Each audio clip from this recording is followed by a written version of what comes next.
other people are capable of controlling your mind. We think that money means freedom, but for many people, money starts to mean bondage. Think about what you're doing. You're giving up all this pleasure early on to have an unmitigated, hedonistic, pleasurable life after the age of 30. And it doesn't work. What we're seeing is a whole-scale failure of our traditional institutions. There's one major aspect of human psychology that I think is critical.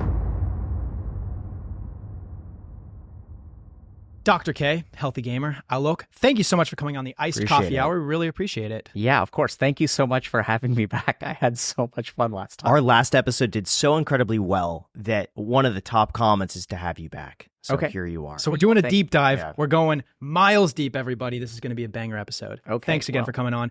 You have this viral clip about your waist needing to be above your knees when you're sitting, and apparently it's very advantageous.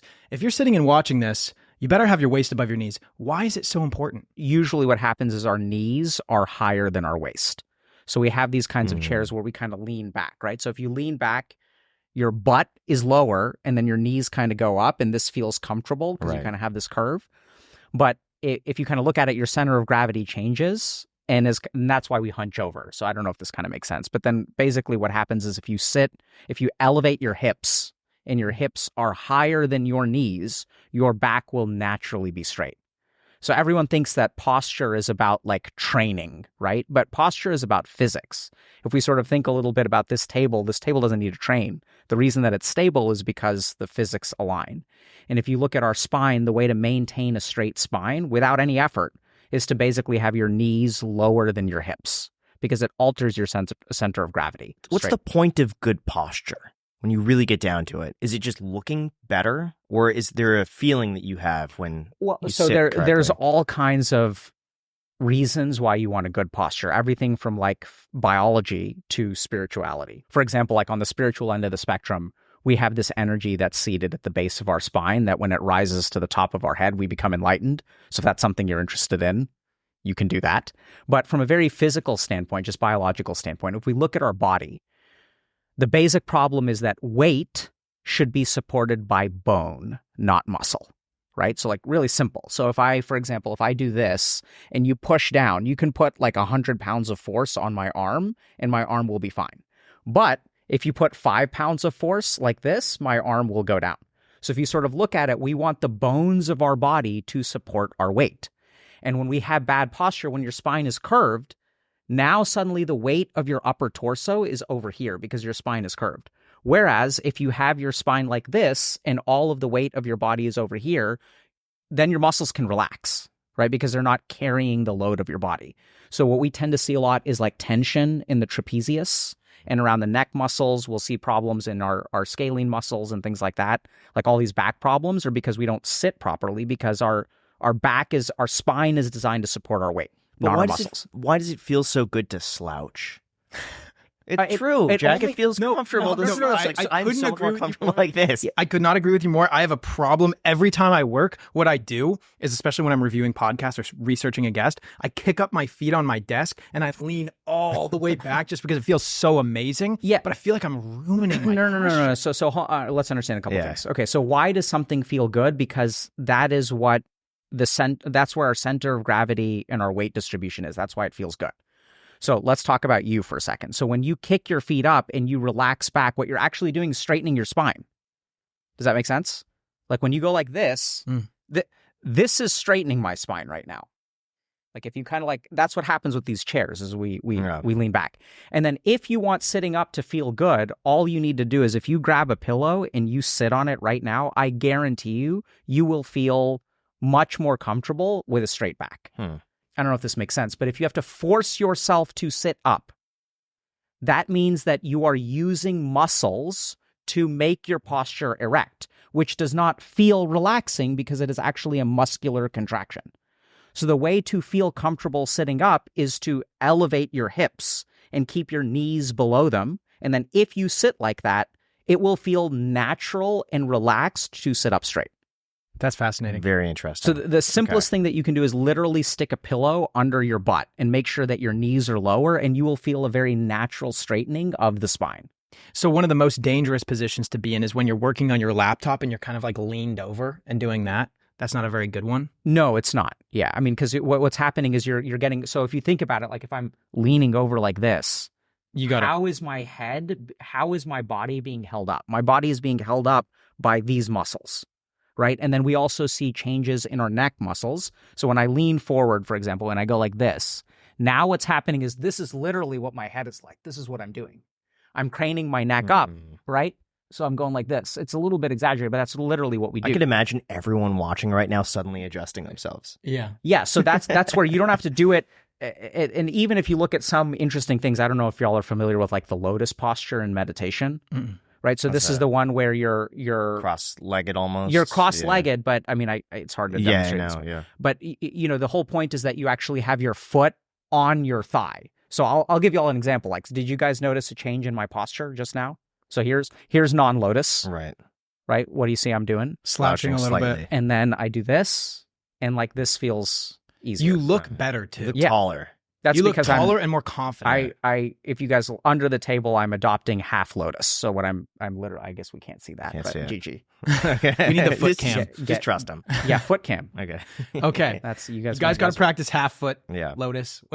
foot cam OnlyFans. Okay. The foot cam for. I actually had someone reach out to me yesterday. Feet pic. Did you actually? Yeah, yesterday. This is not the first time. No, this is not the first time. They said they wanted the soles of my feet, which is interesting because I always thought it was the top of your foot, which is toes, the toes and the top of your feet and the composition. But this person asked for the soles of my feet. I asked how much. He said $75. I can't lie, I'm tempted. That's a different conversation. Why don't I get those? No one reaches out for my feet. Because, man, you're fiancéed. You have a fiancé. You can't be doing this stuff. That's adultery. Okay. Me, on the other hand, as a bachelor, I can send out as many feet pics as I want. I just feel left out. That's all. I want to ask you, are you happy? Yes. And how do you know you're happy? So how do you know you're unhappy? I'd say maybe some pressure in different areas of your body. Sure. Probably like this weird pressure verbally to be like uttering more negative things that you feel like you're not necessarily in control of, like words all of a sudden are connotated negatively that are usually pretty neutral or positive words. Could be a sense of dread, sadness. A sense of dread. Okay, so panic. Let's understand what happiness is. Okay, so the people are like, oh my God, like what is the meaning of life? I think it's actually pretty simple.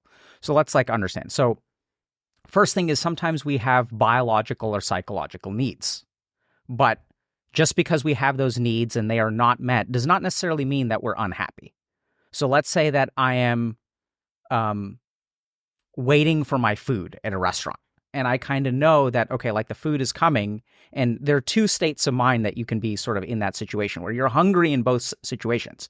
But just because you're hungry, there are times where you're hungry and you're unhappy, you're hangry. And there are also times where you sort of know that, okay, like I'm hungry. This is part of what I'm like, let's say I'm going for a hike. And at the end of my hike, I feel really hungry. And even though I feel really hungry at the end of the hike, I'm totally fine with it because I know I'm going to sit down soon. I'm going to eat something. It's going to be delicious. The fact that I've been hiking all day actually will improve the enhancement or will enhance the taste of the food. So even though my biological condition of being hungry versus, let's say I'm hungry and I'm waiting at a restaurant and the food is 15 minutes late, 20 minutes late, 45 minutes late. In these two situations, the biology of hungriness is the same. The signals of leptin and ghrelin in your brain are going to be identical. And yet in one situation, you can be happy, and in another situation, you can be unhappy. So let's actually look at it the other way. We have a lot of people who will indulge their biological signals, right? So if I feel like eating a Twinkie, I eat a Twinkie, and then I have some degree of happiness. But over time, the more Twinkies that I eat, the less happy I will become. This is what we see with video games. It's what we see with drug use. It's what we see with basically like any kind of physical indulgence. Satisfaction of biological needs does not equate happiness. So then like kind of the question becomes, what do y'all think is the source of happiness? Gosh, stumped us on that one. The source of happiness? Yeah, satisfaction from our biological or physiological needs is not sufficient for happiness, right? And you guys mentioned like, so are y'all happy? Yeah, I think it varies. I'm happy right now. Yeah. So what makes you happy right now? Let's talk about that.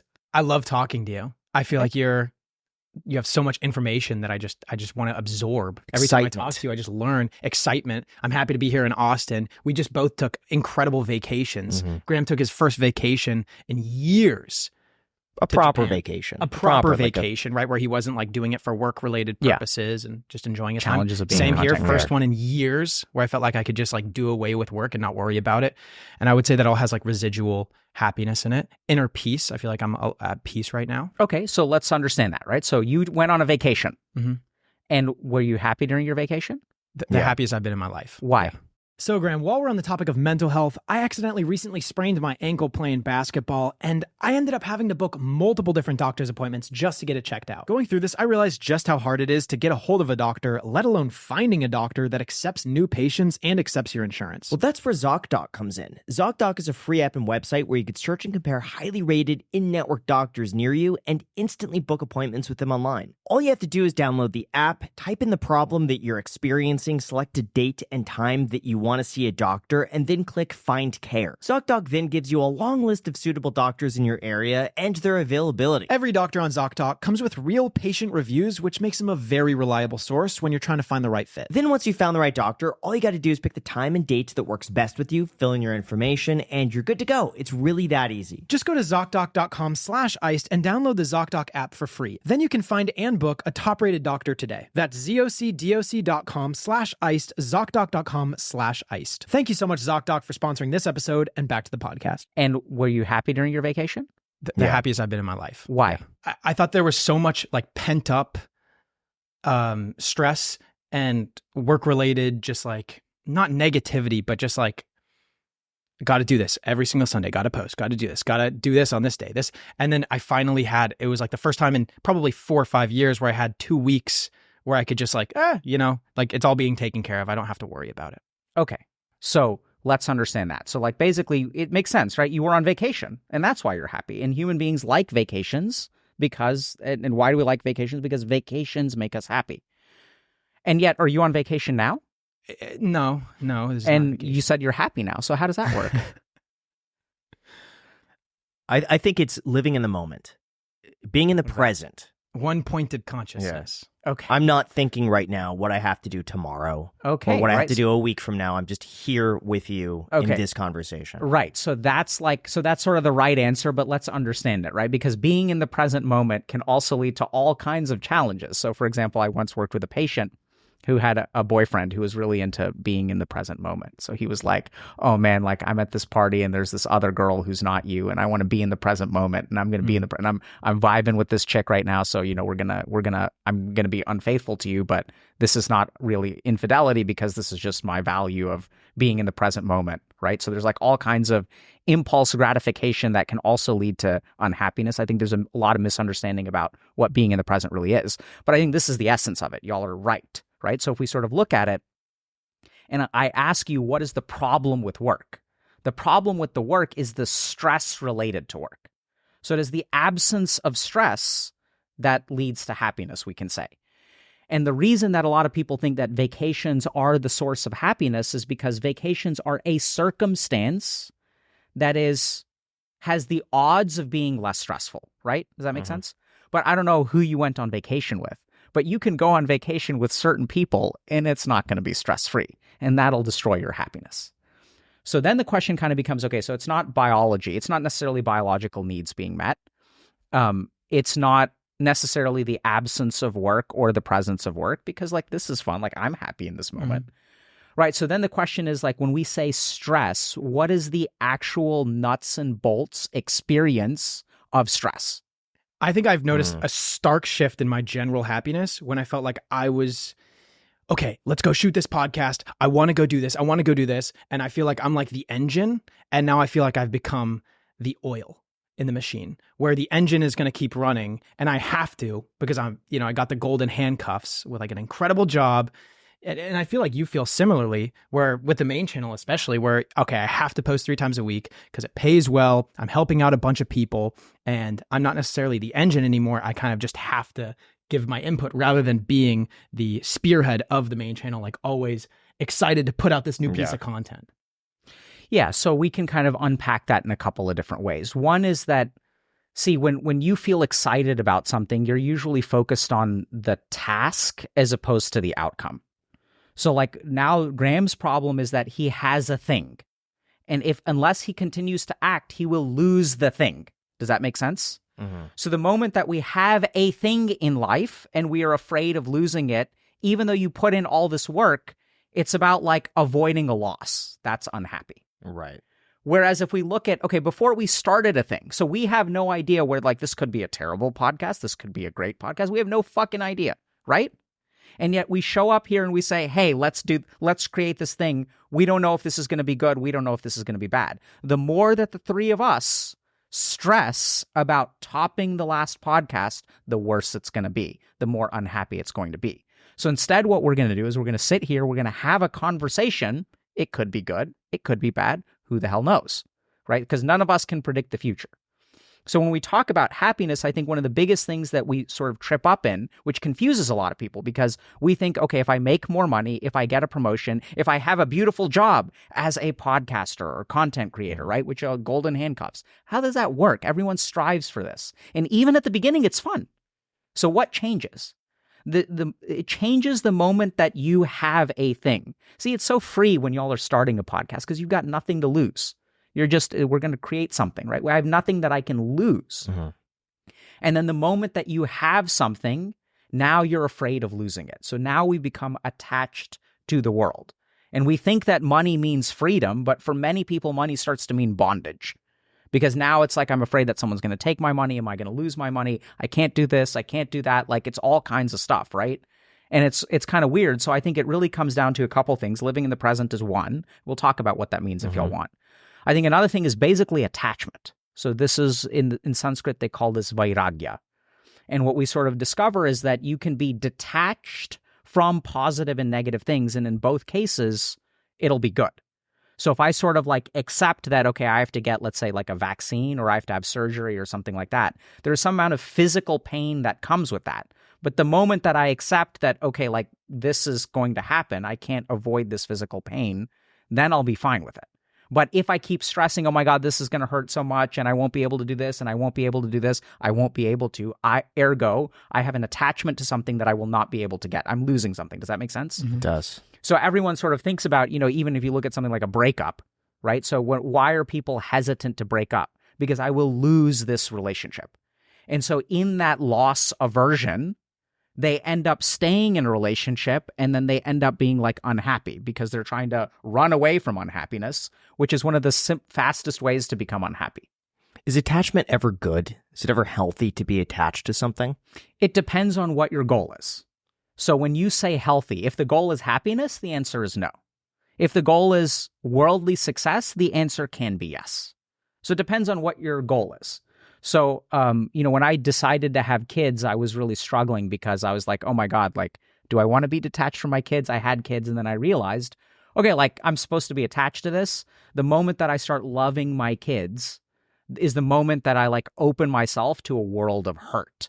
Right? Because if things go bad, then I'm unhappy. And if things go good, then I'm happy. So now what I've done is I've taken my contentment and I have surrendered it to the outcomes of this external human being. And so then what I kind of did is detach from that attachment. And I sort of said, okay, in this life, I've chosen to have kids. This is what I've signed up for, which means that one day I could be heartbroken. One day I could be sad. One day I could be mad. When I decided to have children is when I opened myself up to a world of joy and a world of hurt. And so even in that, I have a lot of peace because this is what I signed up for, right? It could go well, it could go bad. And the key thing is deciding to roll the dice with your eyes wide open. It's like, okay, I'm going to do this, and this means that my life could be screwed or it could be happy, and chances are it's going to be all of the above. So it's kind of about surrendering to the outcome. Because you can't control the outcome. Right? I know this sounds kind of weird. It's a hard thing to grasp that you cannot control the outcome, because I still feel like if a podcast does poorly for us, like we could have done more research, we could have done this, we could have done that. And I think that there is, and we do have attachment to the outcome, and that does affect the way that we feel. And in other areas of life as well, like you can always work harder, you can always do more. Yeah, I've always felt like you should take responsibility for everything that happens. So if, let's just say this podcast sucks, like Jack said, that's then on us to improve on that. And we should have done something better, or we could have done something better to prevent that from happening. Yeah, so I think this is where there's a Sanskrit concept called karma far. So karma means action and far means fruit.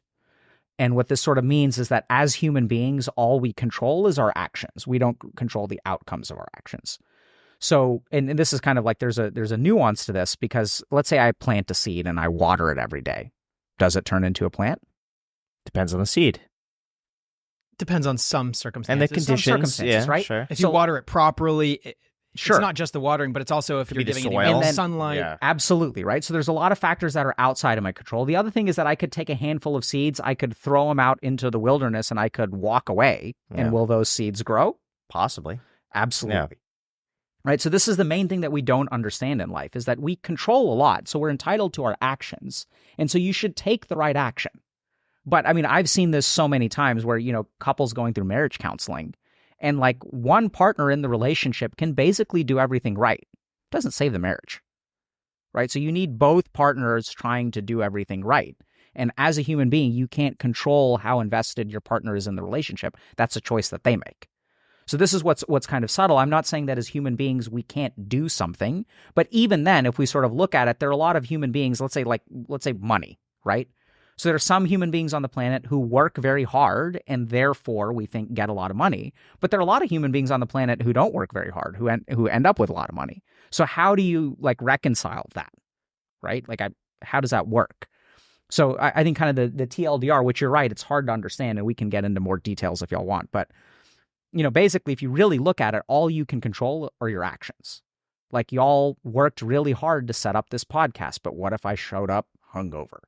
That's not in your control. So you can optimize all kinds of things, but there's going to be some element that you don't control.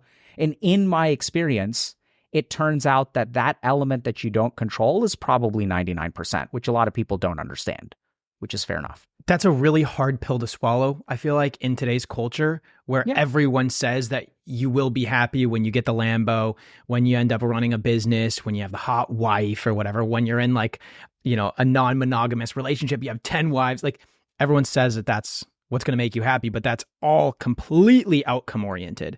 And to shift that over into not, surrendering to the outcome and placing your happiness and the things that you do, I feel like is the exact opposite of everything that's being spread. Yeah. And I think is the happiness in the world increasing or decreasing? Decreasing. Right? So we have tons of mental health data that supports that. And that's an interesting correlation. Is it causation? I tend to think so. But if all this stuff worked, then I don't know if this kind of makes sense. You take your favorite influencer who is all into fancy cars and this and that, and you just ask yourself, how happy does this person really seem? Oftentimes, if you get to meet these people, a lot of them are very discontent. And then the interesting thing is that there's 1,000 happy people out there who are taking their kids to the playground slightly overweight, drive a Toyota or a Honda or nothing fancy, and they're quite content in life. Yeah.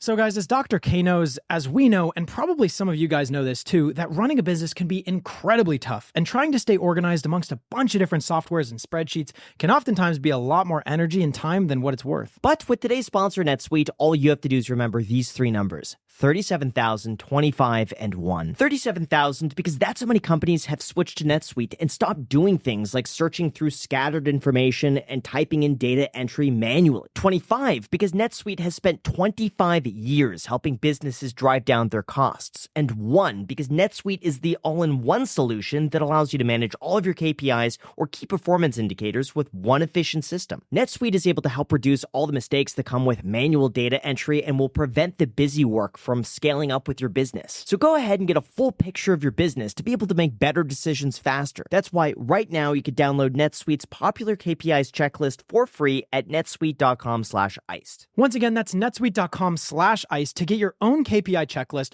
for free today. netsuite.com/iced. Thank you so much, NetSuite, and back to the episode. For people who don't know who you are, could you give us a 2-minute background why they should listen to you? I mean, I don't know that they should listen to me is number one, but I'm Dr. K. I'm Alok. I sort of struggled with video game addiction a lot, failed out of college, went to India, planned on becoming a monk for about 7 years, or did monk training for about 7 years.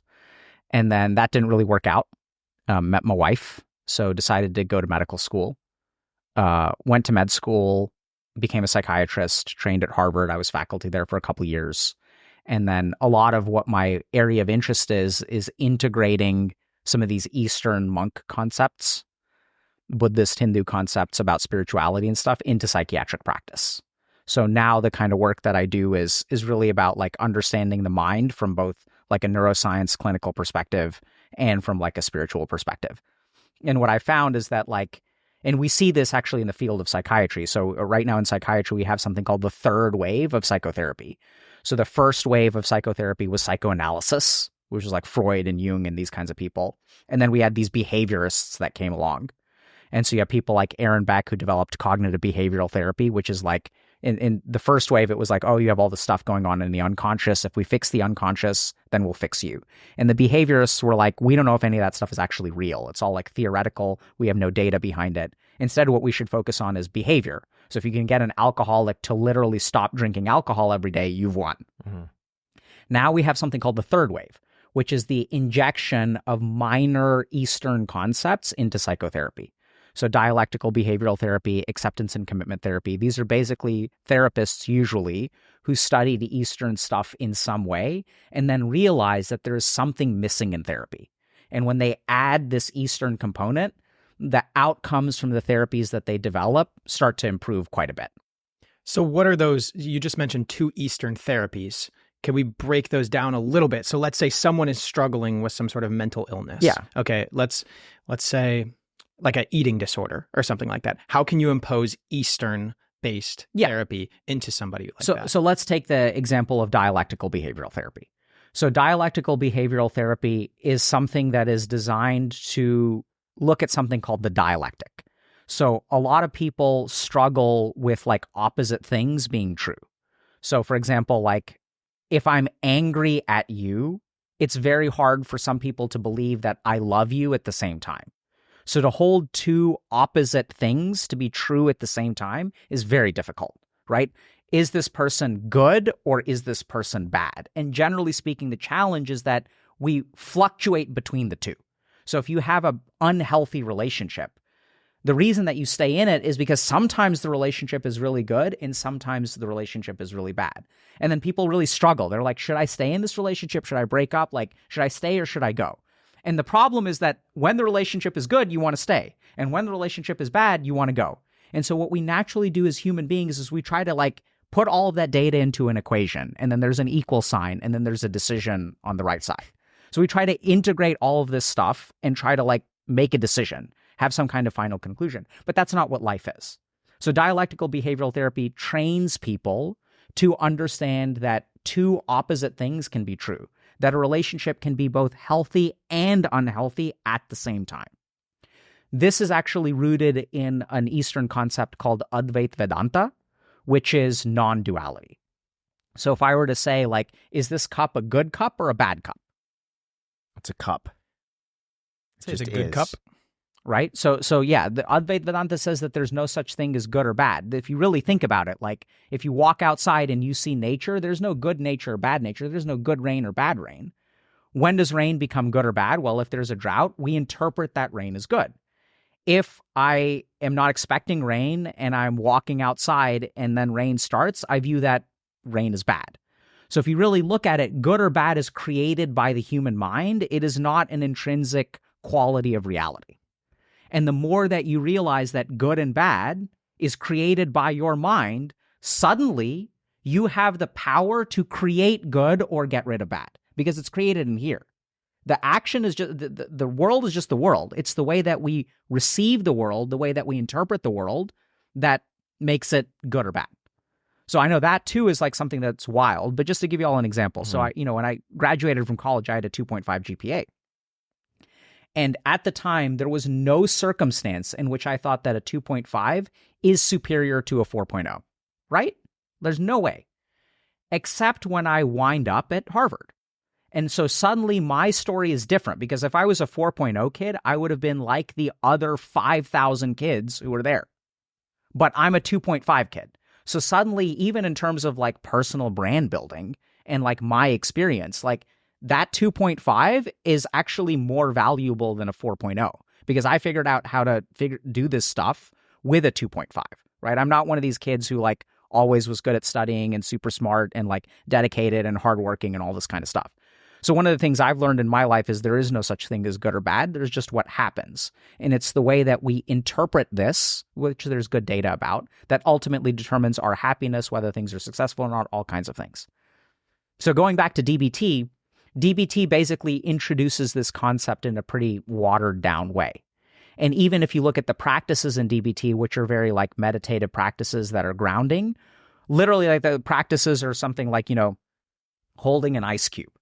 And if you hold an ice cube, the physical sensation is actually unpleasant. But holding the ice cube kind of focuses your mind, and you even start to embrace things that are physically unpleasant. And the moment that you can embrace something that is unpleasant, that thing no longer controls you. Does that kind of make sense? Mm-hmm. Because when you avoid things that are unpleasant, you lose control over your life, because then unpleasant determines your actions. So the whole point of some of these practices like DBT is to embrace things that are unpleasant, to recognize that there's no such thing as good or bad. And then if you really look at like what really controls a lot of people's lives, it's like running away from bad and running towards good. But then suddenly like you don't have any control, because if something is good, you have to move towards it. If something is bad, you have to run away from it. So you don't actually have freedom in that life, because you're just like a bacteria that's moving away from a noxious stimuli and moving towards a pleasant stimuli. Yeah. So when should people go to therapy versus work on it on their own? So I think that there's a very common misconception about therapy, which is that therapy is about treatment. So the first thing to understand is that as a clinician, the diagnostic value that I bring is like 50% of the value. So I think that, we should probably have a society where people have like, we have annual physicals, right? Which is like once a year, we just check you out. But if we really look at society today, a 21-year-old doesn't need a physical evaluation on a yearly basis. What we need way more is a mental evaluation on a yearly basis. So I think one thing to understand is I think basically everyone should try therapy, whether you think something's wrong with you or not, because the whole point is that a therapist can tell you, okay, are there problems here which we can work on? Are there ways that I can help you? Is there something actually going on? Some of the most sad experiences I've had in therapy are people who come in for one problem and then discover that there is something that they thought was completely normal, which has been like wrong their whole life. So a good example of something like this is like adult diagnosis of ADHD, where people have been struggling their whole life with this, and they never understood that like, oh, this is actually something that can be fixed. Like this can be treated. And this fundamental struggle that I've had my whole life can be corrected. So I think that it's good to go for an evaluation. But I think that as far as your question of, when should you do it yourself and when should you do therapy, I don't think that I don't see it that way. So I think that therapy is to be done in conjunction with what you do yourself. So the worst cases I've had of therapy patients are when people come in and they're like, therapize me. Oh, whoops. Right? They're like, just fix me. Yeah. And when they don't put in the effort, like I can't, I see them once a week, and then there's 100 whatever hours that they're awake during the week where they don't do any work, and it doesn't do any good. Some people are in therapy for a decade and they just show up expecting the therapy to be done in the room, and they don't make changes to their external life, which doesn't work. Yeah. What do you think about NLP? I was listening to a podcast with Tony Robbins, who said that there was a person who went in with a fear of snakes, and they had been working with a therapist for 10, 15 years, and they're still just as afraid of snakes. And Tony Robbins claims that in 30 minutes, he cured her fear of snakes on stage using NLP. What are your thoughts on something like that? I think we sort of know that the science of NLP is kind of pseudoscience. So if we look at it like the theories of NLP have not been borne out to be kind of correct. But there's a lot of caveats to this, so we got to dive in a little bit. So the first is that we certainly know some of the premises of NLP are that our actions and our words are somehow tied, and that's absolutely true.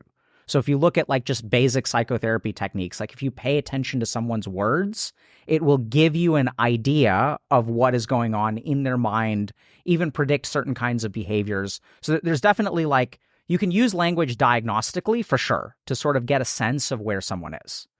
Now, when you look at something like Tony Robbins curing someone of their snakes, I think that that's probably real. So like in the sense that this person had a very real clinical outcome. I've seen that a lot. So my area of interest was evidence-based complementary and alternative medicine. So for example, like I encountered a patient who had stage 4 metastatic cancer who basically was going to die, right? So it's like not really treatable. So they decided that they were going to spend the last 3 to 6 months of their life living in a monastery and learning to play the flute. They're like, I'm dead. There's nothing I can do about it. They go to this monastery. They do yoga and meditation every day. They learn to play the flute. And then 5 years later, like they're still alive. So no one knows like what happened there mechanistically.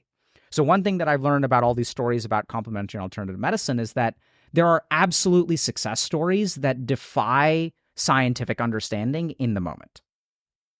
The challenge, though, is if we're looking at whether something is scientific or not, the question is one of reliability.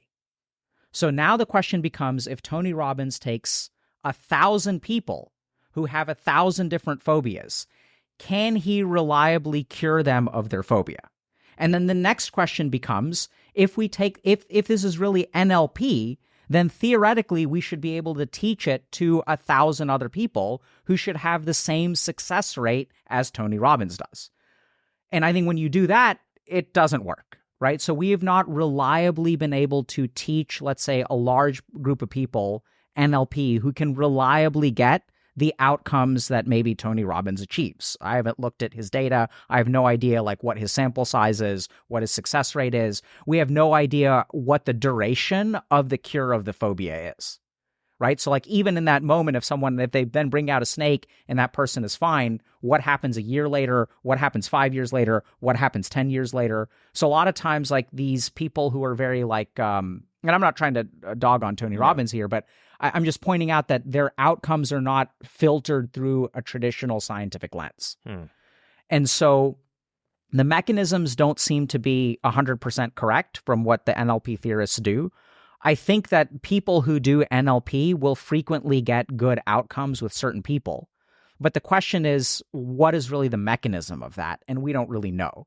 So we know that, for example, placebo effect is incredibly powerful. So when someone pays, and we also know that the more that you pay for something, the stronger the placebo effect is. So if someone pays like 10 grand to go to this person and really believes that things are going to be really powerful. So I've seen like spiritual gurus in India that people will go through a lot of, they'll travel all across the world. They're disabled. So they have to like trek up to some mountain and then they see this person for 5 minutes. The guru touches them and then they're like cured. I've seen that kind of stuff. Yeah. So I think that there's all kinds of mechanisms around belief and faith and like all kinds of other stuff that seems to be responsible for clinical improvement, but not in a reliable way. So that's the real challenge. So don't you think that then still makes it a treatment? If someone truly believes it's going to work, doesn't then that just mean it works? Yes and no, because we know that the placebo effect isn't 100%. But yeah, I mean, there are some people who have even sort of talked about. So there's one person when I was doing research at Harvard, there's this great guy named Ted Kapchuk. And Ted Kapchuk he's trained in traditional Chinese medicine, but he's also faculty at Harvard. So he does placebo research and his research is super cool. So what he does is he'll go to someone and he'll say, I'm going to give you something that's a placebo. And then he says, we also have all this data that placebo can potentially improve your symptoms and can even like cure you potentially. And the reason that I'm giving it to you is because I believe it will substantially improve your symptoms, even though it's fake. So he did a beautiful study where he did this and people got better, right? So like you're right, basically, that there's some element to this. I think the real challenge that we look for in medicine is reliability. So how consistently does that work? So in the case of something like antidepressant medication, it seems like it's quite consistent. And even 70% of the therapeutic value of antidepressants appears to be placebo. We spoke about happiness a little bit in the beginning of the episode. I have a question. I was reading a book called Stumbling on Happiness. I had a whole segment on this about how do people know if they are happy or sad when they've only lived as themselves?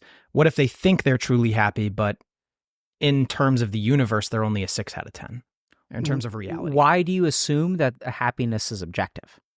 Why do you assume that there's an objective scale of happiness? Because it's a term that we use to describe a certain feeling. that like we've all kind of like... I think it's perspective. You could probably have someone in a really terrible condition who's happy from their perspective, and you could have someone with an amazing life who's just unhappy. So I mean, like, I think this is a really good ignorant question. Okay. Apologies. I'll take it. So, like, let's understand this. Okay, so if you say a 10 out of 10 happiness, how, like, as a scientist, I'm asking, how do you define, what are the variables that correlate with a 10 out of 10 happiness? Well, as a scientist? Yeah, like, well, so if you're saying that something is objective, right? So if happiness can be objectively rated from 0 to 10, then there have to be variables that correlate with it. I don't think you could say it's objective, but I think you could take a big enough sample size of people with like the law of big numbers and come to a certain agreed upon spectrum of happiness. Yes. And then someone maybe as an outlier of that thinks that they're on the higher end, when in actuality, they could be doing other things to make themselves happier. Yeah, so we do that. And when we do that, that kind of falls apart. I think I'm not an expert in happiness research, so take this with a grain of salt. So we know that, for example, happiness correlates with quality of life, right? But then if we look at it, the measure of quality of life is fundamentally subjective. So if you like ask people like, are you happy at the end of the day? What you discover, it's an objective measure of a subjective feeling. So I think the question is kind of like, I don't think the question really computes once you really get to my scientific understanding of it. And then this is also where we can tunnel into what is the nature of happiness. So let's assume that what you're saying is true. Mm-hmm. So let's say I think I'm happy. Okay. So let's say that I'm married and I believe I have a good marriage. And then I see someone else. And now, as you're presuming, I realize, oh my God, a marriage can be so much better. So now I become objectively aware, and that destroys my subjective happiness, right? That's the presumption. Am I understanding this correctly? Kind of, yeah. Yeah, okay. So now let's understand, what is the nature of my unhappiness in that moment? What is it that is actually making me unhappy? Comparison, right? Absolutely. Yeah. Right? So now what started to happen is I have created a unfulfilled want. And I'm chasing that want, and I'm letting my unfulfilled want dictate my happiness. So I think that this is where it sort of falls, in my opinion, and I may be losing y'all a little bit, but it kind of falls apart, because what is the nature of the unhappiness? Now I see something that I want that I don't have. But this is really common, even if we go to like any, let's say, middle school, and there's a very popular type of sneakers, right? Mm-hmm. And then some kids have it and they're happy, and some kids don't have it and they're unhappy. But the whole point of like understanding the real source of happiness is that just because you don't have something, there are particular skills that you can, or perspectives that you can gain that will allow you to be happy in spite of not having the sneakers. And I think the only thing that we're talking about here is, once I see, okay, this person has this in the marriage that I don't have, now this makes me unhappy. But the way that you relate to things that you do not have in life ultimately determine your happiness. That makes sense. And it's kind of hard to articulate this, but you can still somewhat isolate it down to certain variables and certain changes in your life that you can make to become happier. And my whole point is, if you take a large enough sample size, like I think it said in the book that I was reading, they did a study where they got like one person or whatever, and they gave them an Oreo cookie. And they're like, measure your happiness before you eat the cookie, measure it after the cookie. And it was like someone that went from a 4 to a 6 or something like that. And you can't say that for everyone on this planet that's now a 4 after eating an Oreo, you're a 6. But if you measure this across 10 million people, and then you average out the delta, the difference between before and after Oreo consumption, then you can generally say that this is probably how you're going to feel after eating an Oreo cookie. Right? And you could do that with other certain variables, like, what is your relationship with desire? What things do you desire in life right now, or are you content? And then you can map that out across 10 million people. And then you say, okay, well, relationship to desire has a stronger correlation with happiness than... Okay, beautiful. So now we get to a really important fundamental. What is the relationship between a population-based conclusion, an average, and your life? I would say it's a good heuristic. In what way? Something to consider when trying to increase my own happiness. Okay. So like, I think this is really important to understand. So if we look at like population-based recommendations, right? So like, if I were to take every person in the city that we're in right now, I were to take their articles of clothing, I were to average their articles of clothing and I were to make a recommendation that everyone should wear gray smocks, and then would that correlate with like everyone in the world? Like, so we take all this pile of data, we average what everyone is doing, and we say this is the average that we discover, and then we use that as a recommendation, and everyone started wearing gray smocks. Do you think that their happiness with their clothing would increase or decrease? Decrease, but I also think that that's slightly different, whereas like clothing is a little bit more like subjective and higher variance, whereas an Oreo cookie is an Oreo cookie.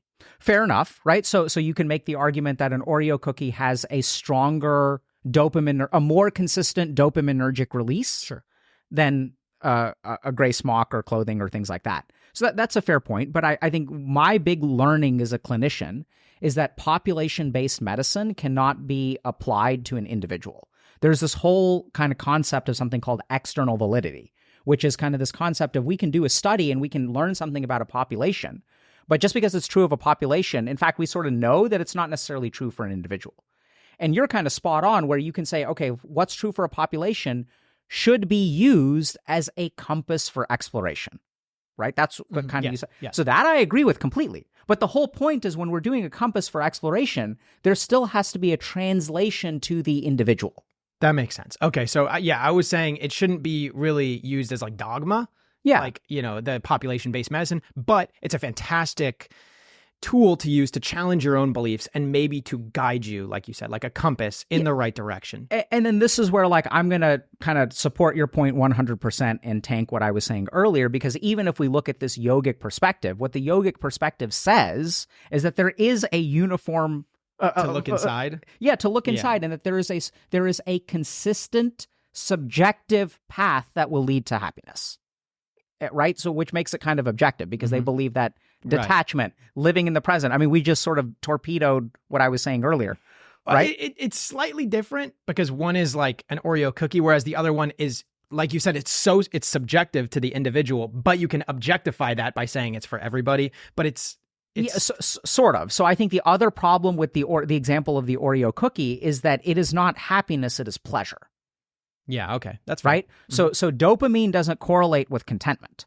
Dopamine just correlates with pleasure.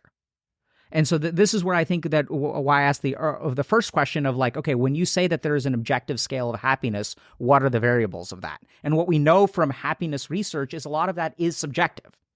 And then the question becomes, okay, if happiness is subjective and not objective, then if you want to be happy, do you need to do internal work or external work? Mm-hmm. And the whole scam, right? Now we come full circle to this idea of everyone telling you if you fuck more bitches and you drive faster cars and you have more money and you have a bigger dick, you will be happy. These are all objective measures. And I don't think many of those people are very happy. I mean, some of them are. But generally speaking, I mean, I've worked with a lot of them, and they're usually not very, I mean, that's why they end up coming to me in the first place, right? But there could be a sample size selection bias there. And so now we kind of come full circle to where I think there is actually, like, there are certain biological, psychological, and spiritual laws, and we know what constitutes happiness, but the work is largely subjective. The whole problem with the world is that we chase external things that give us pleasure or dopamine, and we think that those are happiness because no one ever teaches us what happiness truly is. And so we go chasing these things, but the basic problem with an Oreo cookie is that your dopamine is temporary, right? So then the Oreo goes away, and then you want another Oreo, and then you eat another Oreo, and then you get more dopamine, and then you eat a third Oreo. Now you're developing dopaminergic tolerance. Now you've eaten 4 Oreos because you need to eat 2 extra Oreos to get the happiness of the first Oreo. And now you've eaten 6 Oreos because you're chasing this pleasure of an Oreo. And now you're feeling guilty because you've eaten 6 Oreos. That's interesting. So I feel like a good guideline would be, how do you feel without any stimuli? If you're just sitting by yourself without anything. Good job. Oh, is that you asked me a question at the beginning. What was the first question of the podcast you asked me? Are you happy? Yeah. Yes. And what did I say? You said yes. And you asked, how do I know? And there was a... And then, so what's the answer that you just came up with? What were you saying? Because you're able to feel content and happy, pleasant, positive without any stimuli. Yes, not just without any stimuli. So now we're going to take it one step further. So thank you very much for answering your own question. Not only in the absence of stimuli, but then a certain tranquility in the absence of stimuli, which remains exactly the same with stimuli, whether it is positive or negative. So to be tranquil in the face of pleasure, to be tranquil in the face of pain, for pleasure and pain to be exactly the same. And when you have that, then you'll be happy. Kind of sounds like stoicism in a sense. It is. It's very similar. Right? So now let's just think about the implications of this. So if I react the same to pleasure and pain, suddenly all of my problems in life like literally go away. It's easy for me to work because playing a video game or doing work gives me the same amount of joy. Imagine how fucking overpowered that is. So that's literally like what changed in my life, is that I used to chase video games, and now, for example, like I have a book coming out in 2 weeks, and I started writing my second book like 4 days ago. And that is just as enjoyable to me as playing a video game. How do people get to that point? If they're starting off from scratch, like never done any work on themselves, how do they get to where you are? Now, you all know I choose function over fashion any day of the week, but every once in a while, I get the best of both worlds. And yeah, I'm talking about this tech t-shirt that I'm wearing from our sponsor, Insider Clothing. The t-shirt has a very simple, minimalistic design, so you could wear it with anything. The material is also very light and soft, which I love. And it's levels above a normal men's t-shirt because it adapts to your body, has anti-sweat technology, and has antibacterial action that prevents odor-causing bacteria. Does that mean I don't ever need to wash it? Jack, please wash it, and the color's not going to fade if you do. Do I ever need to iron it? No, you don't need to iron it. Okay, so what you're saying is I should order some more. I actually think you should. I think it looks good on you. Should also get some other colors too, because they have 6 different options. The tech t-shirt comes in sizes small through double XL and ships all around the world. Graham, crucial question. Do we have a promo code? Yes, all you got to do is go to insider.clothing/icedcoffeehour and use the code ICED15 for 15% off your order. Once again, that's insider.clothing/icedcoffeehour, all one word, and use promo code ICED15 for 15% off. Guys, try it out. It's 15% off. You're going to absolutely love it. Insider Clothing. Thank you so much. Back to the episode. How do people get to that point? If they're starting off from scratch, like never done any work on themselves, how do they get to where you are? So how do you get to that point? What a great question. So this is going to sound kind of weird, but we're way closer than we think. But I'll try to like lay it out. So the first thing to understand is like, first just observe your internal state. And then what I would say is like, if you kind of like, so we can do this now. So I want you to just like close your eyes for a second. Okay. And what do you feel? Like the sensation of touch? What do just I feel? Whatever, anything. I would say my fingers feel a little tingly. Okay.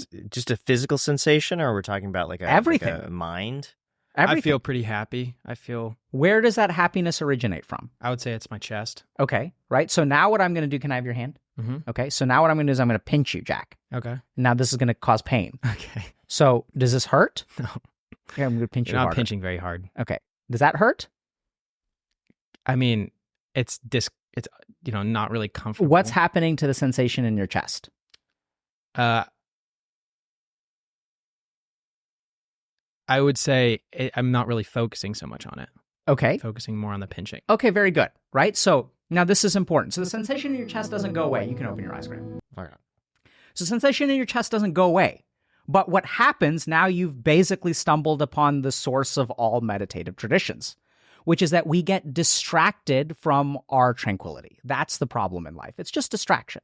So the more that you are centered in here, the happier you will be. And that's the beginning and end of it.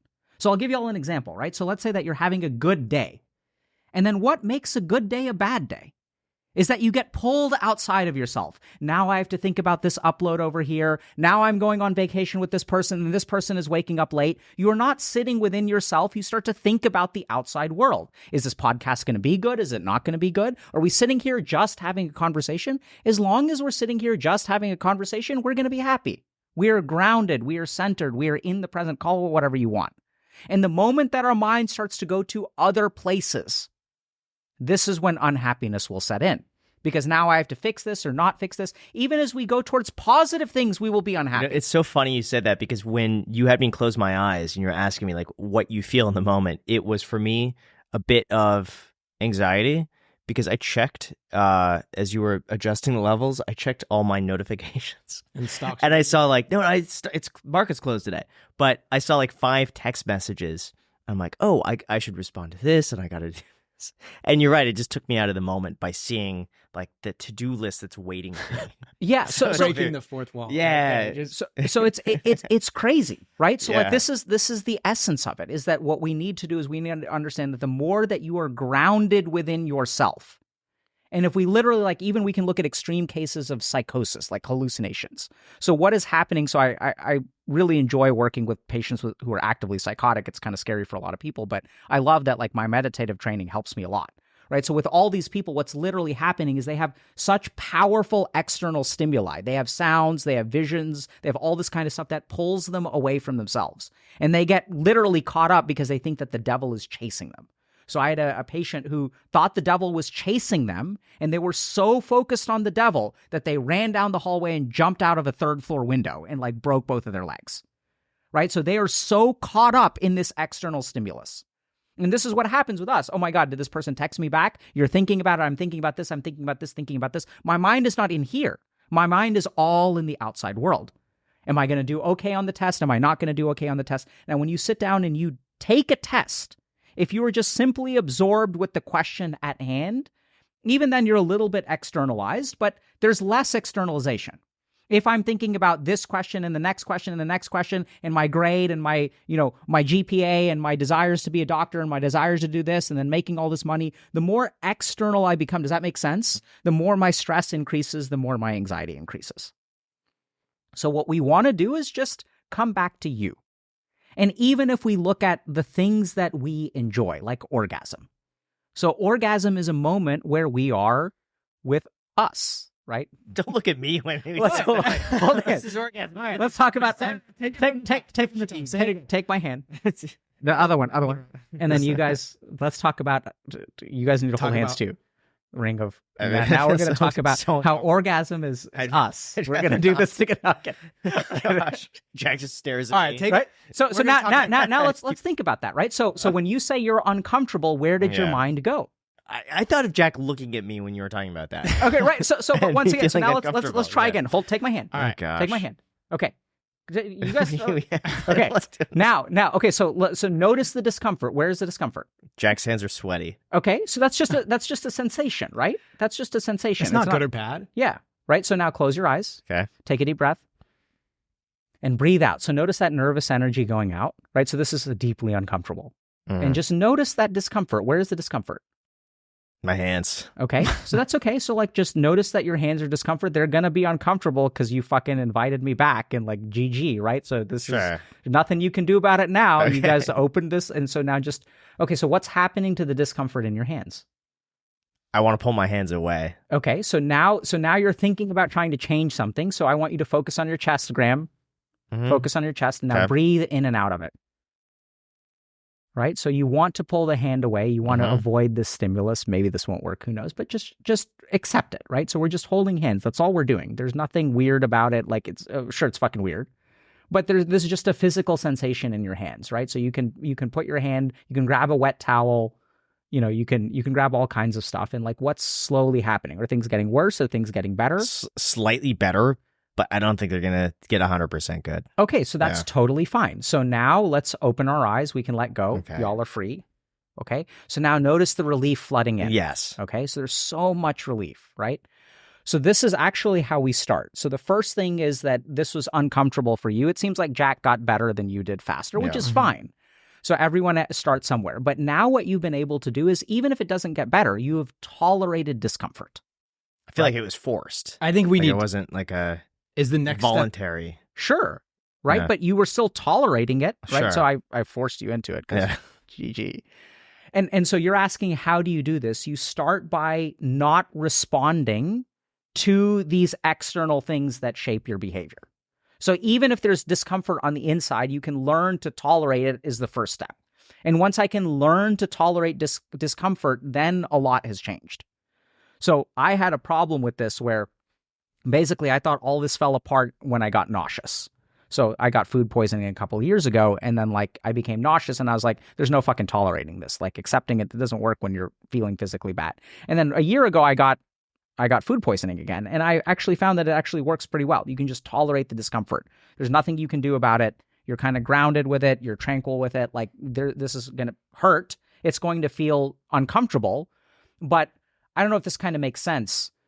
When you were feeling uncomfortable, your mind wanted to run away, right? You wanted to run away from this stimulus. And so the moment that you practice, first of all, tolerating the discomfort, even if it's forced, then you will get used to it. Like just like you get used to a sauna or anything, any other kind of physical sensation, you can acclimatize to it. And as you acclimatize to it, it will affect you less. As it affects you less, now you no longer need to let go. And so now what's going on is in your case, being unable to let go is creating so much suffering.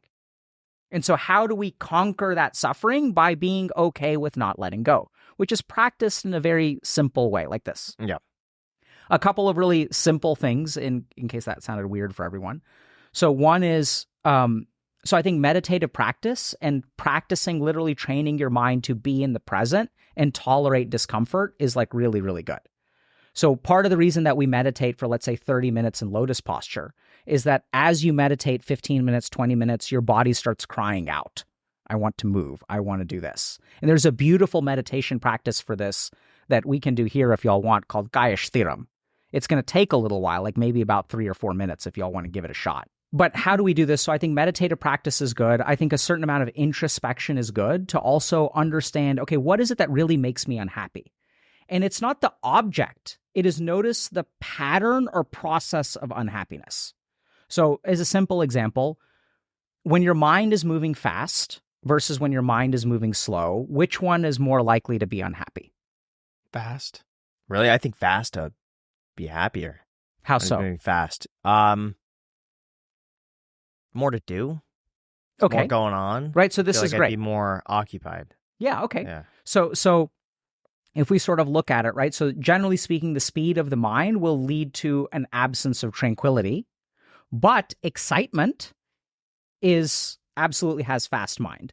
Anxiety has fast mind, right? But if we think about excitement is also externally oriented. It's pleasure oriented. It's super hype. Let's party. Let's do this. Let's go crazy. Let's everybody have fun. And so this is where we get back to Advaita Vedanta, where the yogis say that excitement and anxiety are equally bad, right? They're two sides of the same coin, which is an absence of tranquility.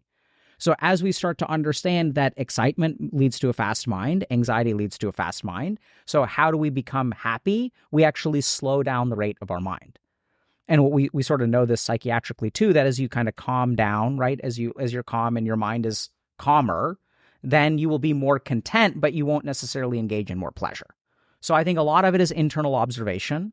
A lot of it is like practicing being kind of tranquil or grounded or present in the moment.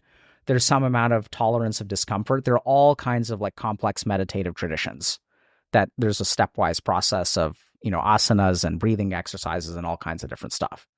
Got it. Now, since we have a lot of business owners, entrepreneurs on the podcast, how much sacrifice do you think is required to be successful in a lot of those areas? What do you mean by sacrifice in what area?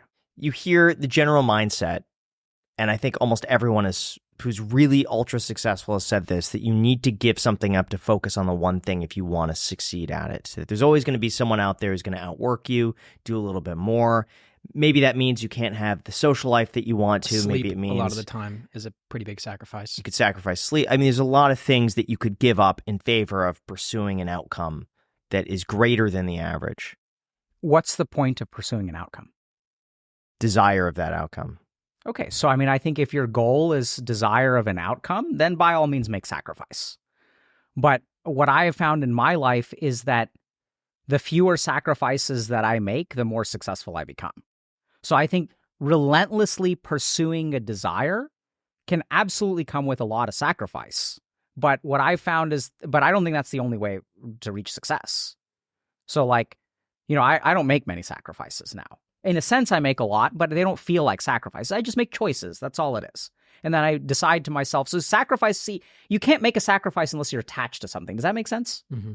So it kind of makes sense that as you become less attached to things, you don't sacrifice because it's kind of So going back to the book example, when you can enjoy writing a book just as much as you enjoy playing a video game, are you making a sacrifice by not playing the video game?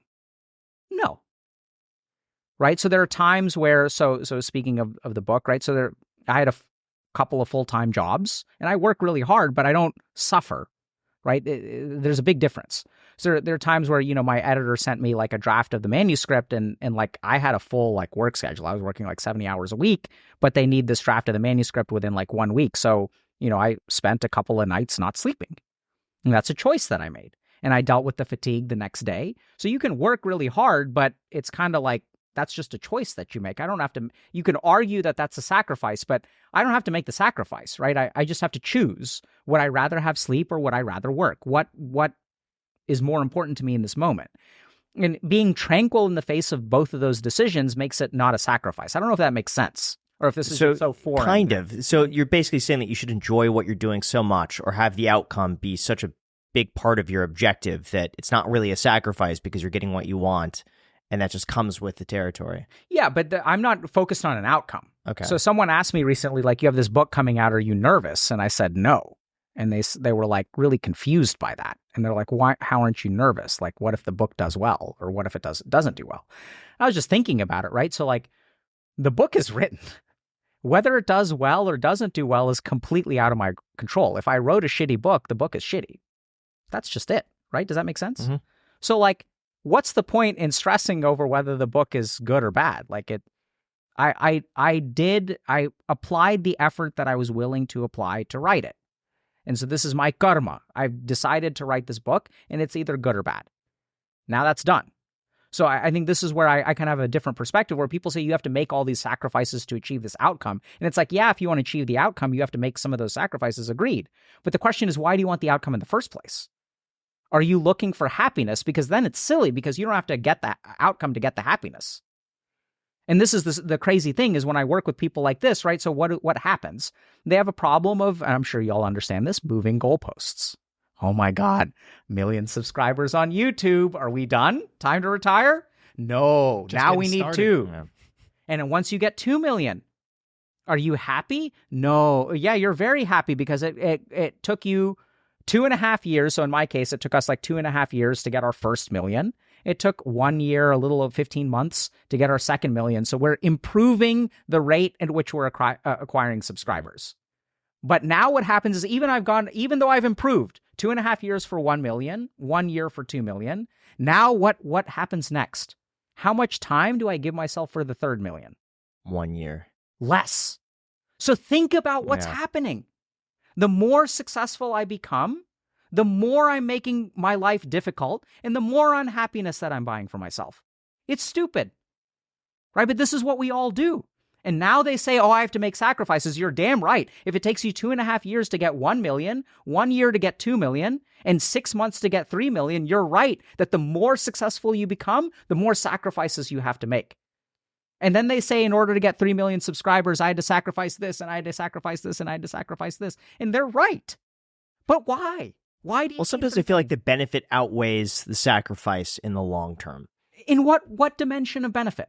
I think in my case, it was working throughout my 20s, not really having much of a social life. I could look back now and I have zero regrets, but I really enjoyed working. I loved it. I think the same could also be applied to diet. Like this year, I've gotten really into eating healthy.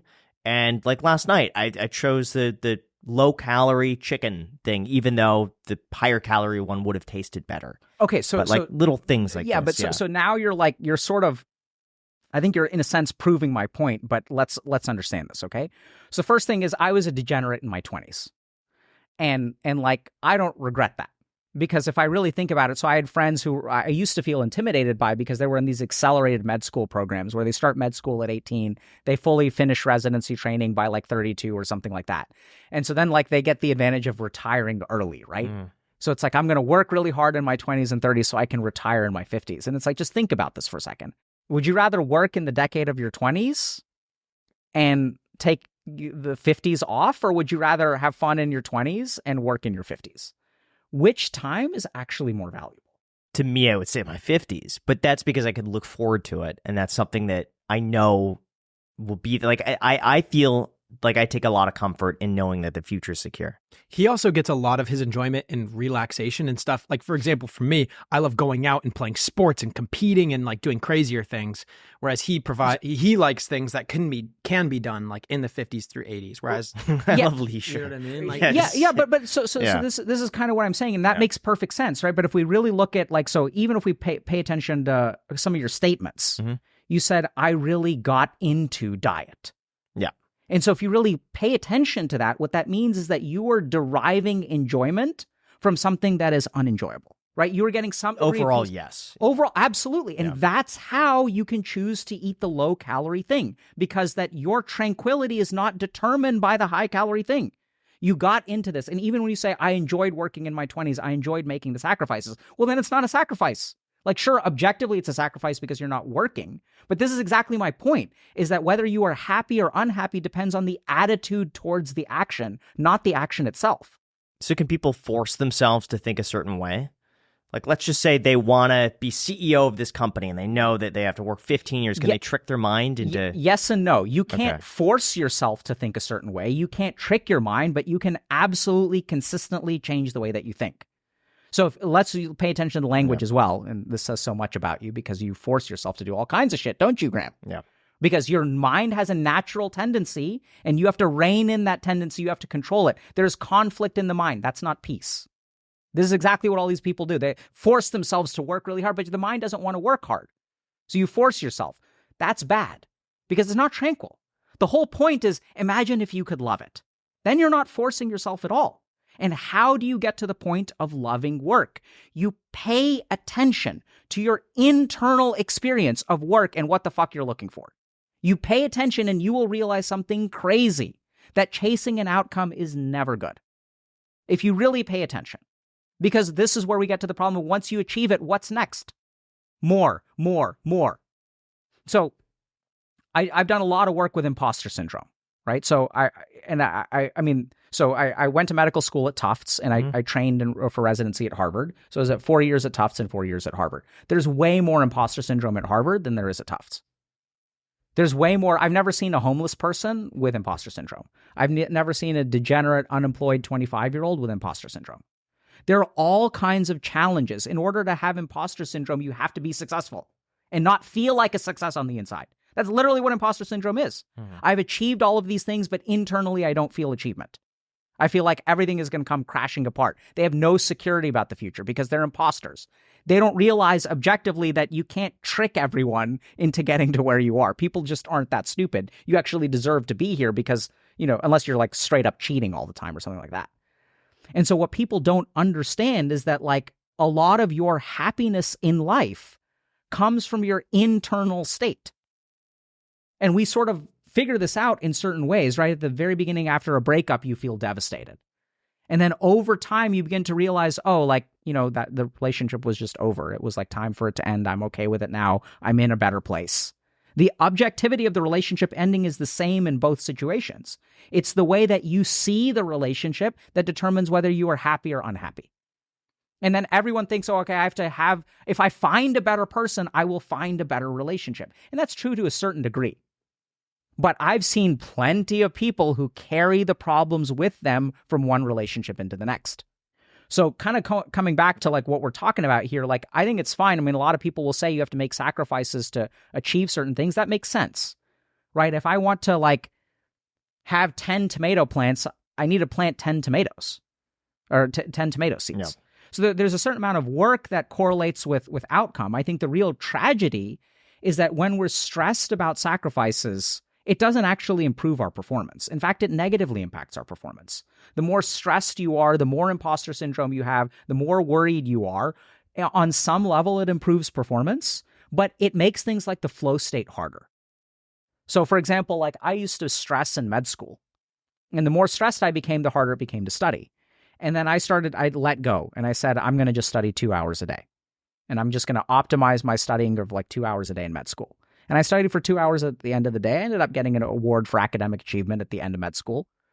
And like I studied like 20% of what most of my colleagues did. And that's because the mind was efficient when I sat down to study. I was not stressed out, so I could fully focus on the material. I'm not worrying about my grade on the test. I'm just, hey, I have to learn this stuff. So this is where I think a lot of these people who make a ton of sacrifices don't realize that there's like an incredible inefficiency to stressing over an outcome. And how do you get into that flow state? Is there a trick that you could do? The one thing I've tried doing, and this is a Tony Robbins thing, is anchoring my flow state to certain music. And then when I hear that music or could play, which in my case is Philip Glass. I love Philip Glass. I play Philip Glass, and for whatever reason, it takes me into, or helps me get into that state where I could focus and get work done, because that's all I listen to. That and Danny Elfman, oddly enough. But those two, I put that on and I could work really well. Yeah, so I think that's a great question. So I'll sort of address it in two ways. The first is, let's understand that a state of mind is influenced by the environment. This is number one. So if I'm trying to study in like a burning building, like it's going to be hard to get into a flow state. But let's tunnel down into what is literally happening in my mind when I'm in a burning building. What do y'all think? Gotta get out. Okay, so what am I thinking about? Getting out. Okay, right? So as long as my mind is thinking about something else, it's going to be hard to get into a flow state. So now we have it very simply. You just need to learn how to focus, and we'll talk about that in a second. So there are absolutely environmental aids. So just as an example, there is a particular kind, I have about 3 or 4 different kinds of incense at home. There is one kind of incense that I use when I meditate, and only when I meditate.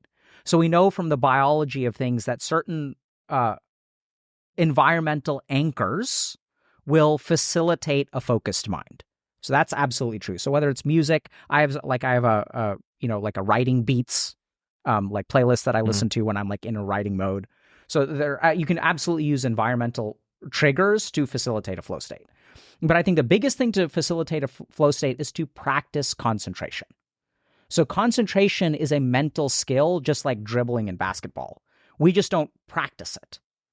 And so as you practice meditation, as you practice concentration, which is oftentimes done through meditation, you will train your mind to focus on one thing. And if we go back to the burning building thing, what is my mind actually focusing on? It's not focusing on the things that I'm studying, it's focusing on the burning building. So all we need to enter a flow state is to concentrate and have one-pointedness of the mind. Got it. And how often do you have to change your environment? Because I found myself, if I work in the same room for, let's just say, 6 months, that room starts to have less of an effect on me, and I have to move somewhere else to get a new sense of inspiration. And so I found myself moving around the house every few months to get myself in that same state. What you're talking about is the relationship between internal and external, right? So you're saying that for some amount of time, this external stimulus creates this state of mind.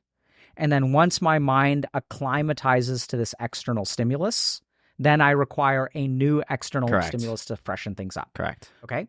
But is there an internal component to that? So can you change the way that you internally receive different environments? I don't know if I can. Okay. So let me give you an example. Sure. Okay. So simple example. So I'm a first-year intern working at the Massachusetts General Hospital. I'm on call in the emergency room. There is a guy who is high on methamphetamine and cocaine, who is in a locked bay, and I step into the locked bay to evaluate this person. This is a very powerful external environment, right? The guy is yelling at me, fuck you, like, all this kind of stuff. I'm going to kill you. I'm going to do this. I'm going to rip your head off, and I'm going to poop in your real thing. Okay, someone told me this one time. So this is an external environment that affects me. Now, it is an intern. This scares the shit out of me. As a fourth-year resident, I'm fine with it. Does that make sense? Mm-hmm. So the external environment is the same, but the internal response to that environment can be adapted, can be strengthened. Okay. Yes. Okay. So this is the first thing to understand, is that how often do you need to change the environment? That depends on the internal too. There are two sides to, there are two variables in this equation. So you can also, anyone can kind of do this where, like, some people have difficulty with flying, let's say, but as you get used to it, your internal environment changes and your tolerance of the external environment changes. So as I get used to hiking, as I get used to working out, as my internal environment changes, then the external environment doesn't have to change anymore. Does that make sense? Mm-hmm. So that's number one. So just to give you a simple example of this, I stayed in an ashram for 3 months.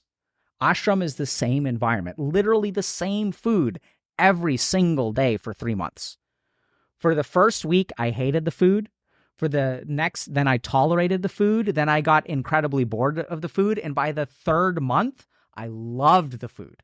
So I don't know, you guys drink coffee every day, right? Mm-hmm. How much variety do you need in your coffee? 0. Okay, then. Oh. Right? So this is a really important thing to understand. We all assume, see, this is the basic problem we make, is we look at our lives and we say, I need to change my environment at X interval. But you accept that as fact because that is your observation. Oh, I heard something that changing your environment sparks creativity. Yeah, only if you don't know how to spark creativity internally, right? That's my whole point. Sure, okay. Right? So you only need hanging out with other people inspires you. That's only if you can't find your inspiration internally. So very practically, we'll get to how often you should change things and stuff like that. But I mean, this is a really key point, right? So if we have an untrained internal self, then we become more dependent on the environment to trigger us in the right way. Does that make sense? Mm-hmm. So when you say I have to change my environment, and there's all kinds of physiology that's countering to what I'm saying. Mm-hmm. So just let's run through a couple of those things. So one thing is, for example, plant aerosols are reductive for anxiety. Anytime you spend time indoors, your ciliary muscles in your eyes are like contract quite a bit. So we want to look at things like the horizon and far objects to even literally relax the muscles in our eyes. When we relax the ciliary muscles in our eyes, it has all kinds of interesting positive benefits for stress reduction and all this kind of stuff. So there's no question that a change of environment is healthy, like generally speaking. But I want y'all to come away with this understanding of how important your external circumstances are relate to how stable your internal environment is. So literally as a psychiatrist, like if you have an untrained person and they're sitting with someone who's depressed, you'll get depressed too. You'll get emotionally exhausted. And so then people will come to the conclusion that I need to hang out with these people. This is too much of this person. Makes perfect sense, right? You need variety with the people that you hang out with. And yet at the same time, if you train yourself internally, you need no change in environment. You have yogis that are sitting in caves in the Himalayas. They've been sitting there for 30 years. They don't need any change. Why? Because this has changed. When you control this, you don't need anything from the outside, right? This is how you even get people who will do things like hunger strikes. Like think about a hunger strike. It's incredibly hard to do, but you just need to be able to tolerate this internal thing without a problem. So practically, how often do you need your environment to change? I'd say you tell me. Because for different people, their internal stability is going to be different. You'll figure out what works for you. I, for example, try to take a walk every single day. So I find that 1 hour of outdoor time is very healthy for me. So I think everyone should get some outdoor time, sunlight, vitamin D, all that stuff is great. But I think it's sort of variable and it kind of depends. And I'd say that the key takeaway here is that the answer is variable and you sort of figure out what works for you. And that also that if you can't achieve what environmental changes you need, then you can change internally too. So a good example of this is like if you've got shitty roommates, right? You can't change your roommate right away, but you can learn how to deal with a shitty roommate internally. Mm-hmm. And what are your thoughts on the entrepreneurial grind set? Do you think that is healthy? And do you think it's healthy that it seems as though younger and younger people are getting into things like monk mode? And what is monk mode? You want to explain that, Jay? Monk mode? It's like a term used to describe, because like monks are about relinquishing desire and for pleasure and stuff like that and attachment to outcome. And monk mode is like, okay, I'm going to relinquish going out playing sports with my friends, having unhealthy foods and stuff like that, and just grinding and building this e-com store that's going to make me $7,000 a month in passive income. Have you not heard of the term monk mode? I have heard like the business? term, but I don't know exactly what it means. So I think it's, in a sense, it's silly. So let's just understand. All you're doing is giving up some desire for a different desire. It's really about eliminating all distraction. Any dopamine high that you could get, any pleasure, and you just focus on one thing, which is, it's about in this grind. Case, it's usually work-related. Yeah, work-related, Shopify store related. It's almost always associated with Shopify for some reason. And just like, when you're 30, you can then have a laptop in the Bahamas in a pool with a food. That and Amazon FBA for whatever reason. So look, I mean, I don't think it's bad, right? But I think let's understand really what it is. So here's the crazy thing. So I think a lot of people strive for freedom, but what they really mean by freedom is slavery. So let's say that at 30 years old, you achieve whatever monk mode is supposed to help you achieve, and you have $1 billion in the bank. What does your life look like then? Sounds like freedom. Okay, so tell me what freedom is. Ability of choice. Choice of what? To make the choices that you feel like you want to do in that moment. Okay, so now let's understand what keeps you from making the choices that you want to make in your 20s before you have $1 billion. Probably money would be a big source of that. So right now, my internal self has a desire, right? I have a desire, and I'm unable to gratify that desire because of my circumstances. Mm-hmm. So all these people who want to be billionaires by the age of 30, they're gaining external freedom to become internal slaves. Now you are going to be a slave to your desire because you have nothing holding you back. So if I want to do one line of coke, I can afford it. If I want to fly first class, I can do it. If I want to buy a private jet, I can do it. If I want to go here, I can do it. If I want to go here, I can do it. I've worked with people who are billionaires.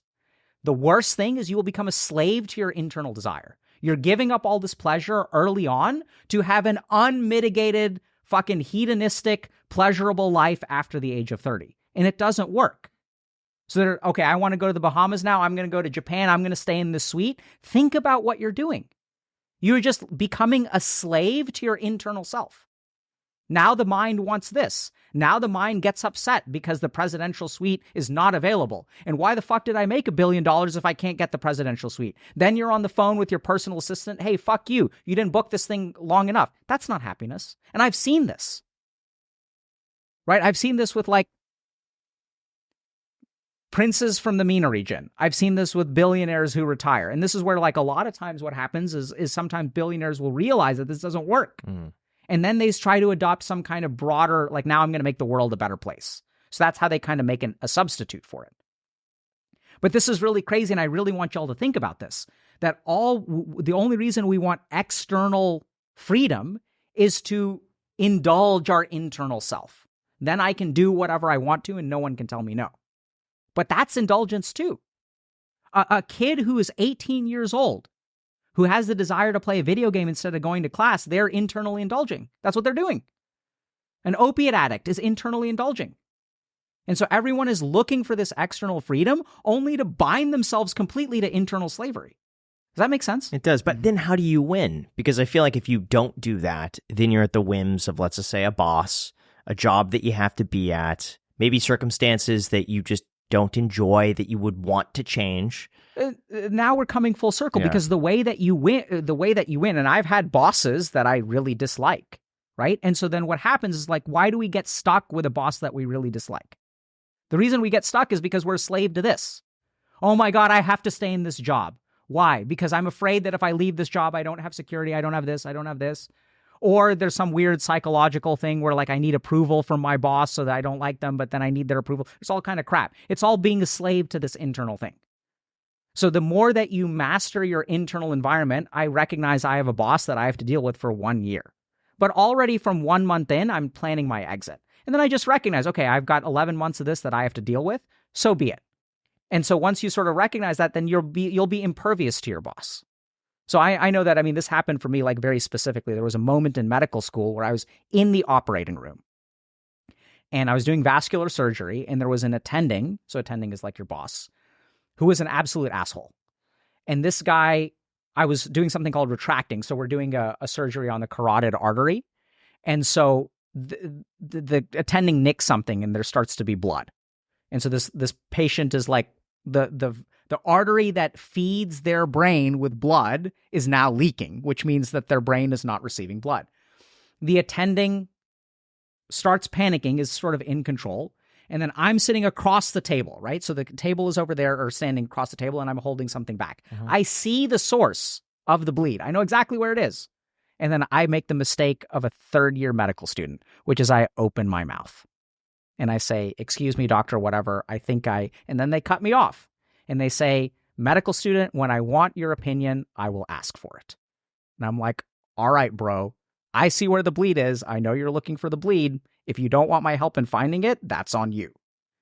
And the other medical students were terrified. They were like, oh my God, you misspoke. This guy could fucking fail you. He could do this. He could do this. Your future could be jeopardy. And I'm like, look, I'm here to save lives. I'm here to learn how to save lives. There's a patient who's like literally not getting blood flow to their brain, and I tried to do something about it. I'm fine with this. If he wants to kick me out of medical school, he can kick me out of medical school. That's fine.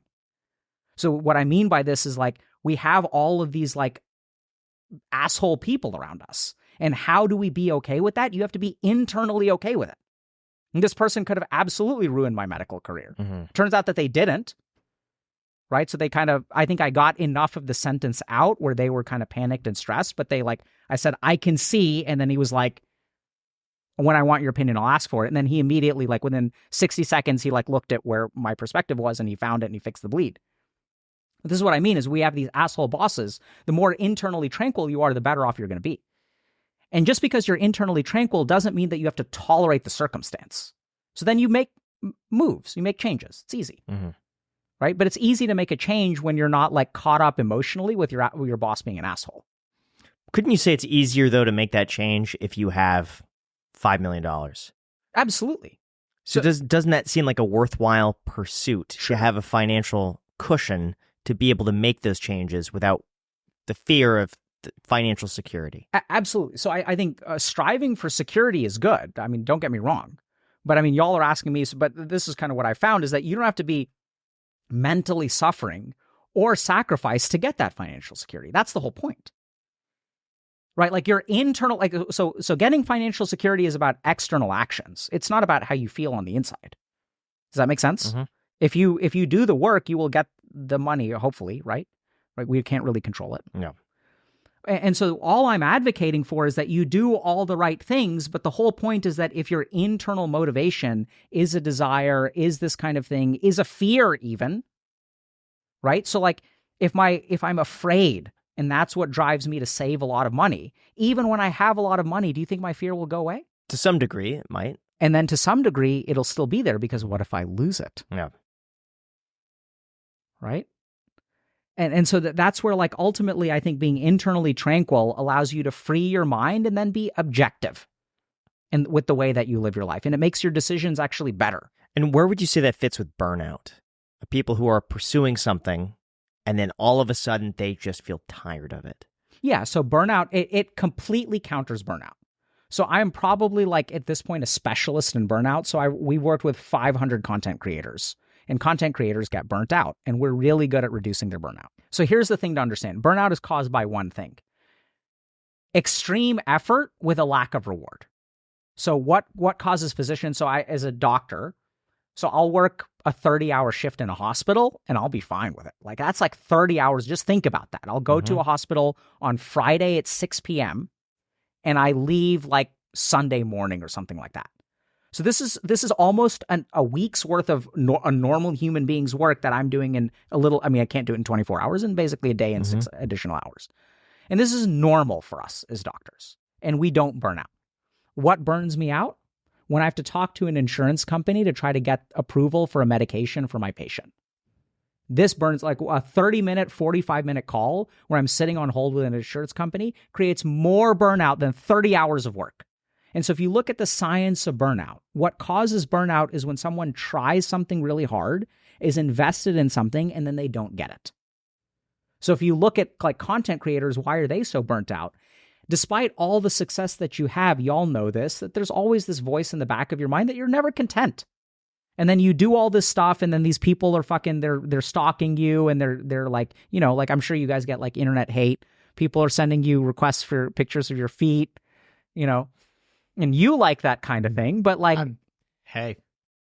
So if we really look at burnout, burnout is about internal expectation being dashed by the external world. That's literally what the science of burnout tells us.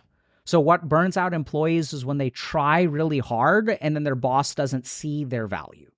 It's not the effort. It is the dashed effort. And then what we sort of know about burnout is the solution to burnout is not to actually reduce your workload, because that doesn't sort of work. Because what happens is when people reduce their workload by going on a vacation, then they come back and they're like back to the grind. And then even if they start like reducing their workload, it sort of doesn't work out. It can. But what really works well is detaching. Sort of saying like, okay, this is the most that I'm willing to do, and like the rest of it can go sort itself out. Like, I'm not responsible for this thing being successful. Right? I work on a team with 6 people. I'm not responsible for the success of the project. The more that one person on a team of 6 feels responsible for the success of the project, the more burnt out they're going to be. So you just do your part. You recognize this is my part. I'm even going to do more than my part. I'll do 20% of the work, even though I'm one out of a team of 6. And that's okay. You won't get burnt out. So let me try to just summarize, especially when it comes to burnout. So let's just take a look at a standard scenario, okay? So let's say I have a goal. So I'm one of these kids who's 13 or whatever, and I'm adopting this monk mode grind set. So let's just play that through. So I have a goal. I strive for the goal. I sacrifice for the goal. I have all these internal impulses that I give up for the achievement of this goal. Now, when I achieve the goal, I feel good, but I'm not done, right? Because as we talked about, there's the first million, then there's the second million, then there's the third million. And so then I have to adopt a new goal. So I move the goalpost, and now I need to do more. So if you sort of look at it like I'm sacrificing all of my present to achieve something, and then in that achievement, I will be happy, right? That's why I do it. I'll have security, I'll have all this kind of stuff. But the moment that I achieve this thing, I move the goalposts, and then I keep moving again, and I keep moving again, and I keep moving again. And then before you realize it, you've spent 10 years of your life sacrificing for a goal that keeps moving. And then you're kind of never happy, and then you end up burnt out because you've given up so much. And so the whole point, though, is that if you look at some people who do this kind of work, who do achieve a lot of great things, their process of work is enjoyable, right? That what makes me feel good, and hopefully I'll understand this, there's a difference between the joy of a podcast that has really good metrics and the joy of having a conversation that you feel good about at the end of the day. So when we did our last podcast, I had no idea how good it was going to do, but I felt great about it. Mm-hmm. And this is exactly what I'm talking about, is that everyone who's on this monk mode grind set, or I need a sacrifice to achieve this, you're like, I want happiness over there, and I will get it when I get there. But any kind of goal-based happiness, you don't stop. You always need more. That's just the nature of the mind, with the Oreos, with all these other things. Let me ask you this. We had Grant Cardone on the podcast a few months ago, and he had his daughter with him, and we brought her on. And Jack asked a question, do you want your daughter to be happy? And he said, no, I want her to be productive, because if she's productive, she will be happy. What are your thoughts on that? Do you find that people are happier if they find themselves productive? I think, as weird as it sounds, I would be inclined to agree with him. But there's a big difference. Yeah. So when you use the word, and this is why I think definitions are so important, when you say happiness, what does that mean? Because if Grant Cardone is envisioning this kind of billionaire playboy lifestyle as a correlate for happiness, which is what our society tells us, I think she's going to be miserable. My whole point is that when you can be content with productivity, right? That's the whole point, is it's about the action. It's I woke up today and I was in the hospital. This is what I mean. If I'm on 30-hour call, I feel good about that. I'm physically exhausted. I'm hungry. I'm cranky. But when I go home, I feel so good.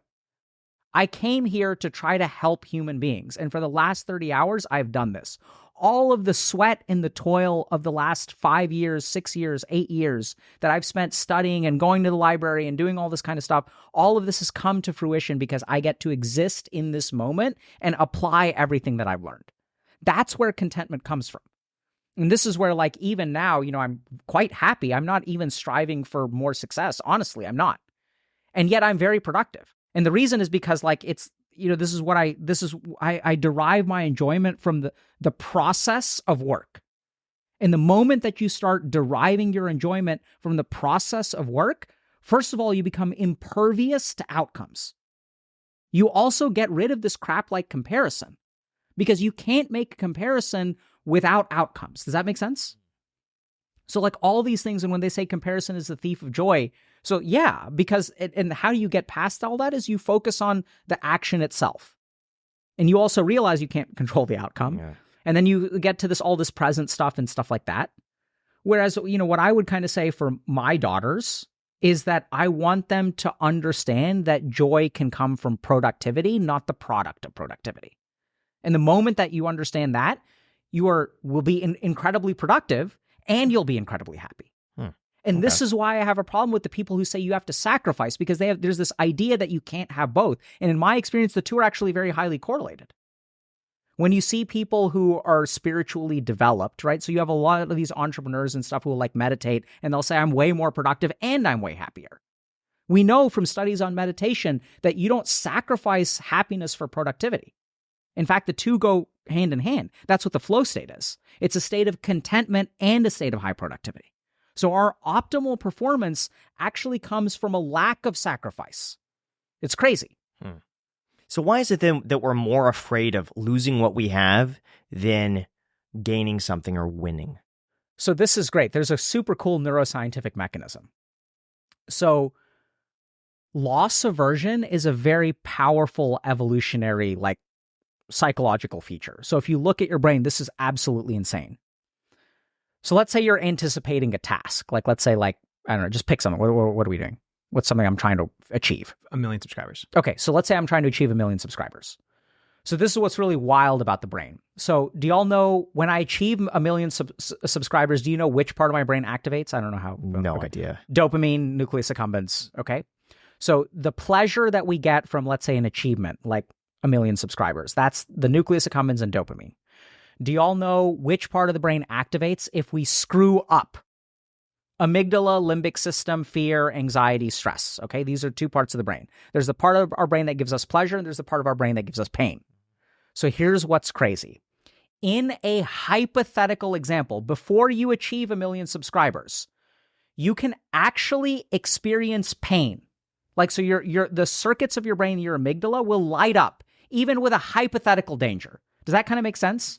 So like you can experience the pain of a potential loss in the present. In your brain, that part of your brain, that part of your brain could light up. And it is as if you are experiencing the loss. So there is no difference in your brain between a hypothetical loss and an actual loss. Do y'all get that? Mm-hmm. Literally the part of your brain that feels the pain can activate even in a hypothetical.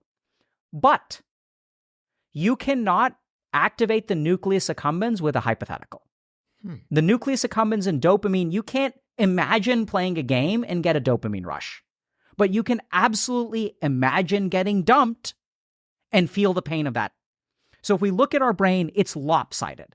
So our brain can experience hypothetical pains as real pain, but it cannot experience hypothetical gains or pleasure as real pleasure. So we're mismatched, and this is evolutionarily because we want potential problems to be something that we retreat from an evolutionary standpoint, right? So if we kind of think about it like, I want to imagine the pain of petting a tiger and that tiger like attacks me and hurts me, and then I want to run away from it. So we also know this from like studies of neuroeconomics where this principle gets played out, where we know that basically your brain can calculate the likelihood of a success, but we also know that your brain actually purposely screws up the numbers. So what your brain does when it's calculating the likelihood of success, it makes you think that things are going to be twice as bad as they actually are and half as good as they actually are.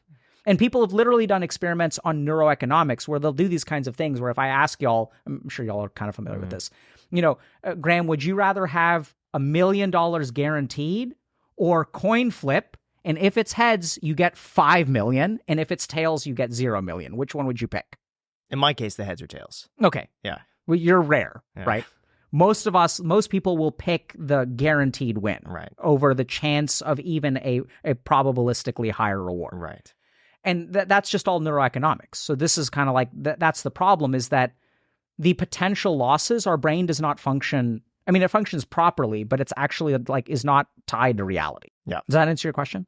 It does. One thing I've observed in my own personal life is that a massive differentiator between those who appear to be better off and worse off in life is someone's response to a negative situation. Are people biologically predisposed to a positive or negative reflection on a negative event, or is it something that is forced or learned? How can people experience something negative and see it as a positive rather than be binded by the trauma? Okay, so let me try to see if I understand your question. Mm-hmm. So there's a group of different people. Let's say there's 2 different people and they face one situation and the circumstances are the same, but the way that human beings respond to negative circumstances differentiates their like trajectory in life. Is that fair to say? I think it's you. Yes. Because Graham, for one, has experienced plenty of failure. He wouldn't say that it's failure, though, because he learns from it and utilizes it and leverages it later in his life to become more successful. Whereas other people that could have experienced the exact same failure could be binded by the trauma of the failure, and then it prevents them and then from becoming successful later in their life and harms them.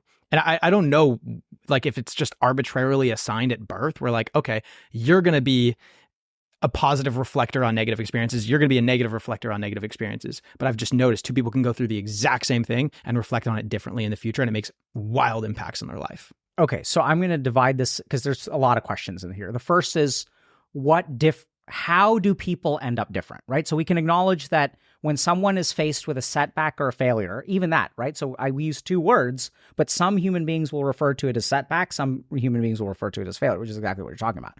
So in one common circumstance, one negative circumstance, two people respond differently. That's one point that we have to dig into, why that happens. The second point is whether change is possible and how to change. And the third is why these people are different in the first place. Is that fair? Yes. Okay. So let's start with the response. So this is what we know from, once again, science of neuroeconomics. So it's super cool. Some people, what we know is that anytime there is a negative event, if it is viewed on something called an intermixed time scale, people will respond better. If it is viewed as an end point, people will respond poorly. Okay, so let me just explain what that means. So it's exactly what we said between failure and setback. So in both cases, let's say I get an F on a test. Some people will say that this is the end. And anytime the human mind has an end on some point, if that end is bad, then we feel really bad. It's hard to be resilient. We feel really depressed. So if it's like, if I end on a bad note, then the psychological impact is is damaging. What we know is that when two human beings get an F on a test, one of them will view that F as the end. So this is where my measurement stops. Another human being will view that F along something called an intermixed time scale, which means that they're actually looking at the F in the context of the next 30 tests. So when your view is more long-term, as opposed to this is the end, then you are going to be more resilient to setbacks. Yeah. From my perspective, I tend to view any setback as like, this was meant to be, and this is just a part of what I needed to go through as a person to get to the next stage or next thing. So anything that comes at me, I'm like, oh, wow, this is a good thing because it's teaching me or pushing me in this direction, and now I could be even better because of it. So that is a great answer. And first of all, you're jumping ahead. So we're going to talk about why people are different. But what we also know is that the way that you cognitively reframe your circumstances ultimately determines like the status of your mental health and your trajectory. So when we view things as setbacks, right? Because even if we think about setback, this is like on a long time scale versus a failure means it's over. You can't fail until the game is over, right? You lose when the clock runs out, not at the halfway mark. So the other thing is that you're doing there is you're cognitively reframing. And so you're kind of viewing the positive in a negative sort of situation, and that is healthy. We know that that makes people adaptive, resilient, and improves their trajectory. So that's really good, and that's what a lot of us should learn how to do. The problem is that many of us can't see it that way, which we'll get to. So the first thing is, yes, there is a differential response, and the way that you respond to an event, once again, the way that you interpret an objective set of circumstances not only affects your happiness, but your success performance. Does that make sense? Mm-hmm. So now we're cycling back to internal versus external. This is exactly what I've been saying all along, is that when people chase a particular external outcome, if that's what you're chasing, then you're not going to cognitively reframe like that. This is going to be the end. I failed. So now let's move to the second question of how to change, if that first answer was sufficient. Mm-hmm. Okay. So how to change is to basically implement and change your internal way of thinking and your internal response to these circumstances. So in cognitive behavioral therapy, for example, we work on something called automatic thoughts, which is if you look at most human beings, we don't realize that most of our thinking is manufactured not by us. It is all this is what's so tricky about it, is if you think about the way that your mind works, most of your mind was formed without your consent. So literally, if we look at trauma, right? So what happens in trauma is that our mind forms a conclusion, but that may not be the right conclusion. And the real tragedy is that most of the conclusions that we form are actually incorrect. And so let's talk about that for a second. When I go through something traumatic, my mind is not functioning healthily. And yet my mind forms a conclusion. So simple example is if I grow up in an abusive household, I'm feeling emotionally hurt and I start to believe that I am not a good person. I am not worthy. Everything is my fault. Now I carry this belief, but that belief is not objectively true. And so the real tragedy is that the worse our self-beliefs are, the more likely they are to be incorrect. Does that make sense? It does. But the problem is that for these people, they feel true. So how do we change that? We can change that in a number of different ways. One thing that we can do is reframe and re-examine the formation of these beliefs, as well as emotionally digest experiences of the past. So if we think about someone who says, let's say like someone who has like more of this alpha beta ideology about men and dating. So there's a recent study that showed that incels are very confident in their belief about women's preferences, and they are very wrong. This is kind of Dunning-Kruger, if you all are familiar with that, like, the more confident, the more ignorant you are, the more likely you are to be confident. And when I work with my patients who believe that they're the worst pieces of shit on the planet, their confidence is 100%, their ignorance is 100%. So there's a process through which we go back to basically the inciting event. So what I would kind of say for people who want to do this is, when did you learn this lesson? So we can't tell you that it's wrong. That doesn't work. That gets into conflict in the mind and it's not going to work. When did you learn this? How did you learn this? How did you form these conclusions? And then the cool thing is that when you have a 25-year-old brain examining the formative experiences of a 5-year-old brain, then you can become your own therapist. So then what I'll say to people is, okay, imagine that you met a 5-year-old kid. Sure, it's this way for you. But what would you say to the 5-year-old who told you that they're the worst piece of shit on the planet? Right? And even as a 25-year-old, they're able to recognize, wow, I would say there's no way that you're responsible. But they're not able to tell themselves that. So you have to start the process of training the mind by sort of like externalizing things, if that makes sense. Instead of talking to yourself, imagine that this happened to a different person. And I know that y'all are probably like this, you more than him, but you have a different standard for yourself than other people. Like other people get to make mistakes, but you don't get to make mistakes. So this is the mind, this is how the ego works. So you want to start by sort of finding the origin of this belief, the origin of the way that you interpret circumstances. And this is really wild. So I want y'all to really think about this, we interpret these circumstances. The circumstances are advait. They're non-dual. They're neither good nor bad. The circumstance is what the circumstance is. Our mind literally filters the experience of the outside world and gives us conclusions, which is also something that a lot of people have difficulty understanding. And so we can go back to the origin and try to dissolve it there. The other thing that we can do is catch it in the present. So anytime you have an automatic response to something, I don't know if this makes sense because this is so abstract. So let me make a statement, see if y'all understand. I'm going to need your help with this. So the more unaware you are of your thought process, the more that thought process will control you. Do you agree or disagree? I agree. Yes, unless your thought process is automatically going to be like a positive sort of thing. Okay. I feel like I don't think about, if something negative happens, I don't have to force myself to think, let's reframe this. It just, for me at this point, just comes naturally. Okay, so help me. So I need your help. So you guys agree with that statement. Help explain it to me. How is that true? So the more automatic you are with your thought process, the less likely it is, you said, to be true, or the less likely you should follow it, right?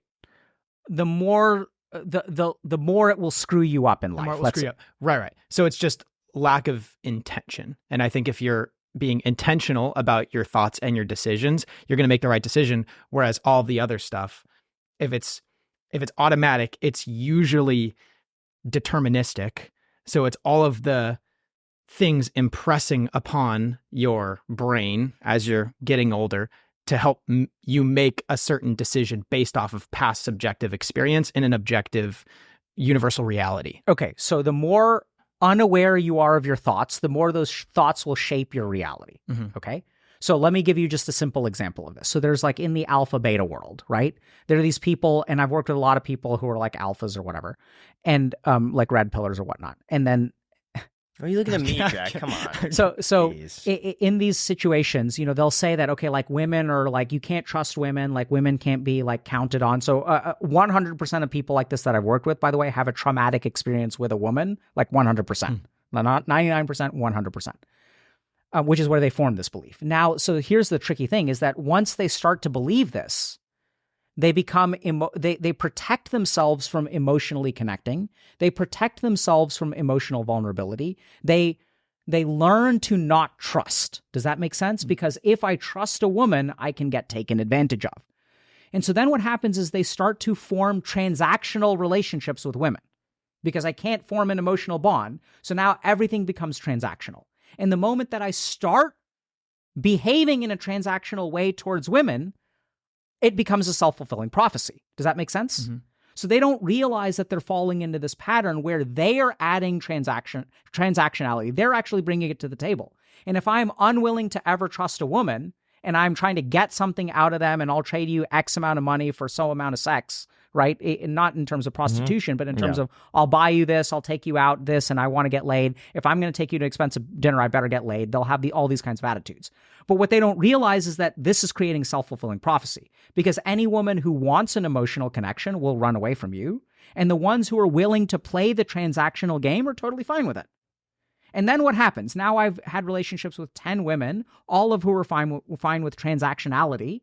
And then I conclude that this is all women want, right? So this is a good example of my automatic thinking, which I'm not aware of, actually shapes my reality.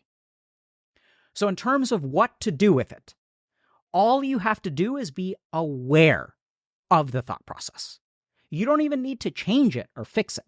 So you can go back into the past, figure out how that thought formed, digest it, reframe it, or in the present, you can say, okay, this is my mind believing, okay, this is my attitude, where you don't have to say this is a setback. Right? So even if you say this is a failure, you just need to acknowledge it in the present. And something beautiful happens. If you catch your mind and you elevate it to the level of consciousness, this is a failure, everything is over. And you don't get lost in that thought process. You need to be aware of it, so observe it from the outside. Then what you need to say is, okay, my mind is getting into this cycle. I'm spiraling again into failure. My mind feels like it's spiraling into failure. And there's a big difference between you being caught up in the spiral of failure, which if you really kind of think about it, I don't know if you guys have ever worked with someone who's like spiraled, right? They don't realize they're spiraling. That's what makes the spiraling so powerful. Does that make sense? I don't know if this has happened to you, where once your mind starts spiraling in negativity, you don't think you're spiraling, you think you're right. And other people tell you, hey, it's not that bad. There are other fish in the sea. But you're like, no. I don't know it's that bad. So you are stuck with your thoughts. You become one with your thoughts. And you are not able to gain any outside perspective. So literally all you need to do is just observe your thought pattern. And something really cool happens. When you observe your thought pattern, the thought pattern weakens by itself. How? So here's something to understand. A habitual thought pattern is strong. It's automatic. It's uncontrollable, right? So all we need to do to dissolve a habitual thought pattern or a way of viewing the world, which a way of viewing the world is the same as a habitual thought pattern. Because a way of viewing is fixed, right? Does that make sense? There's a difference. It's like a lens. So the moment that I start observing my thought pattern, the thought pattern will start to dissolve. Because an automatic thought pattern is automatic. It can't be conscious. It can't be intentional and be automatic at the same time. It is either or. Does that make sense? So all you need to do is move it from automatic to observed. Once it moves into observed, it will start to weaken and become less automatic. So there's even some interesting neuroscience to support this. A lot of people don't realize that what we view as willpower is not willpower, technically. The part of our brain that monitors internal conflict is the same part of our brain that exerts willpower. So technically, willpower is just monitoring an internal conflict. I know this sounds really bizarre, but I'll give you all an example. If you are trying to decide between a healthy meal and an unhealthy meal, as long as you are fighting in your mind, that is willpower. Does that kind of make sense? And I don't know if y'all have ever done this, but sometimes you stop thinking about it and then you choose the wrong thing. You can't choose the right thing unless you are aware. Does that make sense?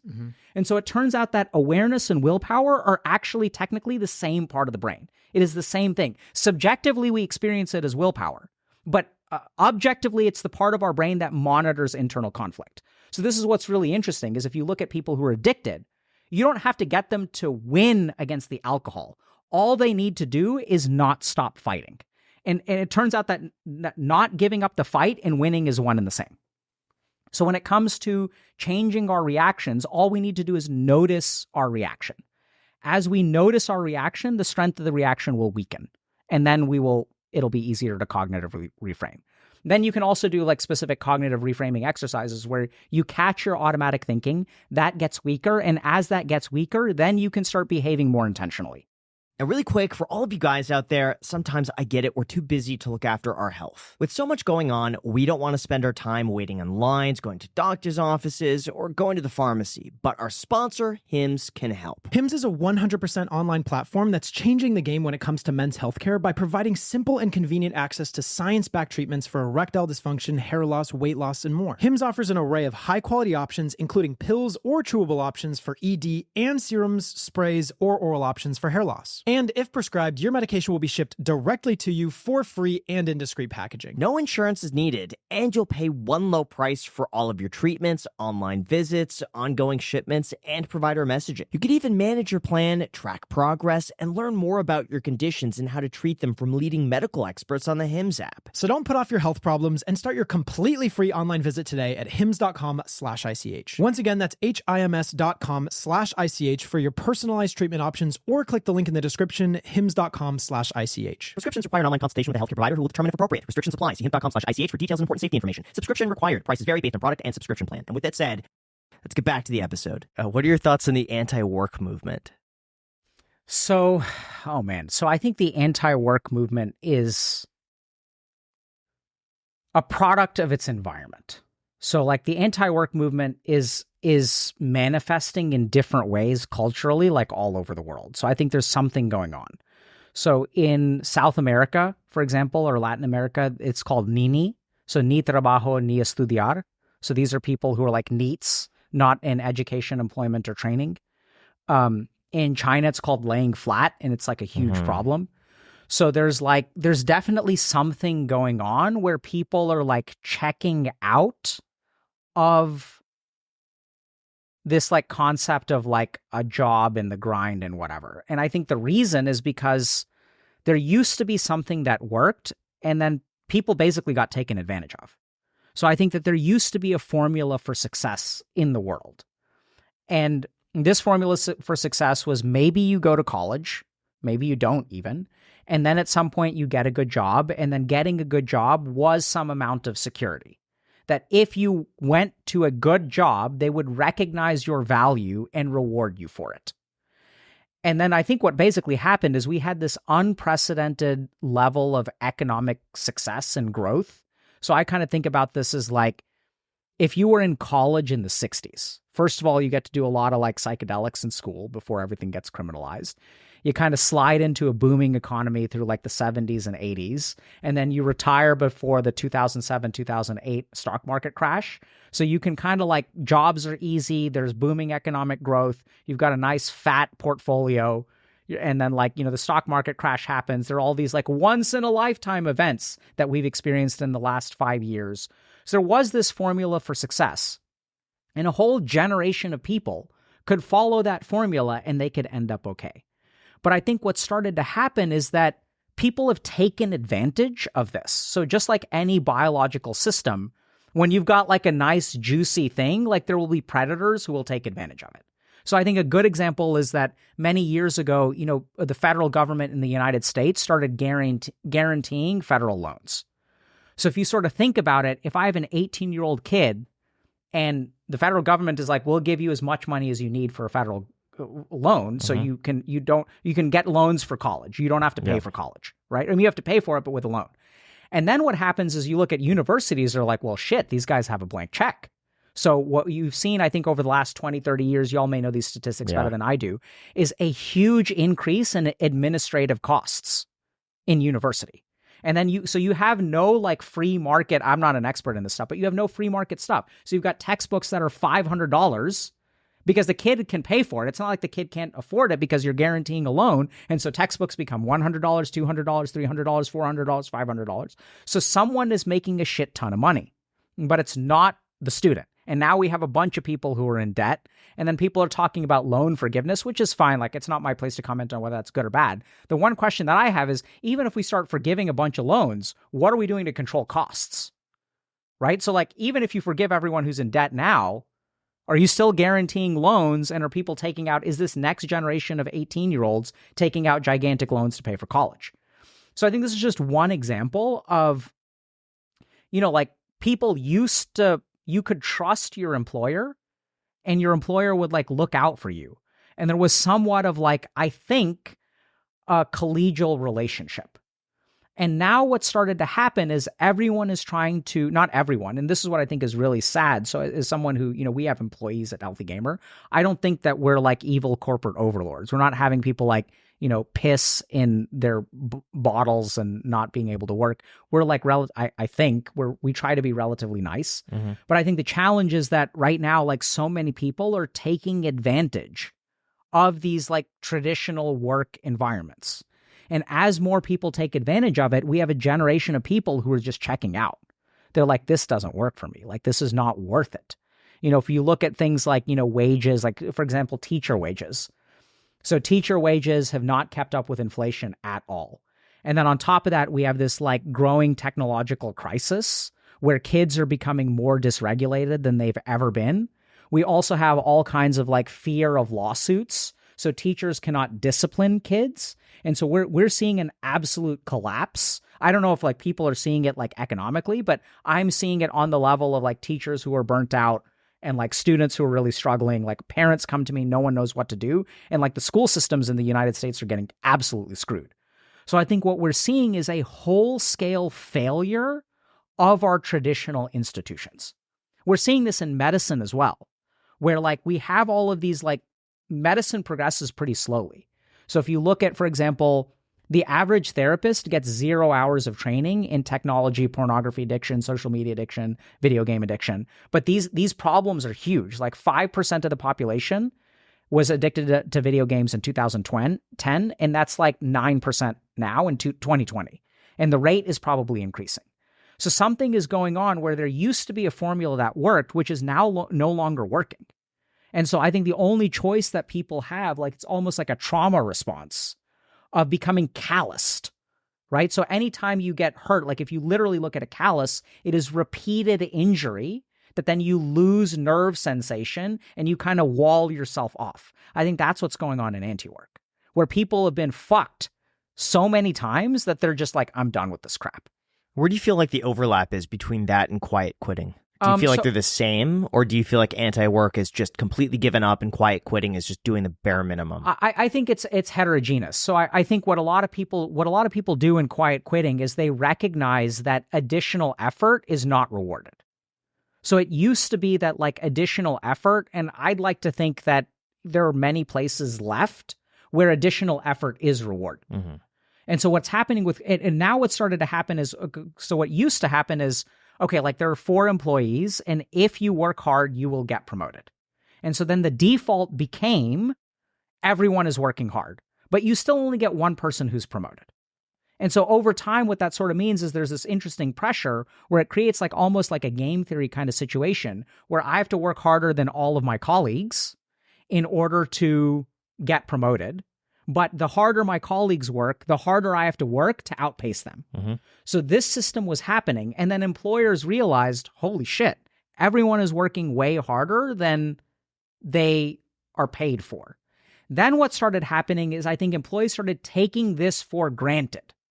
So now we started getting things like unpaid internships or really lowball salaries. And employers started to think like, oh, we can just lowball the fuck out of people because this is now the standard. That happened so much that employers started taking this for granted. And then they expected, it's not even going above is no longer going above. Going above has become the norm, right? Does that make sense? It does. And so now like employers are like, I remember seeing some post where someone was like, my employees leave at 5 p.m. every day. Like, how can I get them to stay till 8 p.m. and work weekends or whatever? There's some like idea that everyone should be going above and beyond.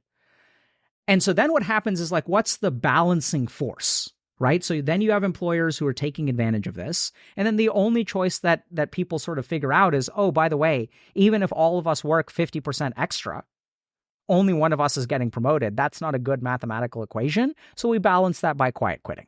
Do you feel like that's healthy for the employee, though? Because I feel like that sends many people into a negative spiral where I'm going to quiet quit, do the bare minimum, but they're also going to be the first to get laid off. They're going to be the first to get passed up for a promotion. There's going to be someone else who does put in that effort who is rewarded. Now, I'm not saying in every career, but overall, I'd like to think that more work is rewarded long term. Yeah, so I think there are lots of problems with anti-work and quiet quitting. So the first problem is that oftentimes these are almost traumatic responses, which means people aren't thinking clearly, right? So what I mean by that is like, if you talk to someone who is super into anti-work or quiet quitting, they're zealots, usually, not always. But what that sort of means is they've been so hurt by the system that they have so much resentment towards this system, which I think to a certain degree is fair, but I don't think that it's healthy. And anytime we have kind of a traumatic response, it's appropriate, but it's not necessarily healthy. So I think this is where when I work with people who are kind of like this, what I sort of advocate for, so we have like a career coaching program, for example, where we do a lot of this work and we see really good outcomes. And it's basically helping people understand that, okay, I want you to objectively look at your work environment and try to see if what is the reward for additional effort. And oftentimes people are actually okay doing additional effort without even a financial reward, as long as they can get acknowledgement, right? So I think about like times in my residency program where my residency program is considered like pretty rigorous or maybe even malignant. I didn't really see it that way. And there were times where I worked extra. And all I needed was my boss to say, hey, this other person was sick today. This other person was sick today. I really appreciate you stepping up. That helped us a lot. I'm grateful. So right now, what you're getting is when you have a corporate environment that expects extra, there's not even gratitude. So a lot of times, like all you need is gratitude to do extra. I don't think that everyone needs to get paid $1 for every minute that they work or whatever like that. I think like it's normal and healthy in work environments for some people to give a little bit extra. I gave a lot of extra in my life. I think that helped a lot. I don't think it's necessarily bad. And that's what I think is the real problem, is that we need to sort of have a tranquil mind and really think about, okay, in what way do I want to give extra? But I think something that's very, very common is that people keep on giving extra in an effort to be noticed or rewarded.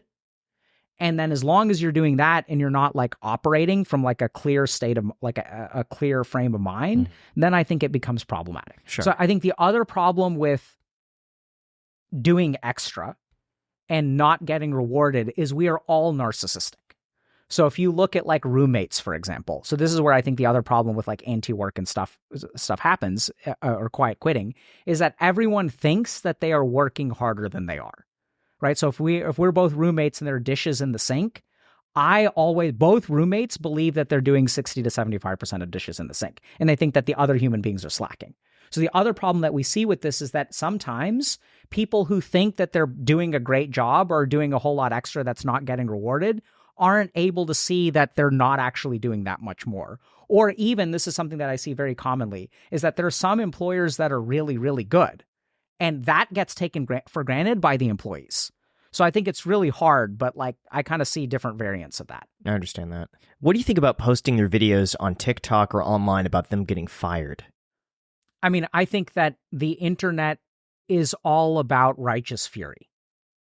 So like, I think the reason they go mega viral is because when you see a video on TikTok, right? So this is like a 60-second or 75-second clip where the narrative is fully shaped by the uploader. Mm-hmm. So what happens is everyone sees this and they resonate with it on an emotional level, which is why it goes viral. But for all these people getting fired, we're not getting the other side of the story, right? What would the employer say? Like which part of the them getting fired, what percentage of it is uploaded? Is it the full thing? Is it not the full thing? What were the questions that what were the interactions that happened before? What are the performance reviews like? So I see this all the time where someone makes like some kind of video and they make someone else out to be a complete asshole. And then there's like another side to the story. So I tend to be like kind of skeptical of that stuff. And usually what I think is going on is, if you kind of look at it, a lot of the internet is like rage bait. Mm-hmm. So this is where things get tricky, because I think there is a very genuine case of like corporate evil, malfeasance, negligence, hiring and firing. But like, I don't know if you all have employees, but like, I've worked in a lot of places where like sometimes employees suck too. Right? Like sometimes you have like, and think about your coworkers. It's not like all of your coworkers are angels who do a lot. Like a lot of your coworkers are fucking slackers. And so like, I think there's a whole, my experience as a psychiatrist is that usually things are not black and white. They're very multifactorial, and there are a lot of different perspectives. Yeah. So I've worked with some patients, and this may be kind of like a hot button issue, but I've worked with some patients who will blame some kind of discrimination, either sexual discrimination, racial discrimination, or religious discrimination, for some negative outcome in dating or the workplace. And the problem is they'll say, oh, like everyone's racist, everyone's racist, everyone's racist. And I'm not even saying what race we're talking about here. And so then what happens, if you kind of think about it, that's absolutely a possibility, and systemic racism exists. But just because systemic racism exists doesn't mean that you aren't also an asshole. So if we're really talking about equality, I think that like any ethnicity can be an asshole. That's interesting. We heard on another podcast about the SCAR study. Have you heard this? Mm-mm. So it's a study where they had 30 people go into a job interview, a real job interview. But before they went into the interview, they said, we're actually going to put a scar right down your face. And so they applied this really realistic looking scar to the face, and they had them look in a mirror. And they saw this scar that was obviously very visible.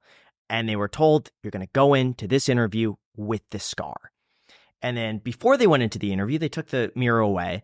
And then they said, oh, we got to do a quick touch up to the scar. And they actually removed the scar in its entirety. Then they had the person go into the interview without knowing the scar was removed.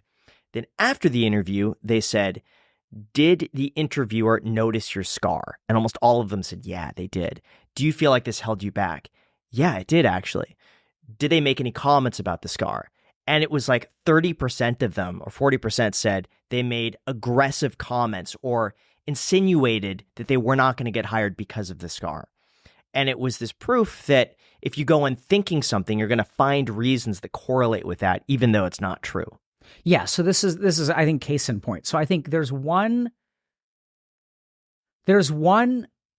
major aspect of human psychology that no one is paying attention to that I think is critical. So we're all aware of the value of logic. We're all now aware of the value of emotion. But the one thing that as a society we don't understand is the value of perception. No one trains their perception. So what's happening in the world right now is we are all being basically indoctrinated. Like, so if you look at this conflict between Israel and Palestine, my one takeaway as a psychiatrist is that depending on how critical you are of your perception, that's what determines what your view is. Because literally there's research on something called online drift, which is basically the unequivocal tendency for any of us who are online, our thoughts are being shaped and pushed towards the edge. So if you start out like in the middle of a belief system, the more time you spend online, the more extreme you'll become. That has nothing to do with whether that extreme belief is correct or incorrect. We're seeing this with like anti-vax stuff, flat earth stuff. I'm not saying that Israel is right or Palestine is right. I'm not making a comment on that. But what I sure as hell know is that the world is divided between people who are 100% Israel and 100% Palestine. And everyone is kind of like, everyone is really sure. So I think what's going on right now, the biggest problem that we're seeing right now is that no one is critical of their perceptive faculties. No one trains their perception. So what happens if you don't train your perception is whatever someone else wants to convey, you're just going to let sink in. And so what that sort of means, if we really think about that, that means that other people are capable of controlling your mind.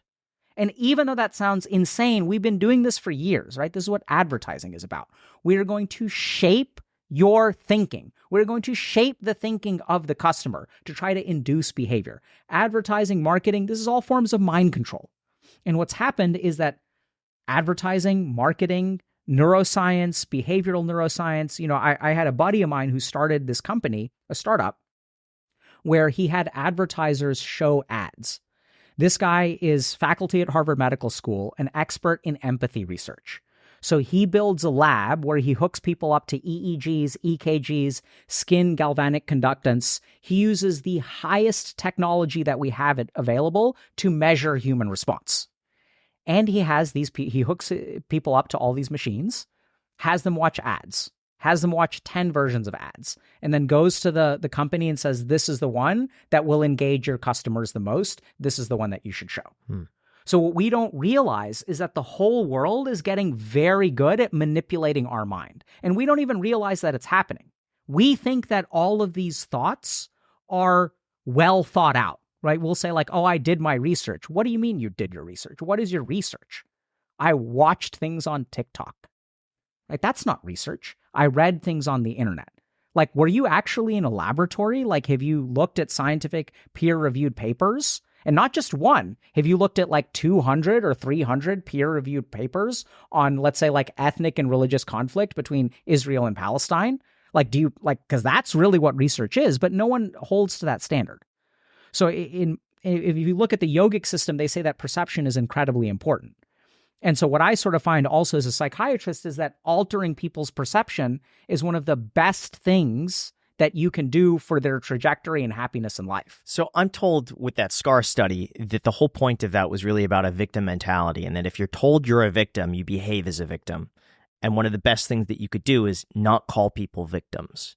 Do you tend to agree with that? Do you think that's a positive, that we don't acknowledge people as victims, that they are just people? No, I think that is a gross oversimplification of a much more subtle concept. Okay. So whether you call people victims or not, like that has different psychological impact. So let's talk about being a victim for a second. So when you have someone who's been traumatized, is it helpful or not helpful to think of them as a victim? So the answer is it's both, and it depends. So let's run through this, okay? So many people who get traumatized don't see themselves as victims. So they feel responsible for the trauma. And this is a problem, right? So like if I'm in an abusive relationship, and oftentimes the recipient of the abuse will blame themselves. Like that's pretty common, right? And so if you kind of think about it, they say, it's my fault, it's my fault, it's my fault. In that situation, this person is not a victim. Does that make sense? They're the opposite of the victim because it's my fault, therefore I'm in control. So to help this person realize that this is not your fault and that someone else is doing something bad to you, we are increasing the idea of victimhood. This is helpful because now I'm not responsible for all of this negativity. This negativity actually comes from this other person. They are responsible for it. So becoming a victim is good. This is part of the reason that we have this kind of victim mentality. On the flip side, I also have trauma patients who feel too much like victims. And then my job is to make them less of victims. So I'll show you what this looks like. See, if I'm a victim, that means I have no power and I have no agency. And literally, one of the ways that abusive people propagate traumatic relationships is by tricking people into feeling powerless. So if I'm in an abusive relationship and I'm the abuser, what I'm going to do is convince my romantic partner that they are powerless without me, that they can't do anything on their own. They have no agency. I will turn them into a victim. And if I can trick them into thinking that they have no power, then I've really won. So in this scenario, I want to make them less of a victim. And this is where things get really, really tricky from like a clinical perspective. If someone is a victim, it's not their fault. But there's a very thin tightrope about it's not your fault and it is your responsibility. Because we want to empower these people by helping them understand, actually, you are responsible for this relationship in some way, which is something that's very hard to sit with because there's an abuser and then there's an abusee. So we don't want to give any responsibility to the abusee. But I don't know how you give responsibility without power. I think those two things are linked. So just as a simple example, my grandmother had a saying that, or this is an Indian saying that, if you don't lock your doors at night, you shouldn't complain about being robbed. So there's like all kinds of other like nuances there, right? Where there's like, you have some control over whether you are a victim or not. You have some actions that you can take. And then there's a counter argument to that as well, which is sometimes you don't. So like if we kind of look at, this is where things get devolving into, asking for sexual, I don't believe that because I've had patients who are like literally like, 7 years old and like they weren't asking for anything. They don't even choose how they dress. So there are real victims. My point is that especially when dealing with trauma, there's a very delicate balance between this is not my fault, I have some responsibility, and I have some power. So does that make sense? It does.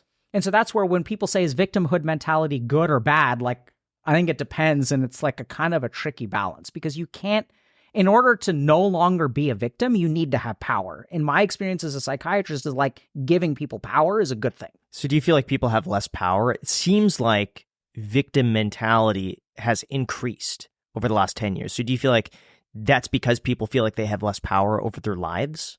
Yeah, so victimhood mentality is really interesting because one of the things that we see is that victimhood mentality rises with the power of institutions.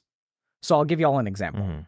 So if I'm at school and people are mentally checked out in terms of like administration or teachers and I get bullied, I cannot appeal to my teachers to save me, right? So then what happens is I have to like fight for myself. So prior to the culture of victimhood, which we have now, there used to be things like the culture of honor. So why did we have like an honor culture in Japan or even in the Wild West? It's because you could not trust a overarching power to correct a wrong. You had to correct things yourself. So if you do me wrong, I'm going to do you wrong. So this was kind of the culture of honor, where if there's an insult to my honor, I can't rely on the government to fix it. Like I have to fix it myself. We're going to throw down. So as we've seen a rise in institutional power, what we start to see is that the way to win in a conflict is by becoming a victim. Because now that we have like everyone's like so scared about bullying and stuff, if I can go to my teacher and I say, this person bullied me and I can get them punished, now suddenly where does the power lie? The power lies in claiming to be a victim. Right? So if I can show the teacher, I'm being bullied, whether I'm being bullied or not being bullied. Mm-hmm. I've also seen this now where bullies will bully other people by being victims.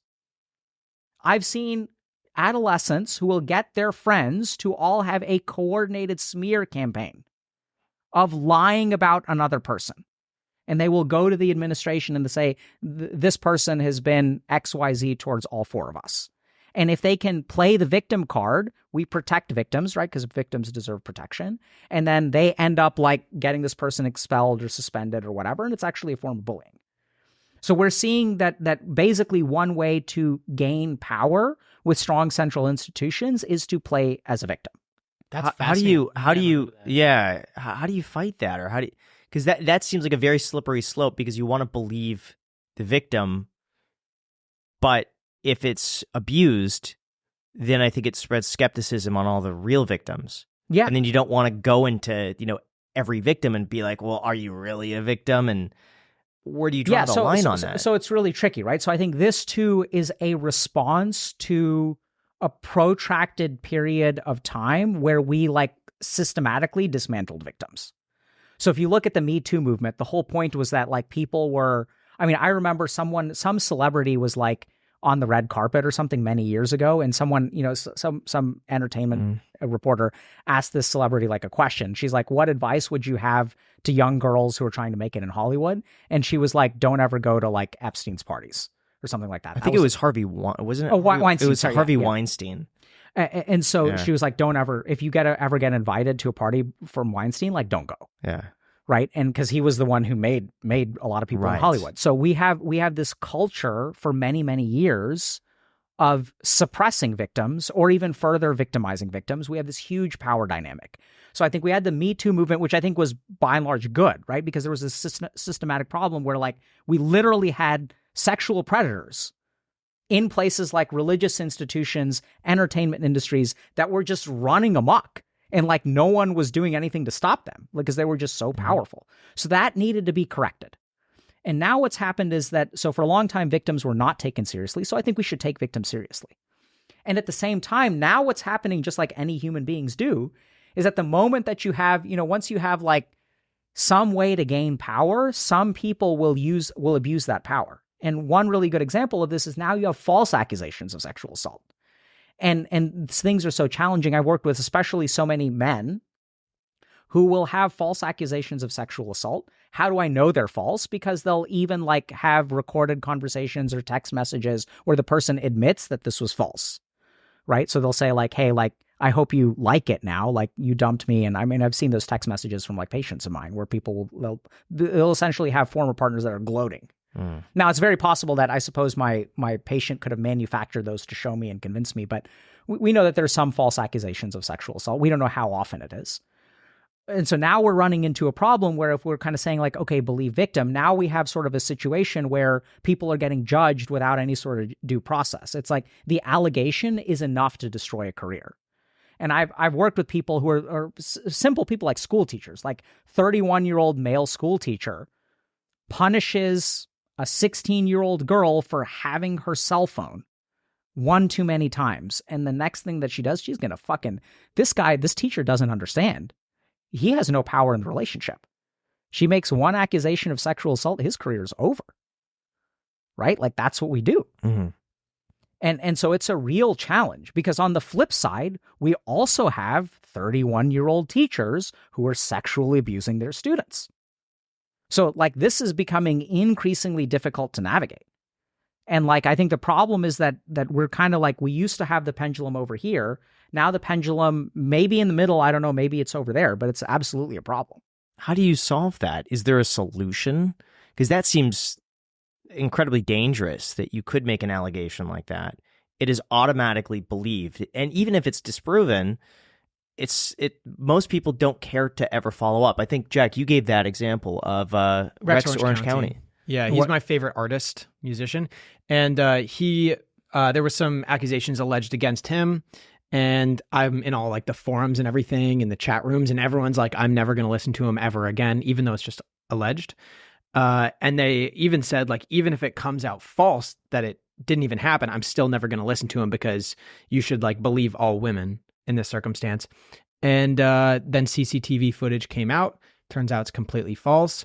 And still, you see a substantial financial impact on him. You see his listenership down. You see all of these people that like hated on him back in the day. They still harness this hatred.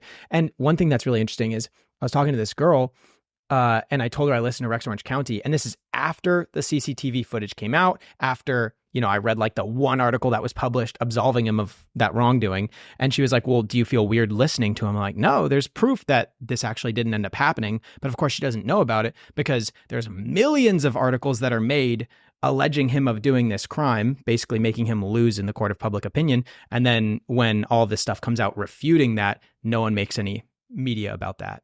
And no one apologizes for the incorrect allegations in the beginning either. Yeah, so I think there's a lot of different problems here. And like solving it is going to be, on the one hand, hard, but on the other hand, I think potentially very easy. It sounds weird. Yeah.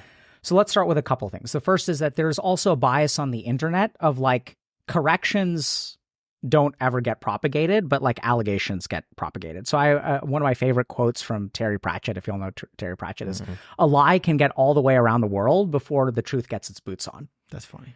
And so like, I think that's true, right? So I think like this is just the challenge is that no one wants to read some in detail corrective thing. The internet is just designed to trigger our emotional engagement, right? And then you have these people who will say like, believe women, like even if, so if you have people who are saying believe women unequivocally, irrespective of proof, what you're going to have is a subset, I think minority, of women who are likely on the more sociopathic scale, which, by the way, recent research shows is closer to 1-to-1, who will take advantage of that, right? So if we say, like, believe all white people or believe all brown people or believe all doctors, we also have doctors who are peddling all kinds of bad crap because everyone has so much faith in doctors. So anytime you have a unequivocal acceptance of a class of people, some people in that class will abuse that. So I think we've got a couple of things that we can do to correct this. The first is that, like I said, we need to be better about our perception. So we need to be like a lot more critical of our own thoughts on the individual level. So for example, like people ask me, what do I read? I read a lot of primary peer-reviewed research, and it's boring as fuck. But like, that's what I read. So like when I'm following a particular thing, like if I'm following like a trial, I will read court transcripts. I will like look to the source of the information as closely as possible.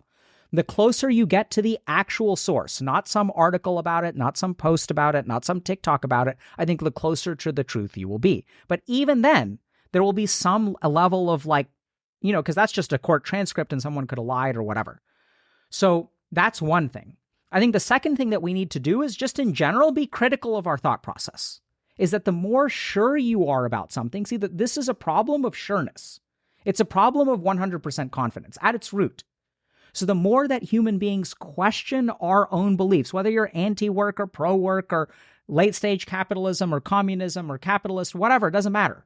The basic problem that I see in the world today is that no one is trying to understand a perspective that is not their own. So when I talk to people about things like Israel or Palestine, what I never hear is someone who's super pro-Israel really trying to understand why is it that these people who are pro-Palestinians believe this. Help me understand where you're coming from. What is your experience of this? Because what it ends up being is an argument. You are wrong. No, you are wrong. Well, you did this. Well, they did this. Well, they did this. Well, they did this. And chances are the truth is somewhere in the middle. But the basic problem is that we have a society that is becoming increasingly polemic and increasingly antagonistic. No one is trying to understand. Everyone is trying to win.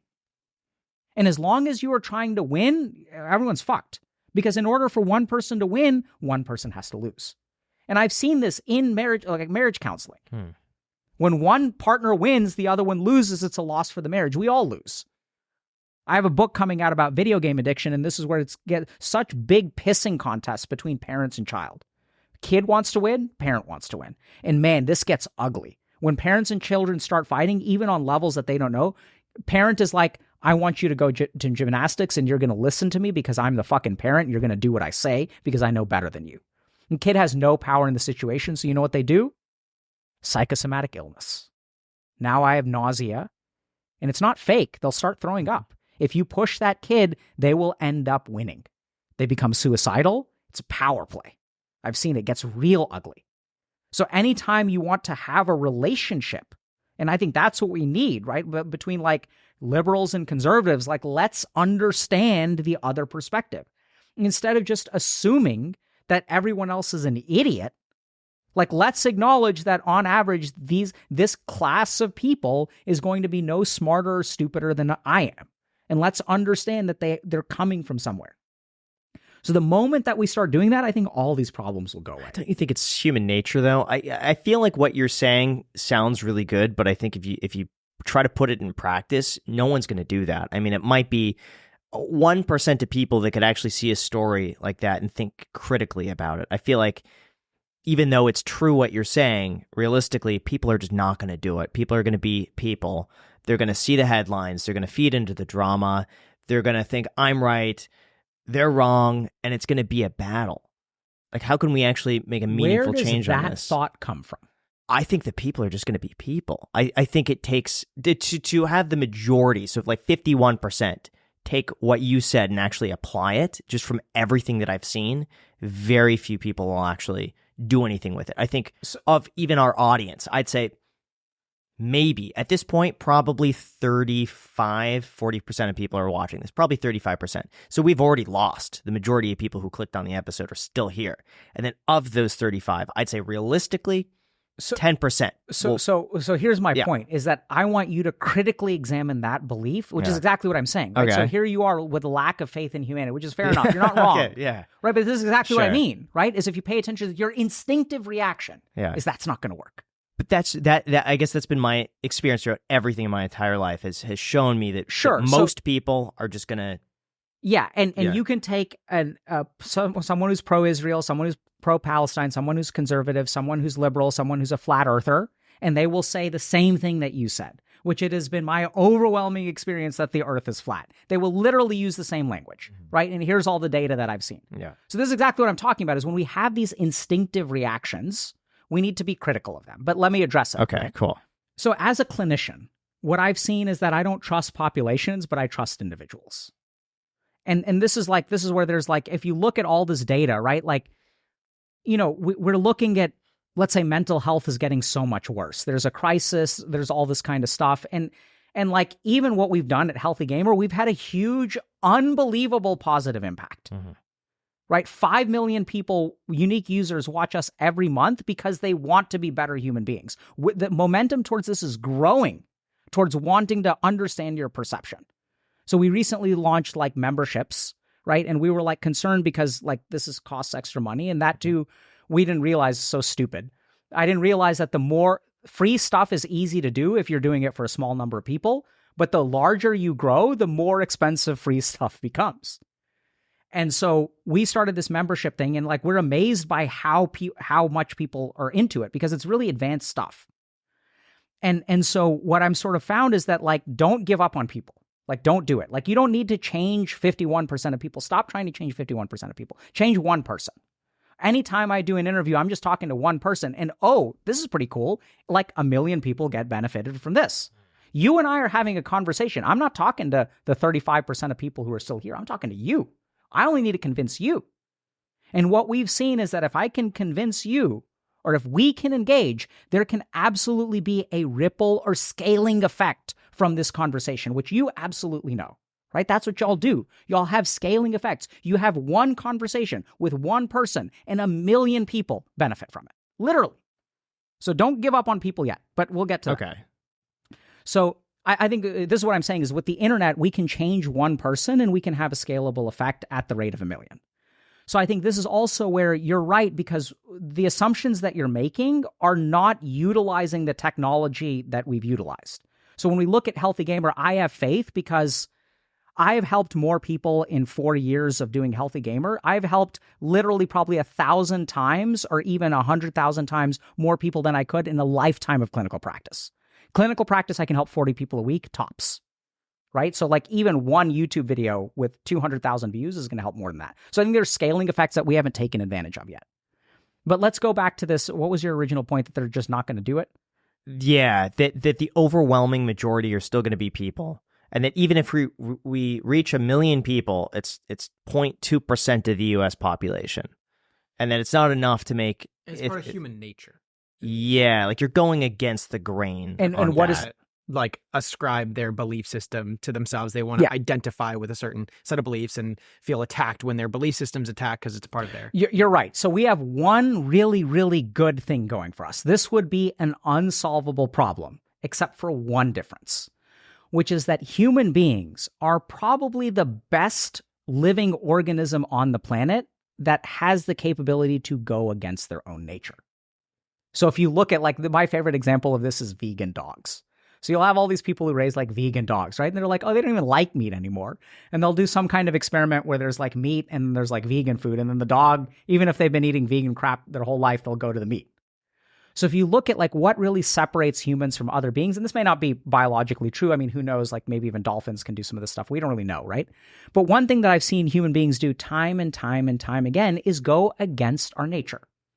Now, you can also make a biological reductionist argument that you're not really going against your nature, but I mean like on a surface level. So case in point, my human brain, which is 99% similar to like a monkey's brain or even a cow's brain or a lion's brain, wants to eat a Twinkie, but I have the ability to resist. So even if human nature is this way, the key thing about human nature, about humans, is that we can go against human nature. And I think a lot of what becoming a successful human is actually learning to conquer our nature. This whole podcast, what have we been talking about? I have this natural desire to accomplish this goal. I'm looking what everyone else is doing, and I want to do that too. And we're talking about all the neuroscience that supports it. I have loss aversion, my amygdala activates, dopamine. The nature of dopamine is it results in behavioral reinforcement. So the first time I shoot up heroin, I'm going to want it again, I'm going to want it again, I'm going to want it again. This is human nature. This is our biology. We know this. And yet people become sober.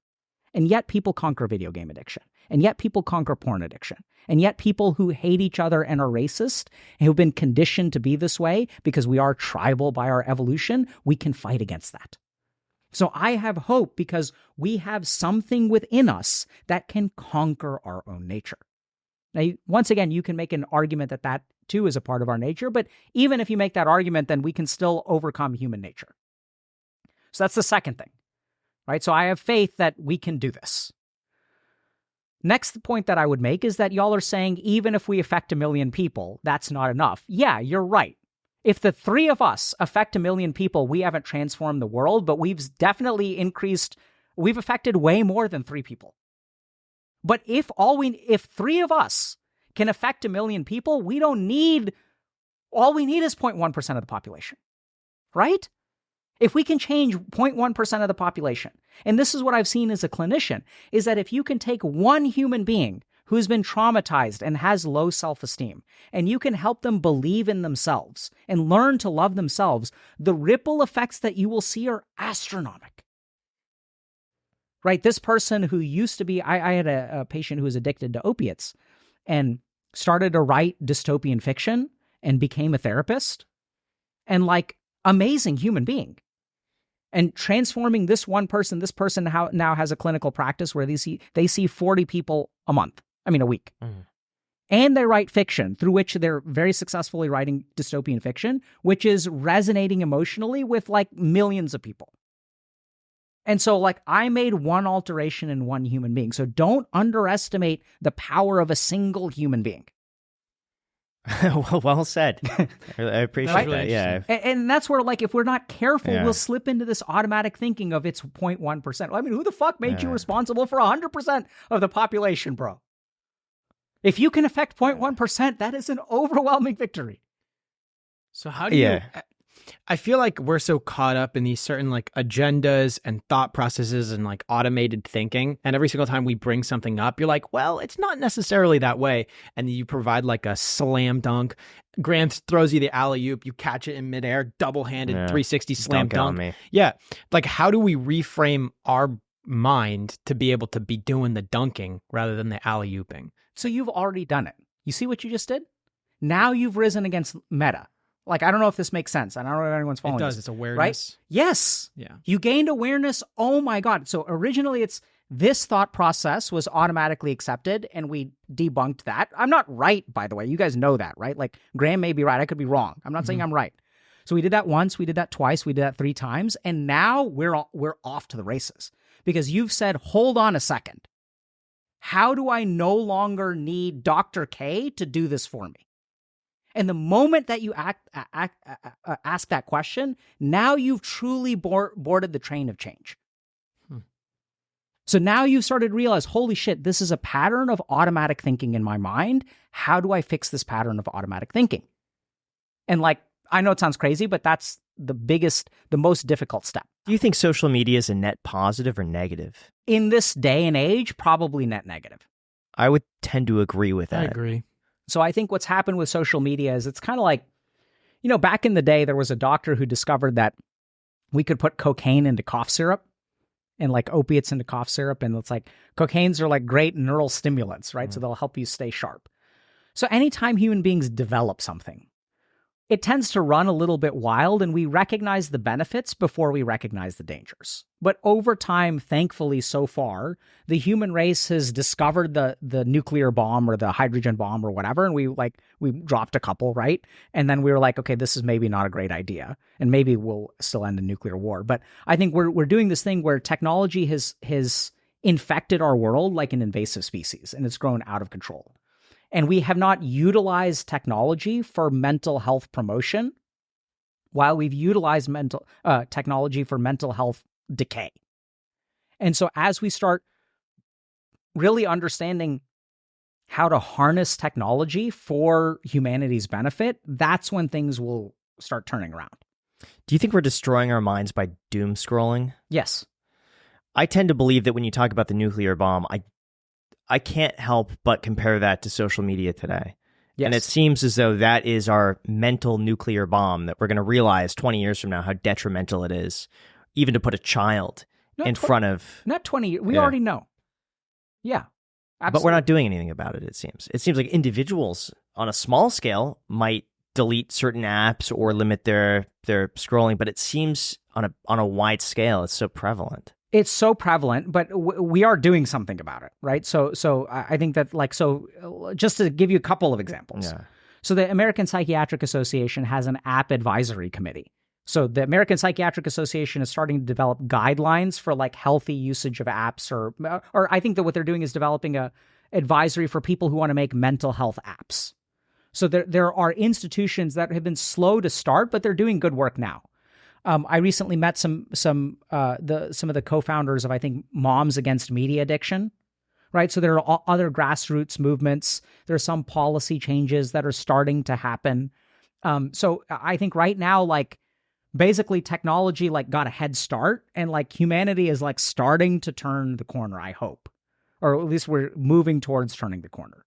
And even the fact that like we're successful on YouTube is proof of that, right? Because here we are like on the internet talking about developing a healthy relationship with technology, and like people are into that. I think individual humans understand that this is a problem. And so as people develop resources, like I think we're moving in the right direction. What do you think about YouTube channels that primarily focus on finding an event that has happened, usually a fairly nuanced event, and there's so many of them out there? And in fact, we talked to Ludwig about this recently, because he has Mogul Mail. So I'll say Mogul Mail because we talked about it during the episode, where he finds some event that's happening, covers the event, usually to elicit a response in the audience.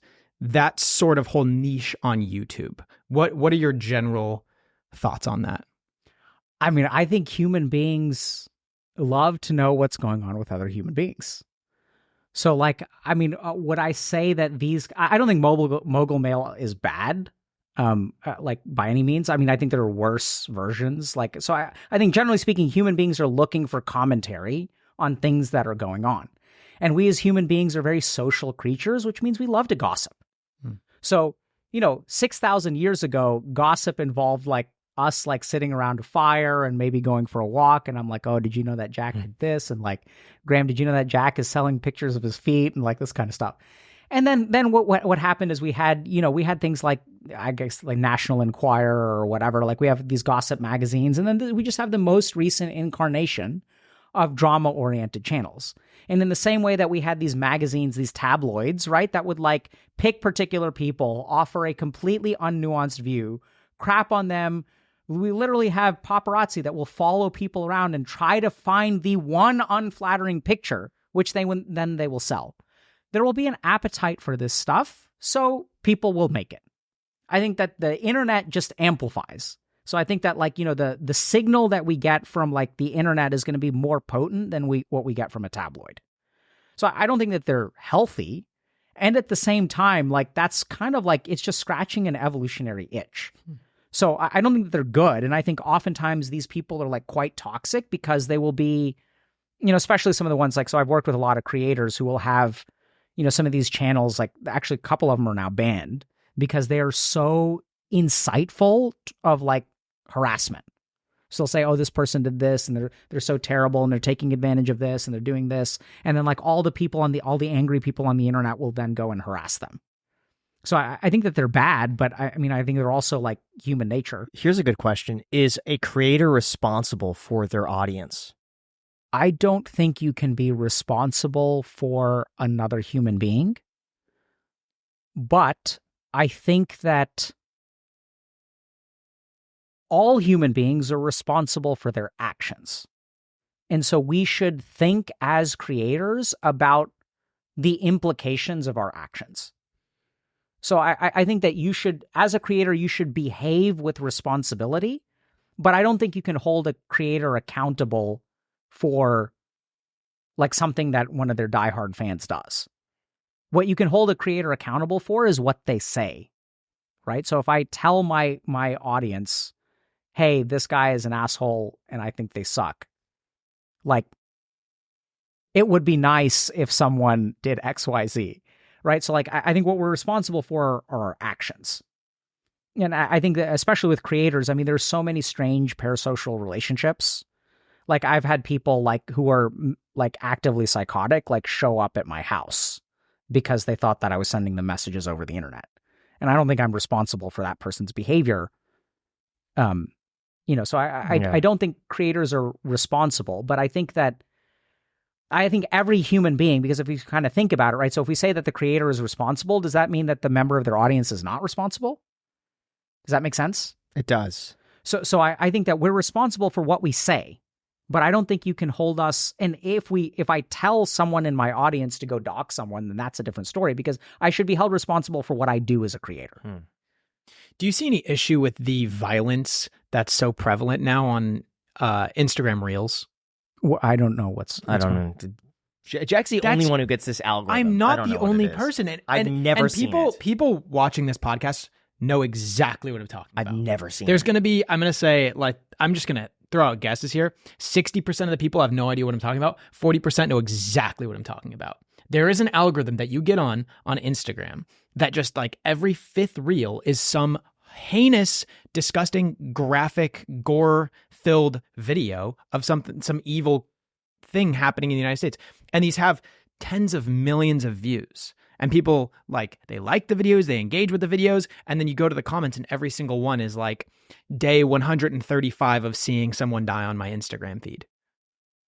Okay. Do you see anything wrong that could happen psychologically with being exposed to violence online, even though it's not actually in front of you, but seeing that online? And if so, what kind? Yeah. I mean, I don't know what exactly, because I'm not 100% sure, but so let's understand a couple of things. So remember that platforms engage their users through fluctuating their emotions. So this is why you see it every fifth video. So if you saw every video is violent, it wouldn't work. But the more that I alternate between cute cat videos, heartwarming daddy-daughter videos, and gory violent videos, the more addicted people will be to their feed. So what we just sort of know, I don't know how much core primary research there is to this, is sort of an extrapolation in clinical work, is that basically they ping pong our emotions. So it's like cat video, outrage, cat video, outrage. So I think that that's unhealthy in the sense that people are becoming more addicted and their emotions are ping ponging all over the place, which I don't think is healthy from a physiologic standpoint. So what we tend to see with a lot of people who use this kind of technology is that whatever emotions life is generating do not get addressed or processed because we're dealing with all the ups and downs of internet stuff. So we know that if you're feeling bad in your life and you start using any platform that has emotional engagement, your brain will not process what you are going through, and instead it will be distracted by this ping-ponging emotion. So that I think is pretty unhealthy. I don't know. I mean, I can't really extrapolate out what effect that would have from a violence perspective. I think there's a reason why Karen videos get so propagated, right? Because we like to see people, there's some amount of schadenfreude. We like to see people doing really bad things and getting punished, and it makes us feel superior. It helps us feel narcissistic. I think one of the reassuring things is it appears that, especially when it comes to video games, playing violent video games does not increase violence. I think the counter argument to that is that I think that there's a lot of prank videos and stuff where people are being harmful to others, which catches on. But I don't think it's you're increasing a violent tendency. I think that's more peer pressure and mimicking other human behavior as opposed to really creating violent tendencies. I think most of the people that I see who are being violent on prank videos, I don't think they have malice in their heart. I think that they're just completely unempathetic and don't realize that another human being will not enjoy this because their brain is so caught up in the narcissistic view of I'm going to make content and I'm a creator and I have to make content and it's okay because everybody else does it and stuff like that. But that's really outside of my realm of that feels like a prediction that's hard for me to make based on clinical experience and scientific research. I want to talk briefly about porn. Okay. It's a topic we've discussed on this podcast. A lot of people think it's not an issue. A lot of people think it is an issue. Is it an issue fundamentally? And if not, when does it become an issue?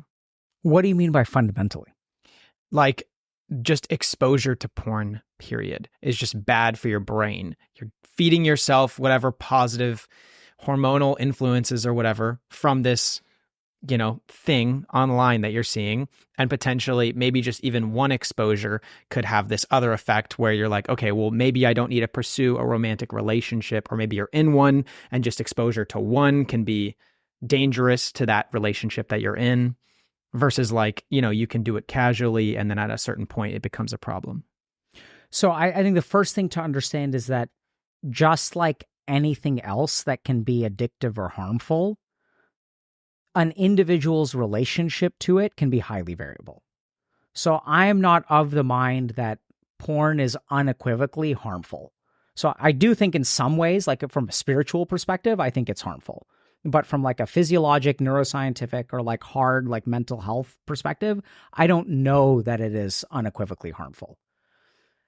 I think a lot of people can have relatively healthy relationships with pornography, masturbation, etc. That being said, I think that the way that porn is advancing is becoming increasingly problematic.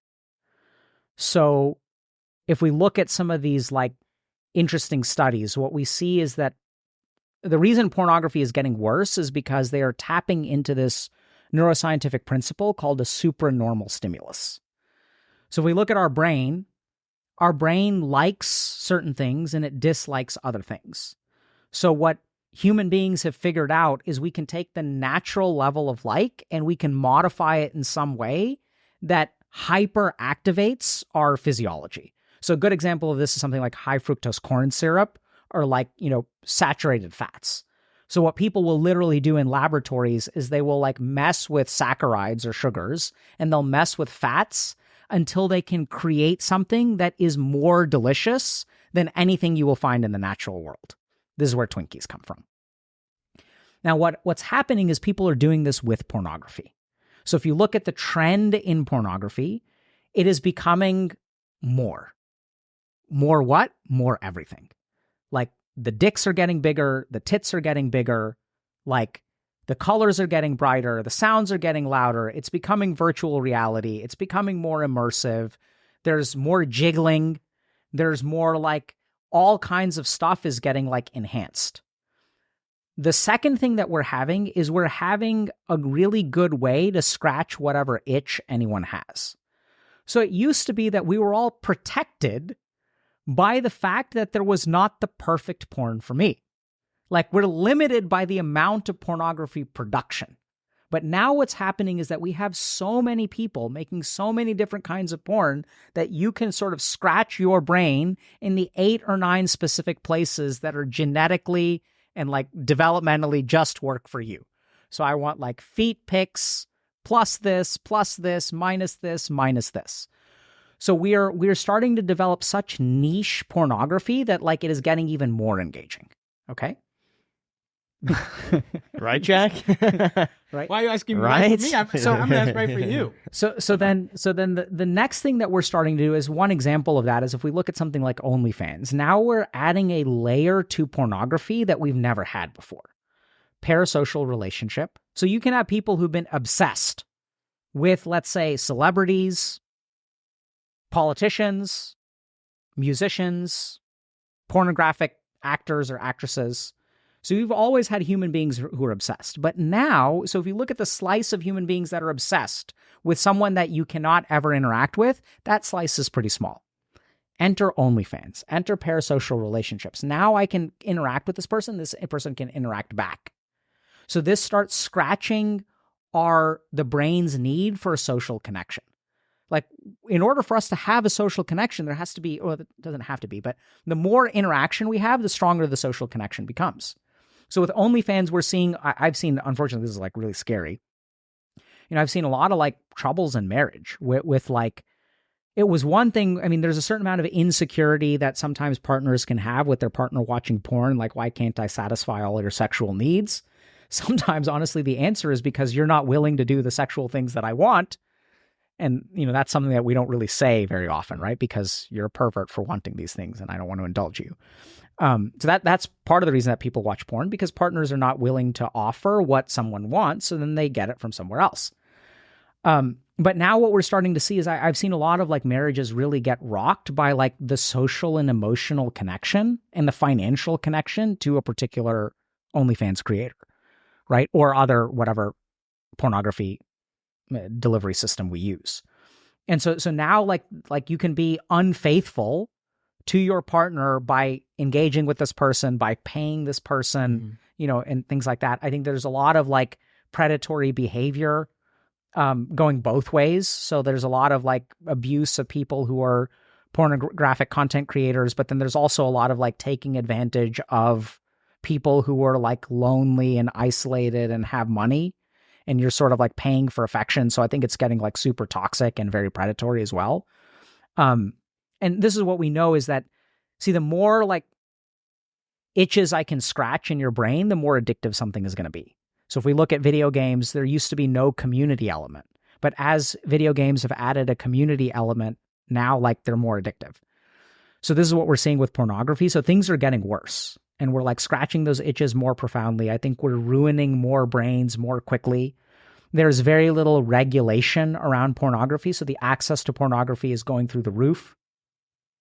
And then the last thing to consider, as we mentioned about the supernormal stimulus, is as we create more of a supernormal stimulus, the dopaminergic and emotional consequences in our brain are increasing.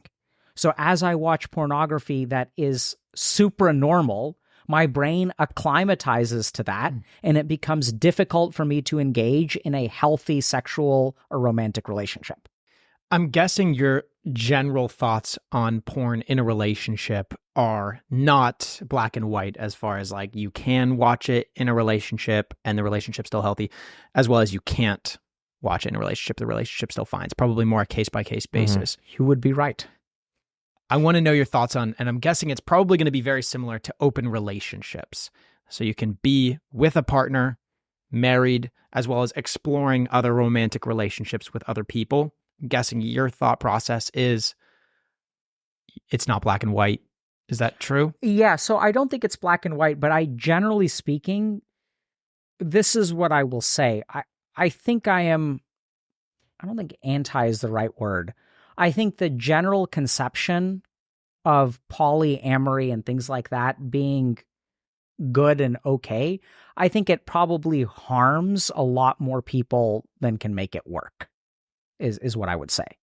So this is what's really interesting. So I was just looking at a meta-analysis on polyamory and open relationships, and the meta-analysis basically found that polyamory is like pretty good.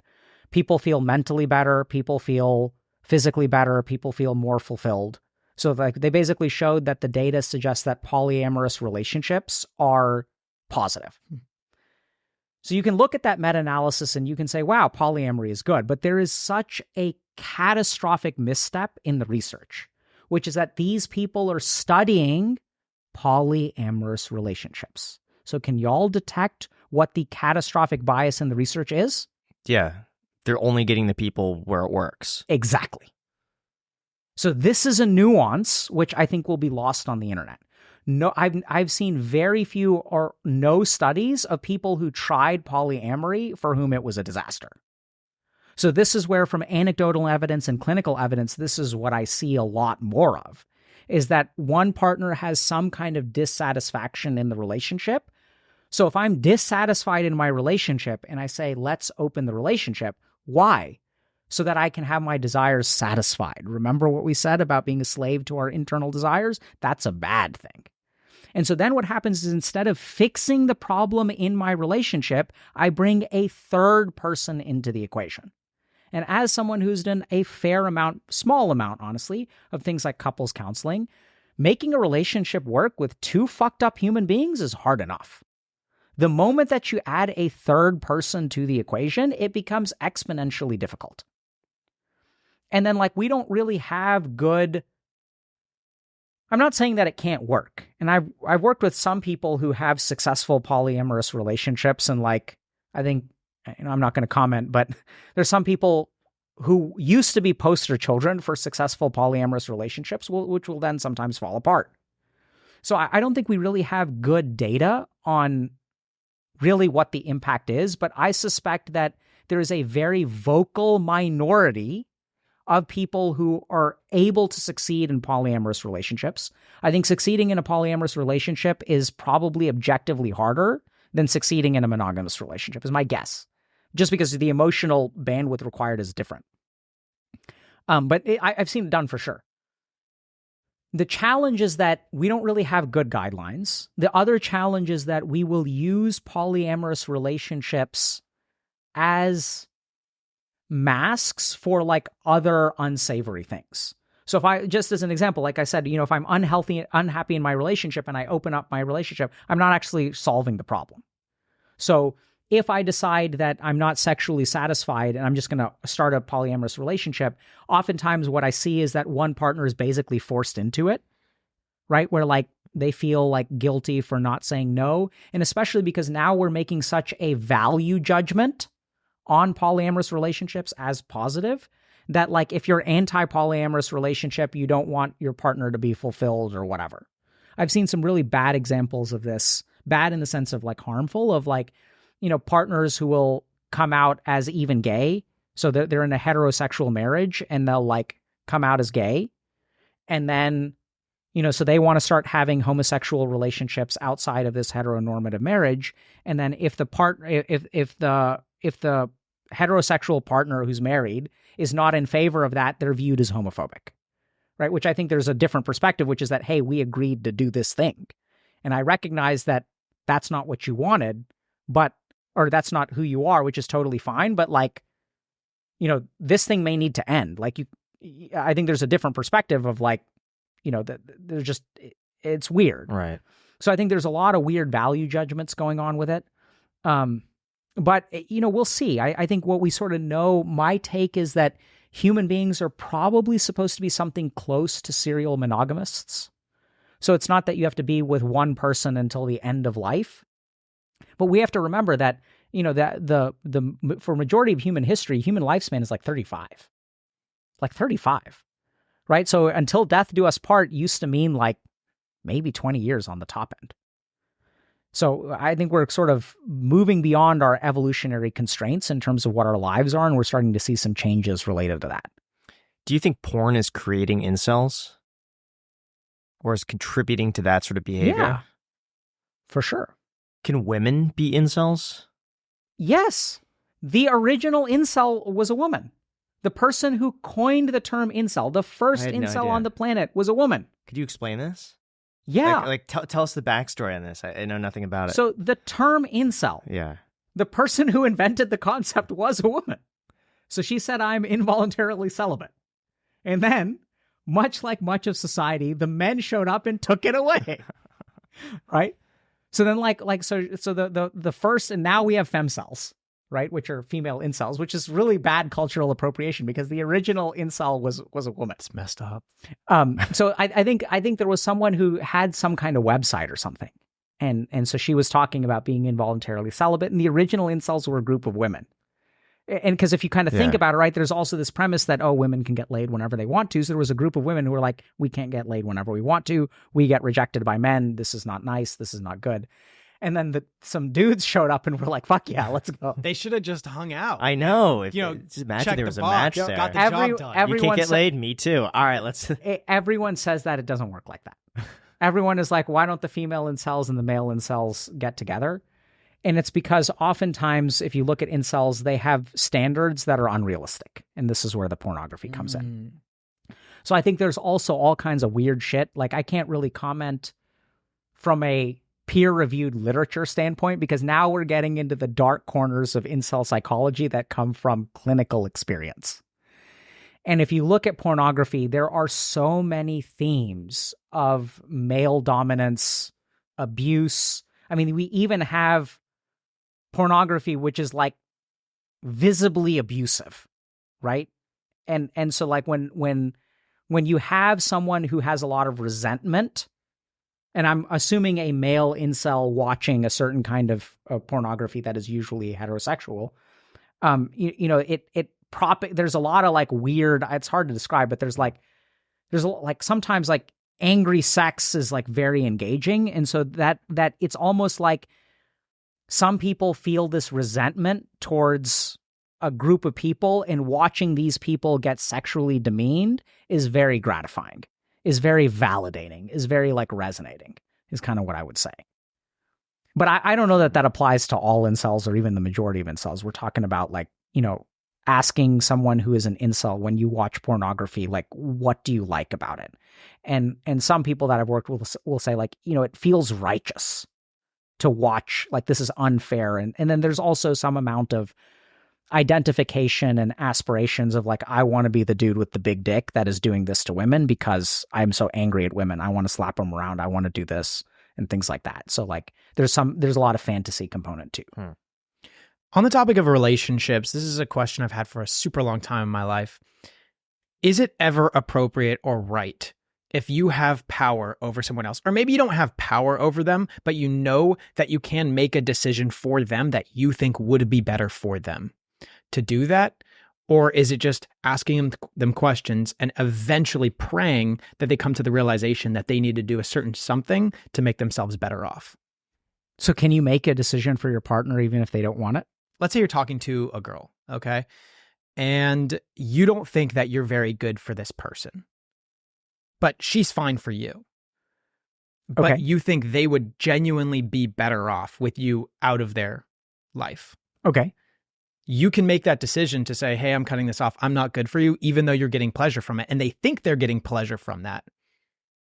But deep down, you may know that you're not the best thing for this person at this moment in their life. So I think I'm going to run against the grain where I think if you look at the reality of successful monogamous heterosexual relationships, probably homosexual relationships as well, oftentimes one partner will overrule the other because they know better. So I think that is probably like a positive attribute within a relationship. Because if you look at it fundamentally, the whole point of a relationship is that I'm good at some stuff and you're good at some stuff. I know things better in this dimension and you know things better in this dimension. And so usually probably like the unit is superior because one person is making decisions over here and one person is making decisions over here. So I think on balance, I may be maybe canceled, but I think it's okay to make decisions for your partner. I had a really, and I say that as being someone in a relationship where my wife makes decisions for me at times, which I think are good. And then I make decisions for her, which I think are good. And I think we even discovered through our relationship that like we have a signal where we say, hey, this is one of those times when you need to listen. Like, so we even have a signal where I say like, hey, this is one of those times. And she says, this is one of those times. And then, so the moment that she says that, I acknowledge that in the past, she has been right and I have been wrong. And she had a certain confidence, I had a certain confidence, and that works out well for us. And then sometimes this made me look like a real abusive asshole because we used to go eat Mexican food. And then there would be this situation where she would like finish everything on her plate. And then for the next 2 hours, she would literally be groaning in pain from overeating. So she could not like move or function. She had to like put the seat back all the way. So she would like overeat to the point of physical pain. And then there I am, a 21-year-old dude on a date with like or maybe a 22-year-old dude on a date with a 19-year-old chick. And I'm telling her to put the fork down because she's had enough, right? And the whole like restaurant looks at me and thinks that I'm the complete asshole from, you know, like, oh my God, this controlling dude. And the hilarious thing is that then she started doing it on purpose. And she's like started overeating and overeating and overeating more to try to put me in a situation where everyone would think I was the asshole. And anyway, so it's a very loving relationship. My point is that I do think there are times where like partners, it's okay for a partner to make a decision. Now, the real problem with that is the moment that you say that, you open the door to all kinds of abuse. Because how do you know when it's okay for you to overrule your partner? When do you become controlling? How do you have autonomy? That's the problem. But I think the real important thing to remember is that just because we like autonomy does not mean that human beings are actually equal in a relationship with all competencies. That is like probably a scientific fact that one partner is going to know better when it comes to a particular thing than another. And that both partners may not be aware of that gap in knowledge. Does that make sense? Mm-hmm. That's like a statistical fact of probably most things in the relationship. And what I tend to find is that healthy relationships are the ones where both partners are able to acknowledge that in some way. So there is almost a willingness to be overruled, which is kind of like the key thing that we go for. What about white lying? I think lying's bad. In every single circumstance, even if you know 100%, if I'm 100% honest with this person, they will go do something that's either self-destructive, they'll go do something destructive to somebody else. This is not going to help anybody in this circumstance aside from maybe some like not transgressing some ethical guideline of like being honest or being dishonest. So here's what I would say. So I say lying is bad from a spiritual perspective, not a practical or psychological perspective. So I think that there's like a Sanskrit concept of satya, which means truth. And just to give you all an example of like how powerful truthfulness is. So if I told y'all tomorrow that it is physically impossible for you to lie, how would that change your behavior? I feel like not much, really. Yeah, same. Okay. No, I would probably change some things. Yeah. Right? So then here's the question. The way that you would change your behavior, do you think that would make your life better or worse?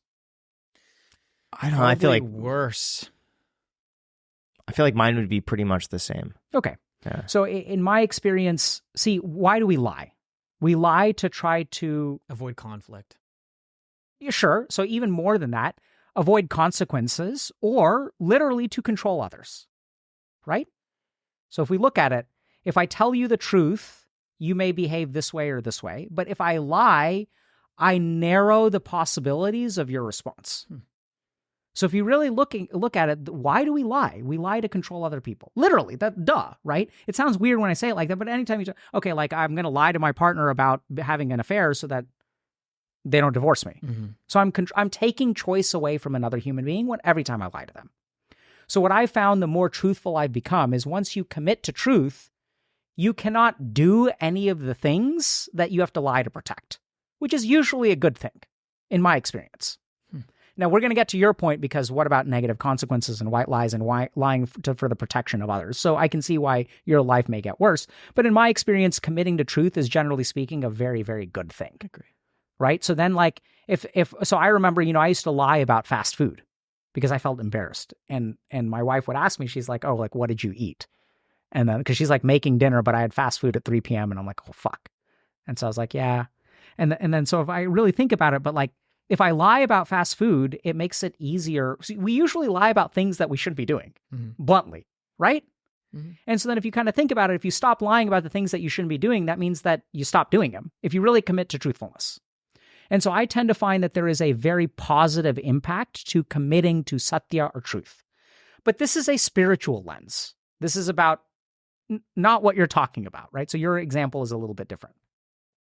So let's talk about your example of like white lies. And the whole point of a white lie is that it's harmless or even protects other people. Generally speaking, I have found that lying to people to protect them, generally, I used to think that was okay. And the more times I test it, the less valuable it becomes. So as a simple example, like, let's just use a really common example. People will come into my office and they'll say, I'm suicidal because I have no reason to live. Now, in this moment, I'll tell me, okay, so tell me about your life. Okay. They say, I have no girlfriend. I have no job. I'm overweight. I'm addicted to pornography. I'm addicted to video games. I have no prospects. I'm 32 years old. I have nothing in my life. Now, the instinctive response in this moment is to say, hey, live. I believe you can accomplish a lot. And then what I found as a psychiatrist is to actually like speak honestly. And I could say, yeah, I can see why you would want to kill yourself, because you literally do not have a life worth living. Your life seems like an absolute mess. And I can totally understand why you would not want to live this shitty existence anymore. It sounds like you're bouncing between dopaminergic activities to forget how bad your life is, but eventually the dopamine tolerance builds up and the reality of how shitty your life is breaks through. So this sounds like a terrible thing to say as a psychiatrist, right? And then I ask them one question. Do you want to change that? If you want to change that, I am committed to helping you have a life that is worth living. And this, I find, works way better, because then the choice is theirs. Look, bro, you're telling me your life is shit. I met you 30 minutes ago. It's not my place to say that your life is worth living. But if you tell me that you want to change your life and you're tired of living this life, this is what I will tell you as a psychiatrist. One option is to kill yourself. That's one way to get out of this life. The other option is to build a different life. And that's what I think you should do. So that's a good example of like, you know, if this person is coming to me for my assessment. And another good example is things like cancer, right? Where like you want to protect people from the diagnosis. But I think like now you don't want to protect people from the diagnosis, even children. So I may be in the minority here, but I even find that talking to children patients who are 7, 8, 9 years old, I'm getting emotional because I'm thinking about these experiences. I haven't had much of them, but it's like so amazing how we underestimate what children are capable of. And furthermore, how terrifying it is for a child who is so empathic, because at 7, you don't have anything except for empathy. Your mind doesn't work. You don't understand any logic, but your parents are sitting there telling you with a smiling face that you're going to be okay, but you can tell that your parents are paranoid. It fucks children up, man. It really screws them up to be hearing one thing and every signal. They're sitting there in the ICU with all these tubes hooked up to them, and their parents are coming in with trying to hold back tears and saying everything is going to be okay. It's so confusing for the kid. What's the alternative to that? Saying that, hey, there's a 30% chance you're not going to make it? I feel like that's worse. I feel like it's better in that circumstance to say you will be okay, because it gives them maybe the placebo belief that if they say I'm going to be okay, I trust my parents, they wouldn't lie to me. I believe I'm going to be okay. Yeah, so I think the placebo effect gets tanked pretty quickly because of the empathic circuitry at play. Because what you're actually getting, what that child is actually receiving is like no hope. Right? So I know it sounds crazy, and I may be wrong here because it's not an extensive area of clinical experience. Suicidal people, I feel good about. And by the way, for suicidal people, like, you know, if the person tells me like I'm going to kill myself, I will also tell them, I'll be honest. I said, I'm not going to let you. Right? So I'll say like, I'm going to send you to the hospital. I'm going to hospital. I've done this 1,000 times. Yeah. I'm going to hospitalize you against your will because I do not think this is right. I understand that you think it's right, but like, I do not think it is right, and I am imposing my will on you, which thankfully, you know, the laws of this country allow me to do. I am taking away your freedom and forcing you to live this miserable existence. All I ask is that in the next 10 days, you give me a chance to try to show you that this can be fixed, because I've done this for 100 people before you, and we've made progress. I know that you think it's hopeless, but I think that there's hope, and you don't have to agree with me. I'm in charge. So I think that degree of honesty, so like I would never lie to a patient, but you'll absolutely take their freedoms away. That's what we do as psychiatrists. So in the case of a child, I think it's even explaining to them like, hey, like, you know, it's a good chance that your life is going to end soon. And, you know, you may not be like, you probably have maybe 6 months to a year. And like, what do you understand about death? Like, what do you think that is? And then also asking the kid, because think about this, right? If we never ask the kid, if you have 6 months left, what do you want to do? You have all these parents who are making decisions for the kid. That, oh, this is what they're going to like, and this is what they're going to like. We take the kid, we take the last year of freedom that the kid has, and we take it away. It's restricted enough from the chemotherapy and whatever else fuck they're getting. And I know I'm getting emotional, but like, I mean, I've seen some really powerful stuff that has changed my mind, that kids are very understanding. They're very smart. And we shouldn't take that away. That's what I think now. And I think when these examples come, I think it makes a lot of sense, like logically, that we shouldn't do this, right? Of course, like protect the child. But I think kids are tough. Like I've seen so many 7-year-olds, 8-year-olds, 9-year-olds who've gone through so much trauma, so much abuse. They're much more resilient than we give them credit for. Do you feel like more children do better in terms of their illness being told that they're going to be okay?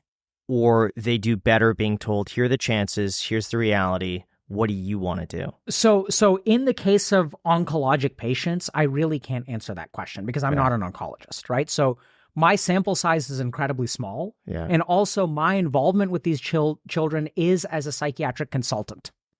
So what this means is that there is some problem already, which the oncology team then calls the psychiatry team to help out with. So I have a very skewed sample size. One of the things that I think I would say, though, is my guess is that it's good.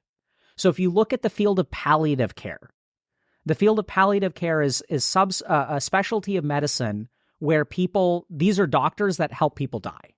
So palliative care is called in when terminal diagnosis is there. So it's not even about maintaining life.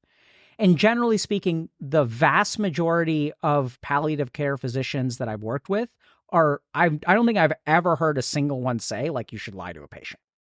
The thing is, they get so good with truth that you don't need to lie.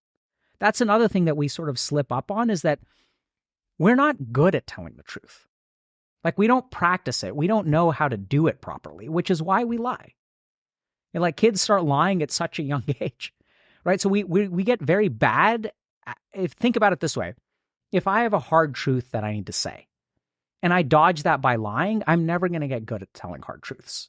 And then what happens is hard truths become harmful because I'm not good at them, right? Mm-hmm. And so what I've found as a psychiatrist is that telling the truth, like, it's hard, but you get good at it.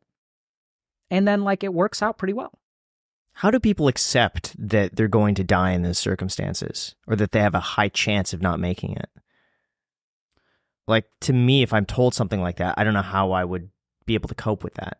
Yeah, so you wouldn't. Okay. So how do people accept it? The answer is with help. Okay. Right? So the whole point is that you're going to have people there who will help you accept it. So for whatever reason, I don't know why, I've had a lot of like terminal situations just in my practice. And this isn't necessarily my patients. It's oftentimes patients who have spouses or family members or even kids or parents who have cancer or whatever, right? So I deal with death a lot. And I think that maybe the patients come to me because I have some perspective on it. But I think this is where what we know is, like, in order to understand how to deal with death, we have to understand a little bit about what life is, what death is, and it starts with something simple as like, so Graham, let's ask you. So if you had a terminal diagnosis tomorrow, how do you think you'd respond? Terrible. In what way? I would feel like didn't live to my full potential, and there's still so much that I feel like I have to live for. Okay, so then we would talk about that. Sure. Right? And so do you think that regret can be overcome? Yeah. Okay. Right? So the theoretical thing is there. Do you think that in this life you will accomplish everything that you want to accomplish? No. Of course not. Yeah. So the basic measuring stick is the same. You can overcome regret and you're not going to accomplish everything anyway. Right? So it's doable. It's hard. Yeah. There's help. There's, for example, like the Tibetan book of living and dying. So we can also so I draw heavily on spiritual perspectives, which are really good. Yeah. So we'll talk a little bit about that and then science, if that's okay. So the first is that there are some fundamental fears. And one of the fundamental fears that we have, I forget the pronunciation of this, abhivinesha, or something like, I'm not pronouncing it right. This is the fear of death. And so there's a group of people, there's this book called the Tibetan Book of Living and Dying, where they sort of say that if you look at your life, basically all of your fears and regrets stem from the fear of death. So if we look at something as simple as a desire, why do I want this thing now? Because my time is limited, right? So if I don't get this thing now, I may not get it later, and then it may be too late. So any problem in your life where you think it's not enough, why isn't it enough? Because I won't be able to get it later. Does that make sense? I won't have enough time. Mm-hmm. I need to do it now. Oh, should I marry this person or not marry this person? I don't want to waste the best years of my life. You only have to worry about wasting the best years of your life if your life is limited. If you have an infinite amount of time, you can waste as much time as you want. And this, by the way, is why people procrastinate. The moment that you have an infinite amount of time, I can do it tomorrow, I can do it tomorrow, I can do it tomorrow, people procrastinate. So there's a certain liberation from infinity. And if we look at human beings, what is it that takes infinity away from us? It is death.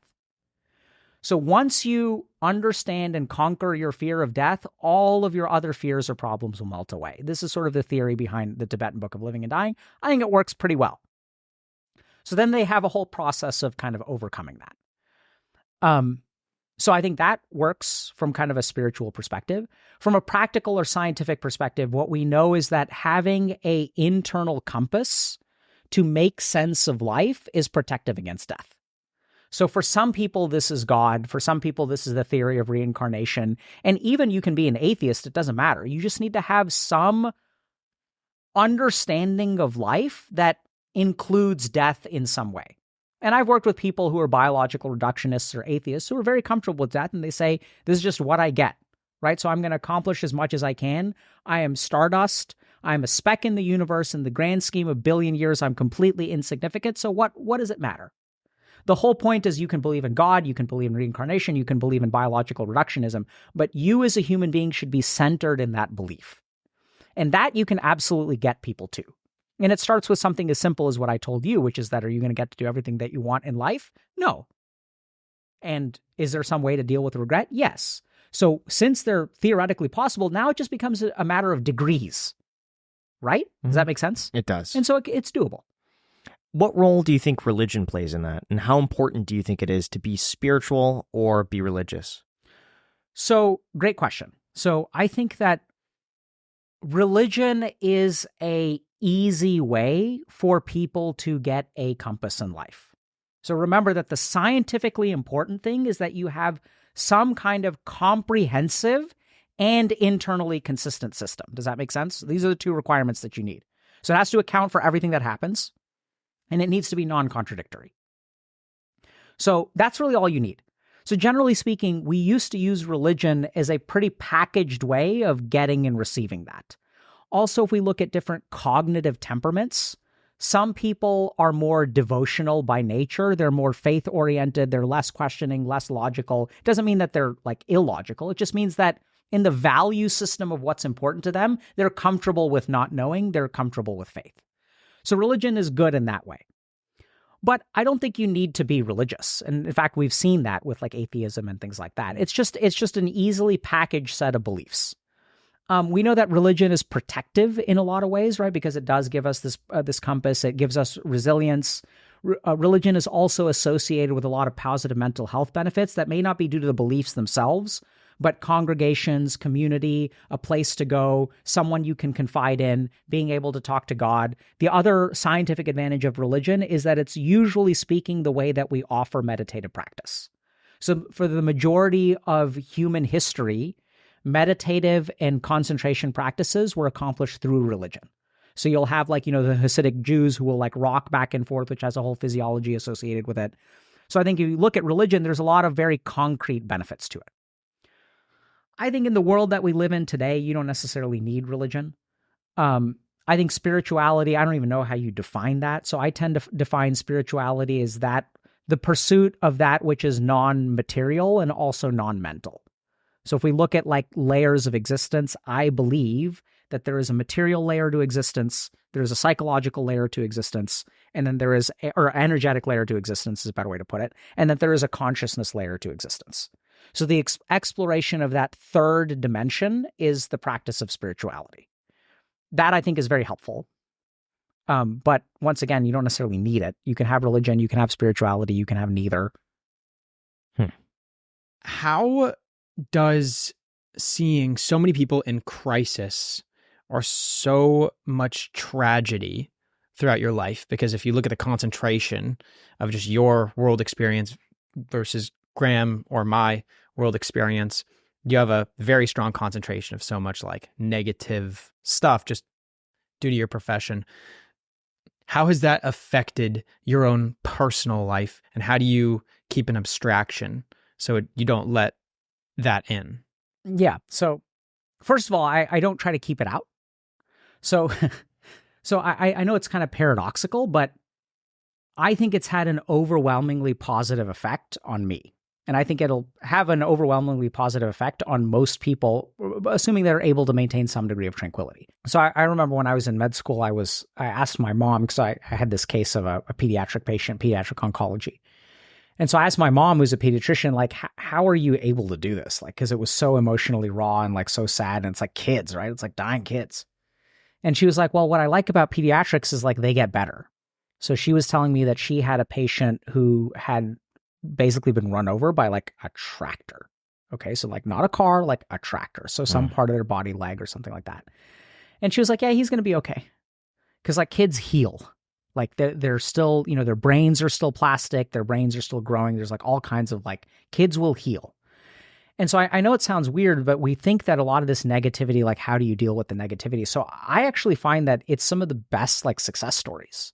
So I've had patients that have been sexually abused since childhood, who'll come in suicidal, cutting. I met them on the inpatient unit when they were kind of at their worst. And I'm thinking about one patient in particular who would say, like, I'm kind of fucked up. And so then as the weeks went by, I would start asking her, like, basically every time she came in, like, how are you today? And we'd kind of develop this rapport where she'd say, I'm fucked up or I'm less fucked up. And then over time, like, she's actually does great and like ends up, forming healthy relationships and has kids and people get better. And so I know that there's this idea that, okay, you're working with all these people who are sick. Like, how do you not get worn down? But I want y'all to just think for a second about the worst person that you've seen, that you've like gotten to know. And you take these cases, which are like probably worse than what a lot of people will see in their regular life. And you see that person get better. How does that change your perspective on life? And so if anything, I found that the more, I work with incels who end up getting laid and getting married. And then it gives you so much hope that all these people are coming in, but you've seen human beings recover. And then this is the other thing that I think sometimes we don't pay attention to. So we don't pay attention to the mechanics of what really weighs us down. And like, even if something as bad is happening, the thing going well is not necessarily what fixes people or gives people hope. It's actually sharing a negative experience. So you have these situations of people going through things like genocide or, death in the family. Like, let's use something way simpler. So the death in the family is never going to get better. Y'all get that? Like, no one's coming back to life unless you're Jesus. Mm. And yet families survive. Families actually get closer together. People like become more tightly bonded. They start to appreciate life even more, even though this negative outcome is never getting better. So I think sometimes what happens when people look at the negativity that a psychiatrist goes through is they look at this and they say, this one thing seems so scary. But the whole point is that which you don't understand is going to seem scarier. And so what I've actually found is that like the more I do this kind of work, like the easier it is. I mean, the person that y'all are seeing in front of you is I'm made from this work, right? It's seeing human beings strive and sometimes fail and sometimes succeed. But man, it gives you a ton of hope because now I know that, okay, these problems are not unsolvable. I'd probably say that out of the, several hundred patients I've worked very closely with, I'd say that 3 of them have been people that I've quote unquote failed with.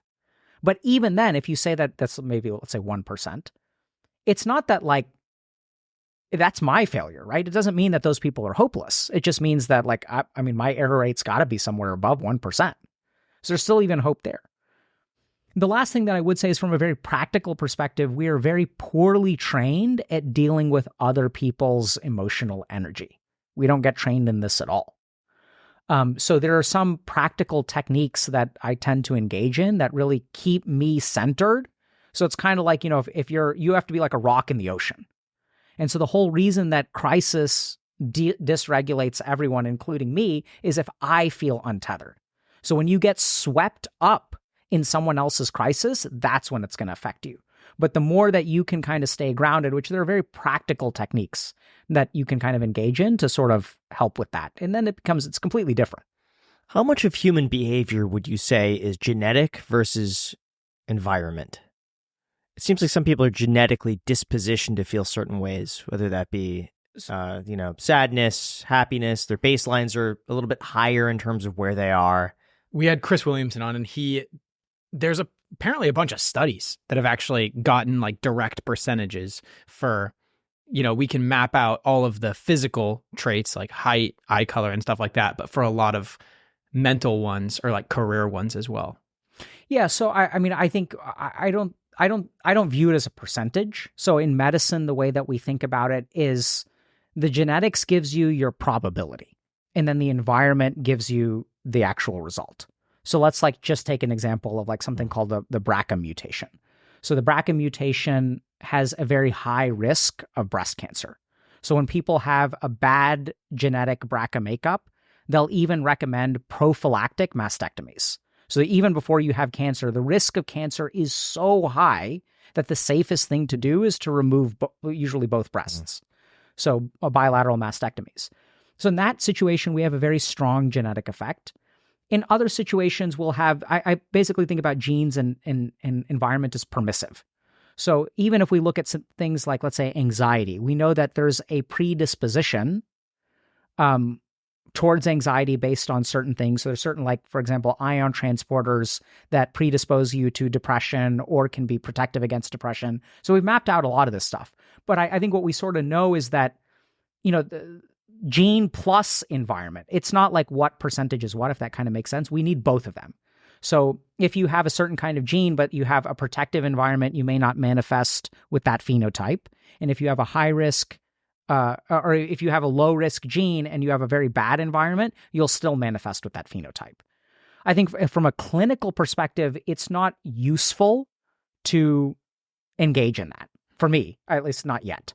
So because I can't do anything about either one, right? Mm-hmm. So we can shape environment from here on out, but like, I want to know what differences with mental health have you noticed going from small scale, like one-on-one client you, versus going public and making a YouTube channel and taking in information from a bunch of people, not only those who feel so compelled to go actually see a clinician, but those who maybe have mild interest in mental health and they go and they watch one of your YouTube videos. How has it shifted your perspective?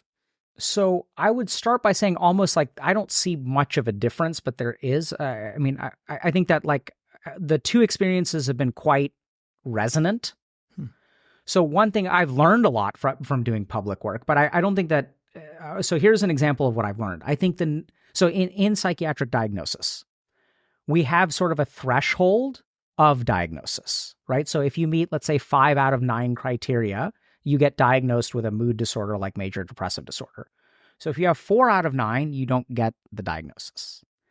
So in psychiatry, we have a very artificial binary nature to mental illness. So we say you have an anxiety disorder or you don't have an anxiety disorder. It's very binary. The one thing that I realized from doing public work is that there is a vast majority, literally over 50%, of people who have subclinical mental health illnesses. And what does that mean, subclinical? That means that they've got like 50% of the illness. So that means that there are a lot of people who are struggling in some way, but they are not struggling to the point where it impairs their function and they meet the threshold of diagnosis. So what I really found is that what I've really appreciated is that in the world today, we're so focused on mental illness, we're not focused on mental health. And that mental health is more than the treatment of mental illness. And if you want to understand why mental illness is getting worse, the main mistake we're making with mental illness, in my opinion, is that we focused on diagnosis. So we've taken this subset of the population that has 5 out of 9 things going wrong, and then we treat them. We don't do anything for people who have 1 thing wrong, 2 things wrong, 3 things wrong, or 4 things wrong. So you can get 80% of the way to a mental health diagnosis and have no support or no intervention. And when we have a society where 80% of the problems are not being addressed in the average human being, this is the problem. Right? So we don't have a mental health focused society. Hell, even psychiatry is not about mental health. It's about the alleviation or buffering against mental illness. So if you look at the physical world, we're doing a good job compared to the mental world. Look at how often we have gyms, we have healthy food, we have smoothie places, we have all kinds of places where you can get healthy food, you can exercise, you can take care of your body. How do you take care of your mind? No one knows. We even have physical education. One of your 8 classes in school is like using your body. And there isn't any class on using your mind. So I've come to an appreciation of how widespread these problems are that we ignore in psychiatry. Do you think that's just because physical bodies tend to respond the same way, but our minds don't? No. No? Our minds respond the same way too. But don't you feel like everyone is so individualized? Like you could tell one person something, they're not going to get it. You could tell another person something, you're not going to get it. But if you reframe it in such a way that's personalized to them, maybe then it clicks. Like I feel like everyone's minds are kind of wired differently. Well, everyone's bodies are kind of wired differently, right? To a certain degree, but I think if you put people, let's say, like on the treadmill walking, 5 miles a day, a lot of them are going to have similar results. Or you give them the same weights based on their height, they're going to have similar results. I think the same is true of the mind. I think the problem is that our understanding of the body far outweighs our understanding of the mind. So if you look at it, like we know that, like, so let's just take a biological reductionist view for a second. So like, how different is your brain from Jack's brain? Pretty much the same. We all have an amygdala. We all have a nucleus accumbens. We all have a frontal lobe. We know that there are certain changes in the way that things are connected, but that's true of the physical body as well. We know some people have kidneys that don't work quite as well. Some people have livers that do this. We know that some people will have, they're literally the way that their blood vessels are wired or is actually like different. There are variations in the way that, does your right coronary artery feed this percentage of your heart or does it feed this percentage of your heart? There's a lot of variation within people's bodies. And you can know this because you can look at two people and no two people look exactly the same. I would say the same is true of the mind. The fundamental pieces of the mind are the same. So this is where I would kind of say that, like, you say, okay, you have to phrase things this way, you have to phrase things that way. I would say that the physical analogy of that is, sure, if you force everyone to lift weights, but like look at people's preferences for exercise. If you want to practically get someone to exercise, some people like swimming, some people like lifting weights, some people like jogging, some people like running, like it depends, right? So I've actually found that, the whole reason that I can do my job is because I can meet a new person and I have some idea of how their mind works. And that's true of all therapists. We know that there are things like automatic thoughts. We know of the impact of trauma. We know what trauma affects in your brain, all this kind of stuff. Got it.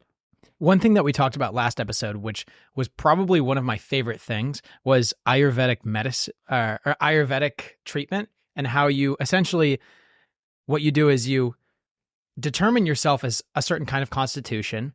And then based off of that constitution, you can remedy any ailment based off of like some archetypal medicine treatment for that exact constitution. How would you describe the pros and cons of Ayurvedic medicine relative to Western medicine?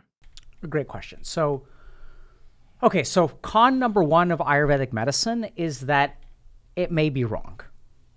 So like if we look at the biggest advantage of Western allopathic, or what we would call scientific medicine, is it is the most reliable system that humanity has ever developed. So if you look at medicine, 99% of what we believe in Western medicine has historically been wrong. But we are also the system of medicine that is the best at detecting our own errors. This is, I think, the best thing about science. So if you look at like science and we look at medicine, for example, we had this medication called thalidomide. And man, thalidomide was great for nausea. It was so good for nausea. And we used it in patients with cancer. And we're like, this is a miracle drug, nausea. And so then some doctor was like, you know what? You know who else gets nauseous a lot? You know who gets nauseous a lot? People that take the drug? No, that's what it cures. Pregnant ladies. So they're like, oh, like morning sickness. This is great. Let's start giving these pregnant ladies thalidomide. And it turns out that when you start giving pregnant ladies thalidomide, they give birth to babies without arms or legs. Right? So we had this miracle drug, and then Western medicine realized that this is bad. So if you look at what's really good about Western medicine, we're pretty confident that we're right. So the first problem with Ayurveda is that we don't know which parts of Ayurveda are like more correct and which parts are less correct. So we know, for example, that Ayurveda has some treatments where they'll administer heavy metals. And they believe that if you take something like mercury or arsenic, and then you boil it in clarified cow's butter for 6 hours, that makes the arsenic safe. So they'll have a lot of these different beliefs and interventions that we just don't know what's actually working and what doesn't. That's the biggest weakness with Ayurveda. There isn't a whole lot of evidence base for the fundamental theories of Ayurveda because they're non-physical, which is kind of weird. But so that's really the biggest weakness. We don't know really what works, what doesn't. We don't know how correct or incorrect it is from an objective level because that's just not how they operate, which is maybe a conversation for a different day. The biggest advantage, which I think Western medicine is moving towards Ayurveda, is that in Western medicine, we separate a disease process from a person. So we have treatments for depression, right? So we can say that this is population-based medicine. We can take 1,000 people with depression. We can give them SSRIs, and we will see a, let's say, 40% improvement in depressive symptoms. This is a population-based approach. All science can tell us, or Western medicine can tell us. Western medicine cannot make predictions about an individual because it is based on a population. Now, the interesting thing about Ayurveda is Ayurveda says that a disease cannot exist outside of a person. And so what they do in their system of medicine is treatment is very individualized. Now, this is something that is so hard to understand because we think that Western medicine is individualized, but this is sort of like if you've grown up eating, speaking English, the concept, if you've never heard of a different language, you can't imagine what a different language would be like. So I'll try to explain this. We try to think that in Western medicine, a disease obviously can be, exists within people, right? But that's not actually how we treat it. So I'll give you all an example. In Western medicine, the gold standard of how we collect information is something called a randomized controlled trial, or RCT. Have y'all heard of this? Mm-mm. Okay. So randomized controlled trial is like the best level of evidence. So in a randomized controlled trial, do y'all know what controlled means? Mm-hmm. What does it mean? That means it's the group that hasn't been affected by something. Yeah. So what we try to do is not just that, but we try to control for all of the variables. So what we try to do is control for age, we control for race, we control for ethnicity, we control for socioeconomic status, we remove some people from the trial. So for example, if we're doing a trial on depression, we'll remove people who are in heart failure. Does that make sense? Mm-hmm. Because the heart failure will mess up the trial. So if you really look at what controlling does, it removes individuality. Does that make sense? Mm-hmm. Because all the individual factors we're removing, because we're trying to isolate the disease process, and we're trying to remove all individuality from the equation. And so then what we end up with is an objective, population-based answer, which works on average. But since we've removed all individuality from the equation, we can't practice individual medicine because all we have is general conclusions. Ayurveda is the exact opposite. So Ayurveda says individuality is paramount, and that you cannot, depression in two different people will look different, will manifest in different ways. And I think this is what we practically find as clinicians is we have to become miniature amateur Ayurvedic physicians because we know that actual patients don't respond to the medication the way that they're supposed to in trials. So the good thing about Ayurveda is that it's very individualized, which means that you can make better predictions faster because our system of diagnosis is not of a disease, it's of a person. So how is this person different? And so we can make our interventions that are more tailored to an individual as opposed to treating a disease. Because if 10 people walk into a psychopharmacologist's office, they get diagnosed with depression, the psychopharmacologist will give all 10 of them the same medicine. Whereas an Ayurvedic physician will give different people different medications or interventions, even for the same symptom of ulcers. Because they'll say that in ulcers, in this person, they have a hyperactive immune system. In this person, they have this problem. In this person, they have this problem. And even though the symptom is the same, the treatment will actually be different because they don't work on the level of symptom. They work on the level of what is the root problem within the person. So how can someone find out more about Ayurvedic medicine? How would you recommend, what resource? And on top of, I know that's kind of a weird question, but I'm sure a lot of people, their interest is going to be piqued by this and they want to look further into it. And then on top of that, just broadly, which classifications are there and how do you know which one you are? Okay, so great questions, but real problematic answers. So the first problem, so now we get to another problem with Ayurvedic medicine, which is that Western medicine has a very good skill floor. So we do not let people become doctors unless there is a minimum level of competence. The problem in the Ayurvedic system is that my sense is that there's a high degree of variability between Ayurvedic practitioners. So there isn't, I think that a lot of Ayurvedic doctors may not be very good. It's hard for me to really judge, but I think that one thing we're really good at in the West is standardization. So if you if you buy a car, the car is going to be pretty reliable. I have a bottle of water here. I'm pretty sure, I know what, the solute concentration is going to be pretty reliable. In the West, we're all about standardizing, not about individualizing. So that's where I would give people caution to explore Ayurveda because even as a medical doctor and an expert in evidence-based complementary alternative medicine, whatever that means, I am hesitant. I'm careful about when I recommend Ayurveda to patients because there is so much variability. I've seen some people who really don't know what they're talking about, some people who know what they're talking about. I myself see an Ayurvedic physician. I send all my family's members to an Ayurvedic physician. I had some really bad post-COVID symptoms, which my Western doctor couldn't really do much about. And my Ayurvedic doctor had me back to normal in 30 days. And there's also some really interesting research that they have where Ayurvedic doctors claim that they can predict which based on your constitution, what kind of complications of COVID you'll have. So I don't know if you guys remember this, but some people will get brain fog, some people will get clots, some people will get lung problems, and they can predict and apparently intervene. But I haven't seen good data to support that because their research infrastructure is also not very good. So where can you go to learn about Ayurveda? I think that David Frawley has a book called Ayurvedic Healing, which I think is really good because it's someone who speaks English, first of all, and also understands Ayurveda pretty well.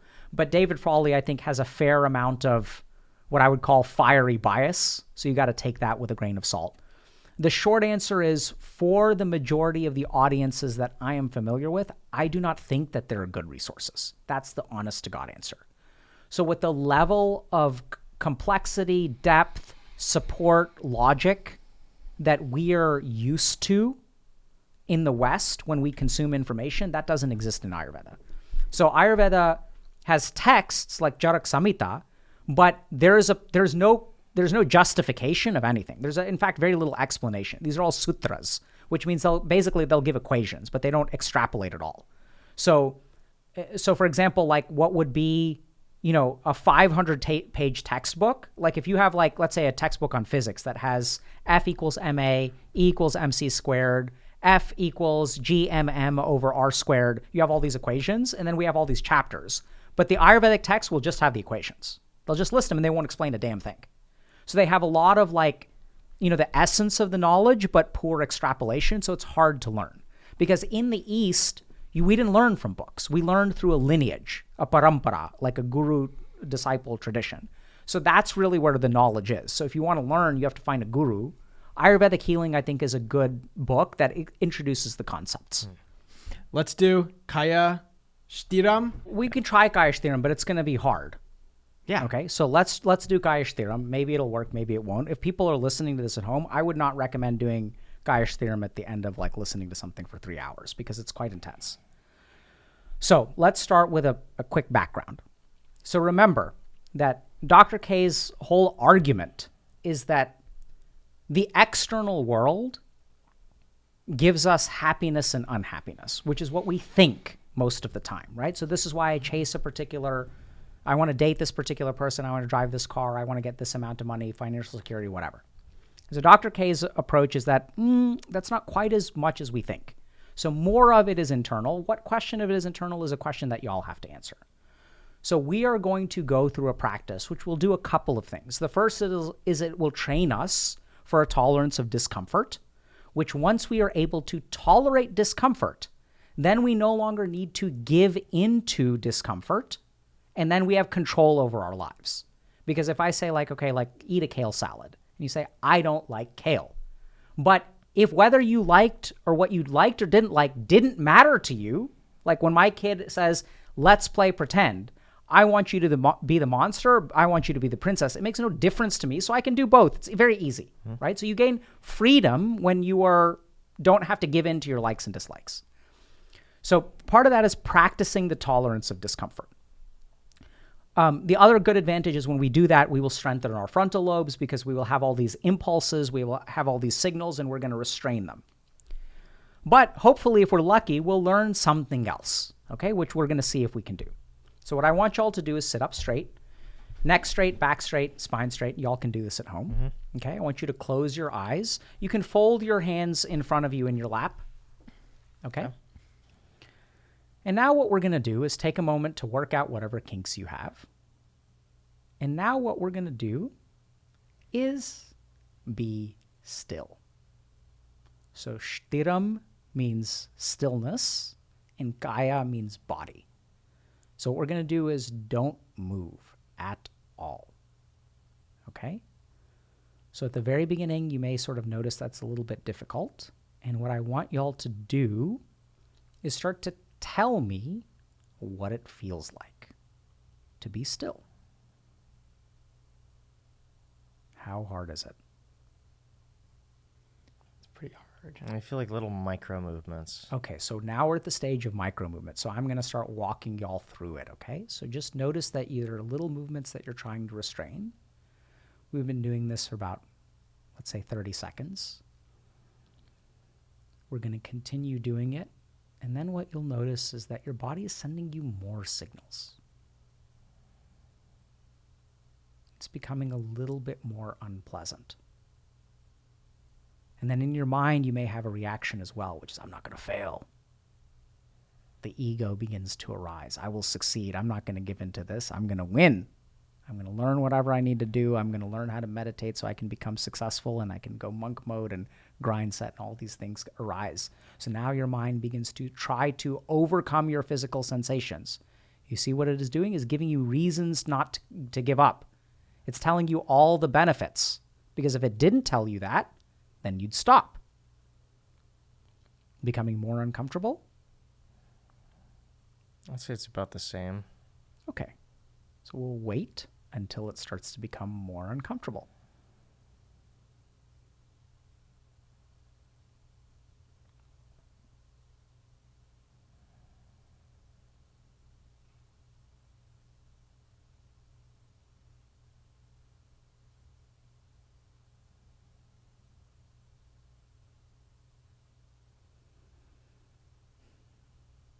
Y'all let me know. I'm worried I could do this for a while. I'm not particularly comfortable right now. All right. Okay. Right, so you feel the discomfort, right? And what do you want to do, Jack? So no creasing your eyebrow. No. Yeah, there you go. Right, so tell me your experience, Jack. What I want to do right now? Mm-hmm. Or what do you feel like? I mean, it's so hard not to. What do I feel like? What do you feel in your body? What are the signals that your body is sending you? That it just wants to like start kind of like running around, expelling energy. Okay. So now what I want you to, both of y'all to do is I want you to start to breathe in slowly. Feel the cold air as it enters your nostril, and then as you exhale, you feel the warmth. And now breathe again.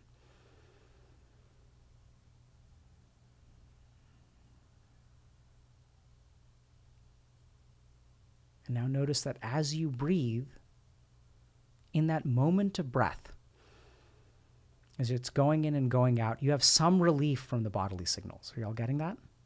Mm-hmm. Right? So now, like, what's starting to happen is in between breaths, there's like more torture. You're starting to feel like, the aches, pains, nervous energy. You're starting to feel uncomfortable. But as you breathe in, notice that that gets a little bit better. So now sink into that breath. This is going to be your boat in a storm. So you're going to get rocked around, but you have one area of stability. Lean into that breath. Nice, deep breath. Feel that coolness come in. See it kind of flush into you. And breathe out. Maintaining perfect stillness of the body. It's going to be difficult, but you've got this one anchor. This is going to keep you tied.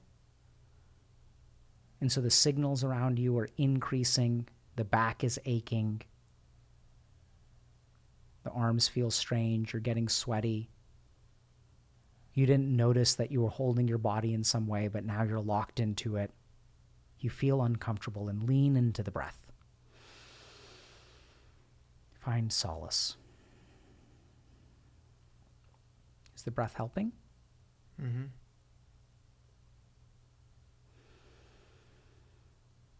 And then now what's going to happen is things are going to get harder. Are things getting harder? I would say I'm still in the breath is just nice. Okay. So now let's wait for things to get harder.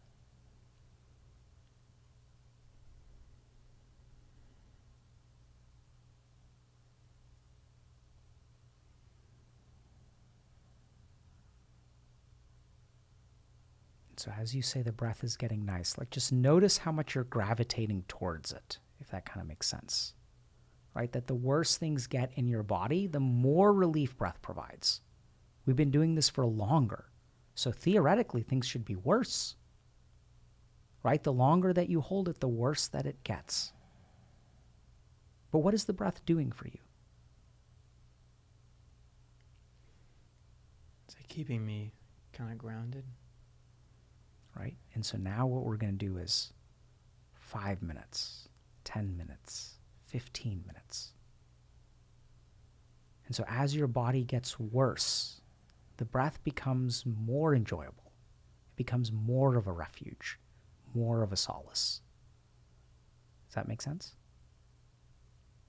Mm-hmm. So now I'll leave you all here. We don't have to continue more, but this is the purpose of the practice. So you can go ahead and come back. And the crazy thing there, so here's what I want y'all to really understand. You breathe. How did it feel to breathe? Pretty good. It was really relaxing for me. I had no difficulty whatsoever. Okay. Yeah. So more for you than for you. So this is where meditation is to be individualized. But see, breath gives you, like, the only thing that was holding you was the breath, right? Mm-hmm. And so if we think about it, we go our entire lives breathing, but how much do we enjoy it? Not a one, not at all. We take it for granted. And yet look at how much joy, relief. Like, I don't know about y'all, we didn't do it long enough because of, but really you do Kaya-Sthira for 15 minutes and it becomes a torture. And as you do Kaya-Sthira for 15 minutes and it's torturous, the breath becomes a salve. It becomes cooling. It becomes a refuge. It becomes ecstatic. And what are we actually doing here? We're experiencing suffering and ecstasy at the same time, in the same moment. And what is giving us ecstasy? Is it $1 million? Is it a Lambo? Is it big guns? No, it's all it is our breath. So the really powerful thing about Kaya-Sthira, which if you do this practice for 15 minutes, 20 minutes, 30 minutes without moving, you will discover that there is ecstasy from breath alone. You don't need anything. And once you practice this every day for like a month, where you're sitting still for 20 minutes, and it's a torture, it's a torture, it's a torture. And then even you can try holding your breath, and holy shit, you're going to put yourself in so much pain, and then breathe. And then you'll begin to realize that, like, how deeply uncomfortable is this, and how much pleasure comes from, and what are we doing? We are doing nothing. You're not doing anything. You're not succeeding. You're not failing. You're doing, literally, you are sitting there with your eyes closed. And look at the struggle. Everything is internal. The relief is internal. The victory is internal. The failure is internal. If someone looks from the outside, what are they going to see? Nothing. What benefit is this going to give you? Nothing. But you can fight an entire war within yourself. You can find victory. You can find relief. You can find solace. And once you realize this, holy shit, whatever the external world throws at you doesn't matter because you have it all in here. You can create ecstasy anytime you want to, right in here. And all you need is your breath. Kaya-Sthira will teach you this. So you asked a question earlier. You guys have been asking the whole time, how do you get someone to understand? What do you do? I can't explain it. You just have to do it. Right? If you really do Kaya-Sthira or some other meditative practice, you will discover that literally your experience of life is internal. I don't know if this makes sense, but you look at the outside world and you think something brings you happiness or unhappiness. But how? What literally happens? So if I look at a piece of paper that's a test and it has an A on it, this is ink on a piece of paper. How does this bring happiness? It's ink on a piece of paper. It brings happiness how? Because this I see. So I have a sight of something. Does this visual stimulus? Is this pleasurable to the eyes? Do I look at this and say, wow, look at this piece of paper with an A on it. What a work of art. Look at how wonderful it is. No. Where does the happiness come from? So it's not the eyes. It's not the paper. Then where can it come from? Inside. Mm-hmm. It is the association that I have with this. What this means to me. It is the meaning that I attach to a piece of paper, which is what brings the happiness. So I had a patient who was upset that she didn't have a thigh gap. Do you guys know what a thigh gap is? Right? And so, like, this is something that is in her mind. I'm not saying that people won't treat her differently. The world will treat you whatever way that it wants to. But make no mistake that the world can treat you a particular way. It doesn't have to be, like I'm walking down the street and a homeless person tells me I'm a dumbass. This is an insult. Do I get bent out of shape? Do some people get bent out of shape? Absolutely. Do other people be like, wow, this person's crazy? The stimulus is the same. It is the way that you respond to it that dictates whether you get into an argument with a homeless person or you just continue walking by. So all of this is what's crazy is I'm going to go ahead and say 99% because I can't say 100%. Yeah. But all of these things, you guys talk about money. What is money? It's a number in a bank account. Could you control inflation? Maybe it'll be worth half as much. What if the market goes down? What if the market crashes? What if there's a nuclear war? There's all kinds of things that we get caught up in all this stuff. But if you really look at yourself, all of your unhappiness doesn't happen from the outside. Something from the outside enters the inside. It crosses a barrier. And when it crosses a barrier, you attach things to it. And it is what you attach to the outside world, that is where your suffering or joy comes from. Right? If I get a phone call from a friend of mine and says, hey, fucker, what's up? The signal is the same. It is, what does the hey, fucker mean to me? So this is what's crazy. And then if you really think about it, we think that but the world is this way. But hold on a second. When the world conditions you, what is it actually doing? It is shaping your internal reaction. That's what conditioning is. But it's not the world. The world shapes your internal reaction. Your internal reaction results in happiness or sadness. So all you need to do is recondition yourself. Recondition yourself, and no amount of suffering in the world will affect you. Right? So you asked me a question earlier, how do I do it with all these suicidal people all the time? It's because when this person does well, I condition myself. I say, look at this. Isn't this amazing? That this person was so screwed in life, and look at what they can accomplish. Look at the testament of the human spirit. And if someone else comes along, now everything comes full circle because we talk about cognitive reframing. It is the way that you choose to see the world, which ultimately determines your experience of life. When we talk about the internet, what is the basic problem with the internet? The internet removes our ability to see the world the way that it is. It biases us. That's what it's doing. We're all getting shaped, conditioned by the internet. This is why people are upset about thigh gaps. People have had no thigh gap for the history of humanity, and human beings have been okay with it. And then people will say, but this is the world that I live in, and people will judge me. But how much do you care about other people's judgment? That can be shaped, right? Mm-hmm. So all of this starts very simply with Gaesch theorem. Gaesch theorem will change the way that you experience something fundamental as breath. That which you take for granted, which brings you no joy, no pleasure, nothing. It is a completely neutral stimulus. You can find joy in that. And if you can find joy in the completely neutral, and even then in Gaesch theorem, you will long for the practice because you'll love that joy, you'll tolerate the discomfort, and you will love the practice, and you will choose to sit down for 20 minutes and torture your body for 20 minutes as it cries out to you that I want to move, I want to move, I want to move. Holy shit, if you can do that, then nothing will stop you. Because anything that the world says, your mind will tell you this will hurt, it will not stop you. Because hurt is nothing to you. It is the way that you deal with it.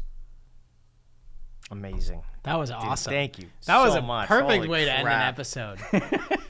This has been one of the best, I think the best podcast. First of all, it's the longest podcast we've ever done, but this is one of the few where it's just time seems to have stopped. Beginning to end. Yeah. Okay. Thank you so much. Thank you. That was incredible. Anything you want to talk about? I know the book, and you're writing another one right now. I mean, so we have a guide to trauma coming out. So I think that a lot of people who want to understand see, here's one thing to understand. So when we look at psychiatry, we think it's in the mind. But the one thing that I've learned about trauma is that so much of it is physiological. So I think part of the reason that mental health is getting worse is because we try to treat mental health only in the mind. But the mind exists within a body. There's a whole nervous system that contributes to the function of your mind. So we made a guide on trauma because I have seen some amazing results when people start focusing on the whole dimension of a human being, which is kind of what we dig into, like how to rewire your physiology, how to change your thinking. A lot of this conditional thinking that we kind of talk about, we explain how to sort of shape all that stuff. So there's a lot of stuff in there because if you really look at trauma, what trauma is it is the way that you adapt to your circumstances. So you change as a human being when you survive trauma. And those adaptations become maladaptations. So the trauma guide is really our best attempt at teaching people how human beings get wired. And once you understand how the wiring happens, it will help you rewire. Perfect. So we'll link to all of your information down below in the description, whatever you want there. It'll be there. Thank you so much. If you've actually made it to the very end of the episode, if you're actually watching this right now, please comment. Let us know how many people made it to the very end of this. We really appreciate it. If you're not already subscribed, also just make sure to subscribe because it's totally free. We're closing in on 1 million subscribers. So if you want to be a part of that, it's free. Just click the button. Thank you so much. Shout out Caleb Hammer for letting us use his studio. Thanks, Shout Caleb. out Noah for being behind the Thank monitor Noah. right now. Working for free. Thank you guys. Till next time.